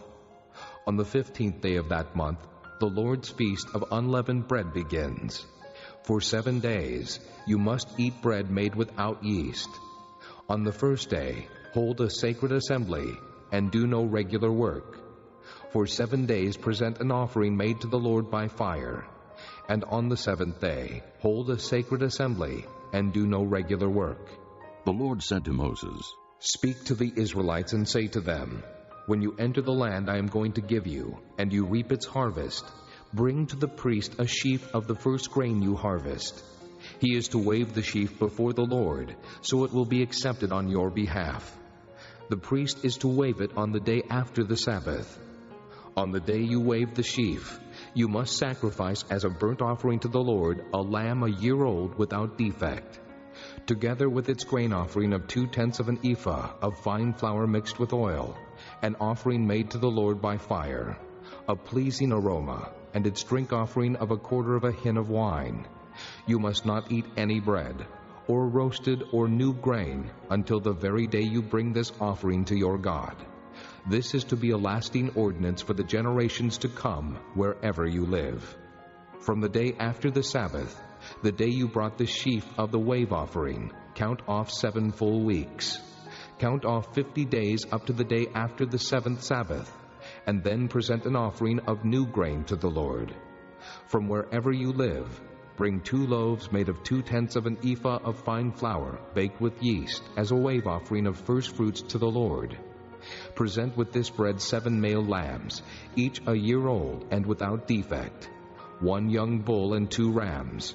They will be a burnt offering to the Lord, together with their grain offerings and drink offerings, an offering made by fire, an aroma pleasing to the Lord. Then sacrifice 1 male goat for a sin offering and 2 lambs each a year old for a fellowship offering. The priest is to wave the 2 lambs before the Lord as a wave offering, together with the bread of the first fruits. They are a sacred offering to the Lord for the priest. On that same day, you are to proclaim a sacred assembly and do no regular work. This is to be a lasting ordinance for the generations to come, wherever you live. When you reap the harvest of your land, do not reap to the very edges of your field or gather the gleanings of your harvest. Leave them for the poor and the alien. I am the Lord your God. The Lord said to Moses, Say to the Israelites, On the first day of the 7th month, you are to have a day of rest, a sacred assembly commemorated with trumpet blasts. Do no regular work, but present an offering made to the Lord by fire. The Lord said to Moses, The 10th day of this 7th month is the Day of Atonement. Hold a sacred assembly, and deny yourselves, and present an offering made to the Lord by fire. Do no work on that day, because it is the Day of Atonement, when atonement is made for you before the Lord your God. Anyone who does not deny himself on that day must be cut off from his people. I will destroy from among his people anyone who does any work on that day. You shall do no work at all. This is to be a lasting ordinance for the generations to come wherever you live.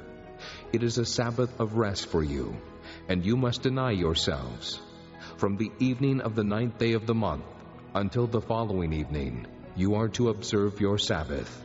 The Lord said to Moses, Say to the Israelites, on the 15th day of the 7th month, the Lord's Feast of Tabernacles begins, and it lasts for 7 days. The first day is a sacred assembly. Do no regular work. For 7 days present offerings made to the Lord by fire, and on the 8th day hold a sacred assembly, and present an offering made to the Lord by fire. It is the closing assembly. Do no regular work. These are the Lord's appointed feasts, which you are to proclaim as sacred assemblies for bringing offerings made to the Lord by fire, the burnt offerings and grain offerings, sacrifices and drink offerings required for each day. These offerings are in addition to those for the Lord's Sabbaths, and in addition to your gifts, and whatever you have vowed, and all the freewill offerings you give to the Lord. So beginning with the 15th day of the 7th month, after you have gathered the crops of the land, celebrate the festival to the Lord for 7 days. The first day is a day of rest, and the 8th day also is a day of rest. On the first day, you are to take choice fruit from the trees, and palm fronds, leafy branches, and poplars, and rejoice before the Lord your God for 7 days. Celebrate this as a festival to the Lord for 7 days each year. This is to be a lasting ordinance for the generations to come. Celebrate it in the 7th month. Live in booths for 7 days. All native-born Israelites are to live in booths. So your descendants will know that I had the Israelites live in booths when I brought them out of Egypt. I am the Lord your God. So Moses announced to the Israelites the appointed feasts of the Lord. This concludes Disc 7. Chapter 24. The Lord said to Moses, Command the Israelites to bring you clear oil of pressed olives for the light, so that the lamps may be kept burning continually. Outside the curtain of the testimony in the tent of meeting, Aaron is to tend the lamps before the Lord from evening till morning continually.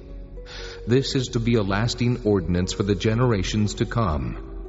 The lamps on the pure gold lampstand before the Lord must be tended continually. Take fine flour and bake 12 loaves of bread, using 2/10 of an ephah for each loaf. Set them in 2 rows, 6 in each row, on the table of pure gold before the Lord. Along each row put some pure incense as a memorial portion to represent the bread, and to be an offering made to the Lord by fire. This bread is to be set out before the Lord regularly, Sabbath after Sabbath, on behalf of the Israelites as a lasting covenant.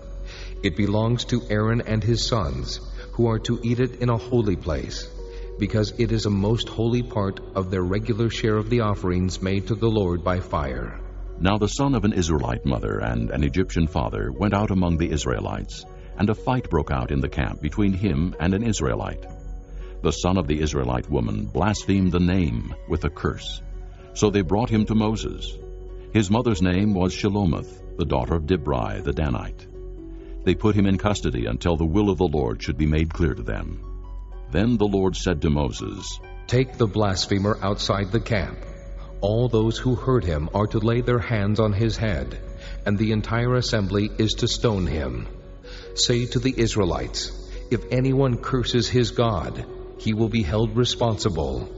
Anyone who blasphemes the name of the Lord must be put to death. The entire assembly must stone him, whether an alien or native born. When he blasphemes the name, he must be put to death. If anyone takes the life of a human being, he must be put to death.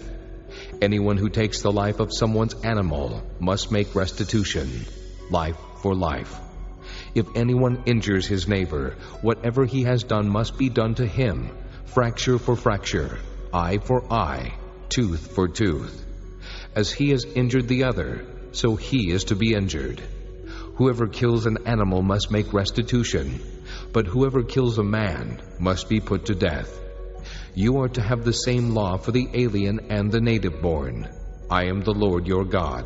Then Moses spoke to the Israelites, and they took the blasphemer outside the camp and stoned him. The Israelites did as the Lord commanded Moses. Chapter 25.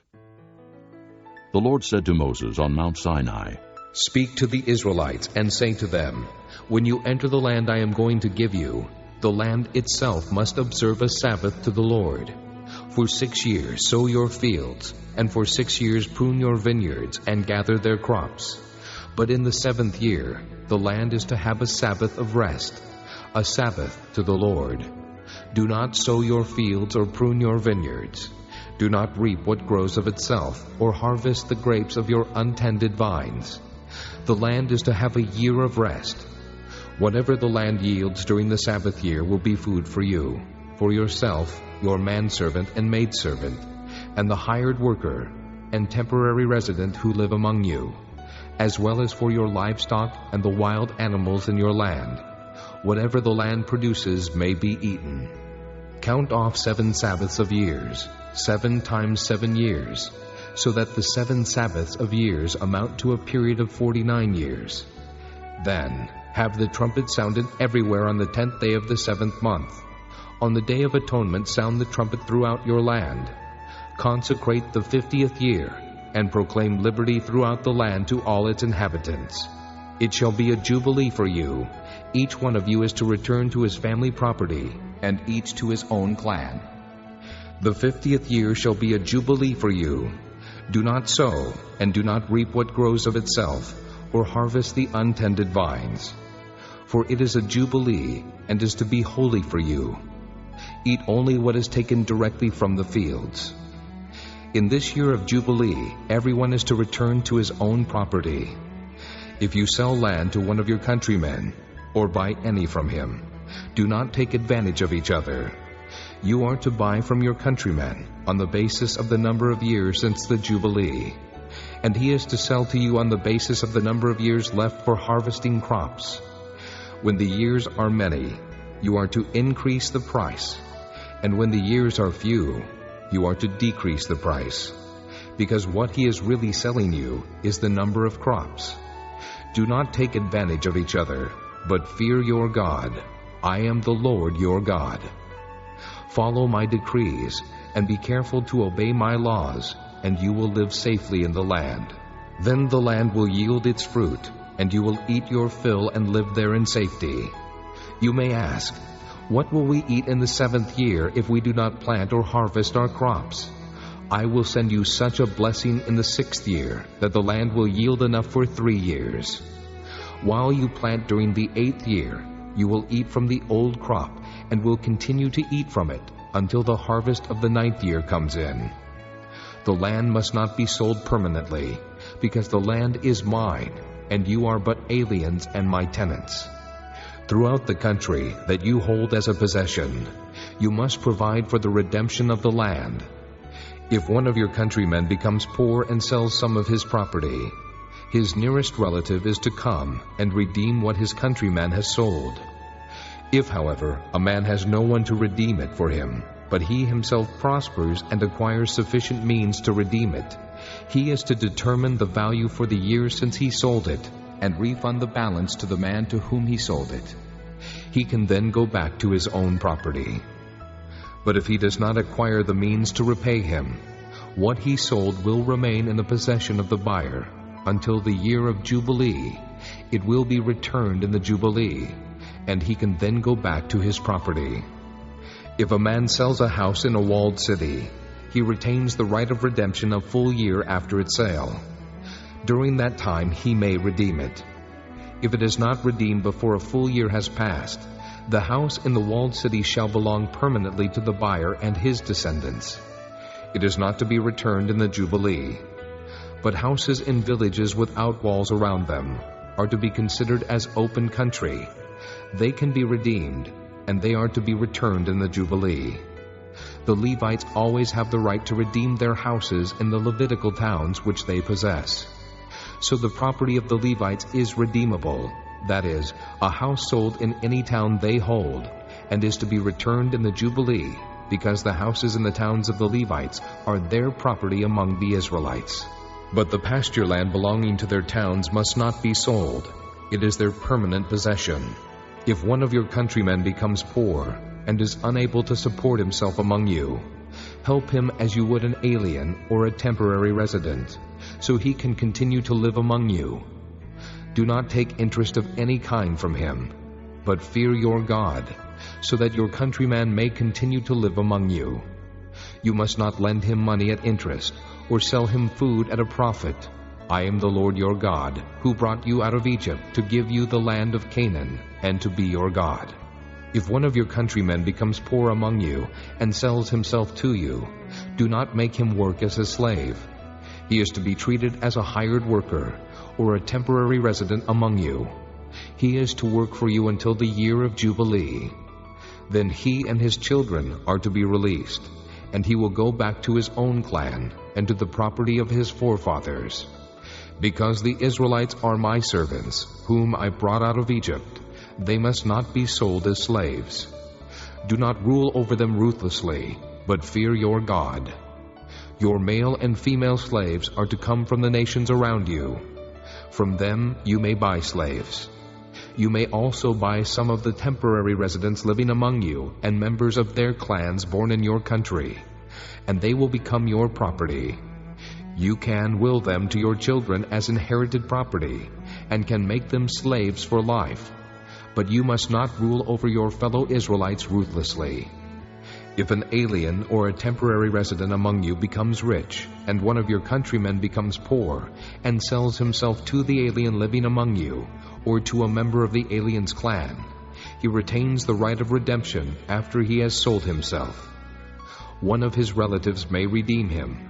An uncle or a cousin, or any blood relative in his clan may redeem him. Or if he prospers, he may redeem himself. He and his buyer are to count the time from the year he sold himself up to the year of Jubilee. The price for his release is to be based on the rate paid to a hired man for that number of years. If many years remain, he must pay for his redemption a larger share of the price paid for him. If only a few years remain until the year of Jubilee, he is to compute that and pay for his redemption accordingly. He is to be treated as a man hired from year to year. You must see to it that his owner does not rule over him ruthlessly. Even if he is not redeemed in any of these ways, he and his children are to be released in the year of Jubilee. For the Israelites belong to me as servants. They are my servants, whom I brought out of Egypt. I am the Lord your God. Chapter 26.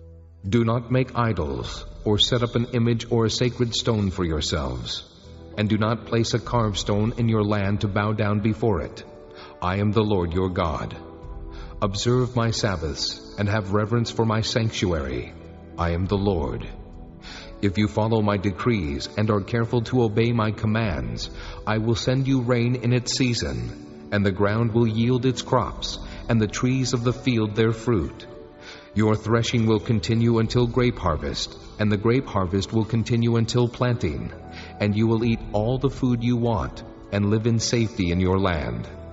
I will grant peace in the land, and you will lie down, and no one will make you afraid.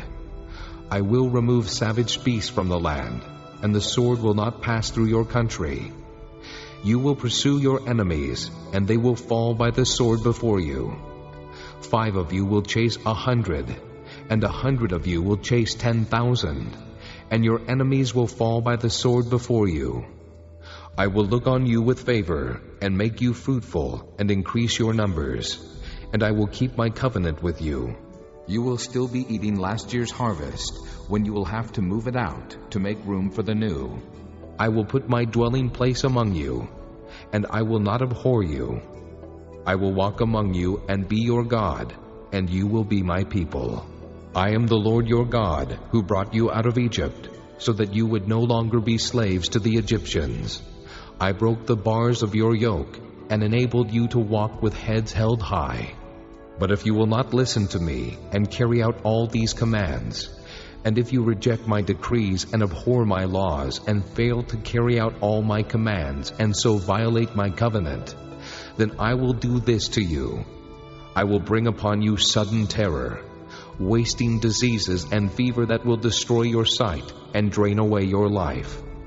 You will plant seed in vain, because your enemies will eat it. I will set my face against you, so that you will be defeated by your enemies.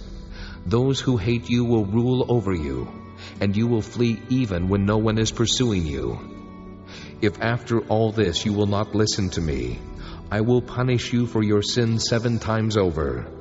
I will break down your stubborn pride, and make the sky above you like iron, and the ground beneath you like bronze. Your strength will be spent in vain, because your soil will not yield its crops, nor will the trees of the land yield their fruit. If you remain hostile toward me, and refuse to listen to me, I will multiply your afflictions 7 times over, as your sins deserve. I will send wild animals against you, and they will rob you of your children, destroy your cattle, and make you so few in number that your roads will be deserted.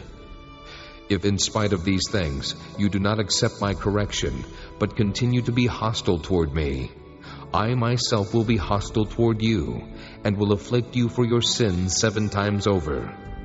And I will bring the sword upon you to avenge the breaking of the covenant. When you withdraw into your cities, I will send a plague among you, and you will be given into enemy hands. When I cut off your supply of bread, 10 women will be able to bake your bread in 1 oven, and they will dole out the bread by weight. You will eat, but you will not be satisfied. If in spite of this you still do not listen to me, but continue to be hostile toward me, then in my anger I will be hostile toward you, and I myself will punish you for your sins 7 times over. You will eat the flesh of your sons and the flesh of your daughters. I will destroy your high places, cut down your incense altars, and pile your dead bodies on the lifeless forms of your idols, and I will abhor you. I will turn your cities into ruins, and lay waste your sanctuaries, and I will take no delight in the pleasing aroma of your offerings. I will lay waste the land, so that your enemies who live there will be appalled. I will scatter you among the nations, and will draw out my sword and pursue you. Your land will be laid waste, and your cities will lie in ruins. Then the land will enjoy its Sabbath years all the time that it lies desolate, and you are in the country of your enemies. Then the land will rest and enjoy its Sabbaths. All the time that it lies desolate, the land will have the rest it did not have during the Sabbaths you lived in it. As for those of you who are left, I will make their hearts so fearful in the lands of their enemies that the sound of a wind-blown leaf will put them to flight. They will run as though fleeing from the sword, and they will fall, even though no one is pursuing them. They will stumble over one another as though fleeing from the sword, even though no one is pursuing them. So you will not be able to stand before your enemies. You will perish among the nations. The land of your enemies will devour you. Those of you who are left will waste away in the lands of their enemies because of their sins. Also, because of their fathers' sins, they will waste away. But if they will confess their sins and the sins of their fathers, their treachery against me and their hostility toward me, which made me hostile toward them so that I sent them into the land of their enemies, then, when their uncircumcised hearts are humbled and they pay for their sin, I will remember my covenant with Jacob, and my covenant with Isaac, and my covenant with Abraham, and I will remember the land. For the land will be deserted by them, and will enjoy its Sabbaths while it lies desolate without them. They will pay for their sins, because they rejected my laws and abhorred my decrees. Yet in spite of this, when they are in the land of their enemies, I will not reject them or abhor them so as to destroy them completely, breaking my covenant with them. I am the Lord their God. But for their sake, I will remember the covenant with their ancestors, whom I brought out of Egypt in the sight of the nations to be their God. I am the Lord. These are the decrees, the laws, and the regulations that the Lord established on Mount Sinai between himself and the Israelites through Moses. Chapter 27. The Lord said to Moses, Speak to the Israelites and say to them, If anyone makes a special vow to dedicate persons to the Lord by giving equivalent values, set the value of a male between the ages of 20 and 60 at 50 shekels of silver, according to the sanctuary shekel. And if it is a female, set her value at 30 shekels. If it is a person between the ages of 5 and 20, set the value of a male at 20 shekels, and of a female at 10 shekels. If it is a person between 1 month and 5 years, set the value of a male at 5 shekels of silver, and that of a female at 3 shekels of silver. If it is a person 60 years old or more, set the value of a male at 15 shekels, and of a female at 10 shekels. If anyone making the vow is too poor to pay the specified amount, he is to present the person to the priest, who will set the value for him according to what the man making the vow can afford. If what he vowed is an animal that is acceptable as an offering to the Lord, such an animal given to the Lord becomes holy. He must not exchange it or substitute a good one for a bad one, or a bad one for a good one. If he should substitute one animal for another, both it and the substitute become holy. If what he vowed is a ceremonially unclean animal, one that is not acceptable as an offering to the Lord, the animal must be presented to the priest, who will judge its quality as good or bad. Whatever value the priest then sets, that is what it will be. If the owner wishes to redeem the animal, he must add a fifth to its value. If a man dedicates his house as something holy to the Lord, the priest will judge its quality as good or bad. Whatever value the priest then sets, so it will remain.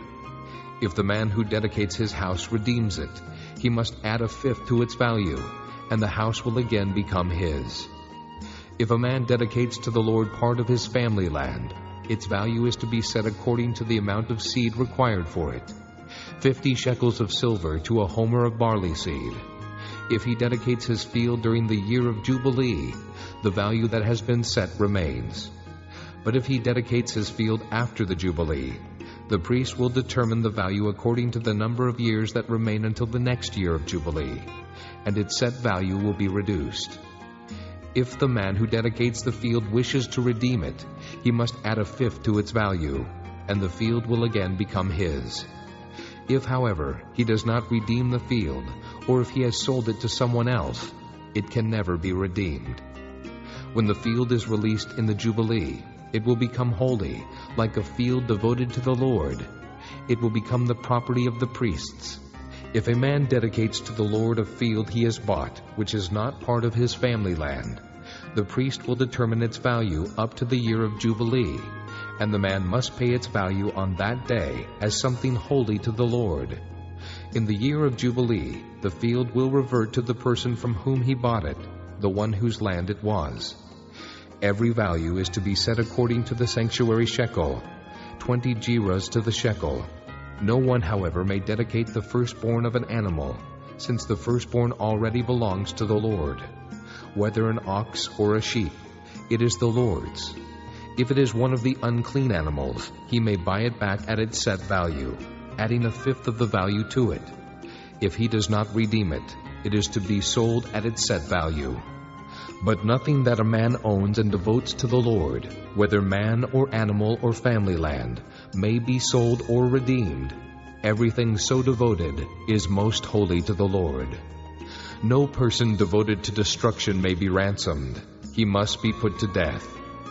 A tithe of everything from the land, whether grain from the soil or fruit from the trees, belongs to the Lord. It is holy to the Lord. If a man redeems any of his tithe, he must add a fifth of the value to it. The entire tithe of the herd and flock, every 10th animal that passes under the shepherd's rod, will be holy to the Lord. He must not pick out the good from the bad or make any substitution. If he does make a substitution, both the animal and its substitute become holy and cannot be redeemed. These are the commands the Lord gave Moses on Mount Sinai for the Israelites.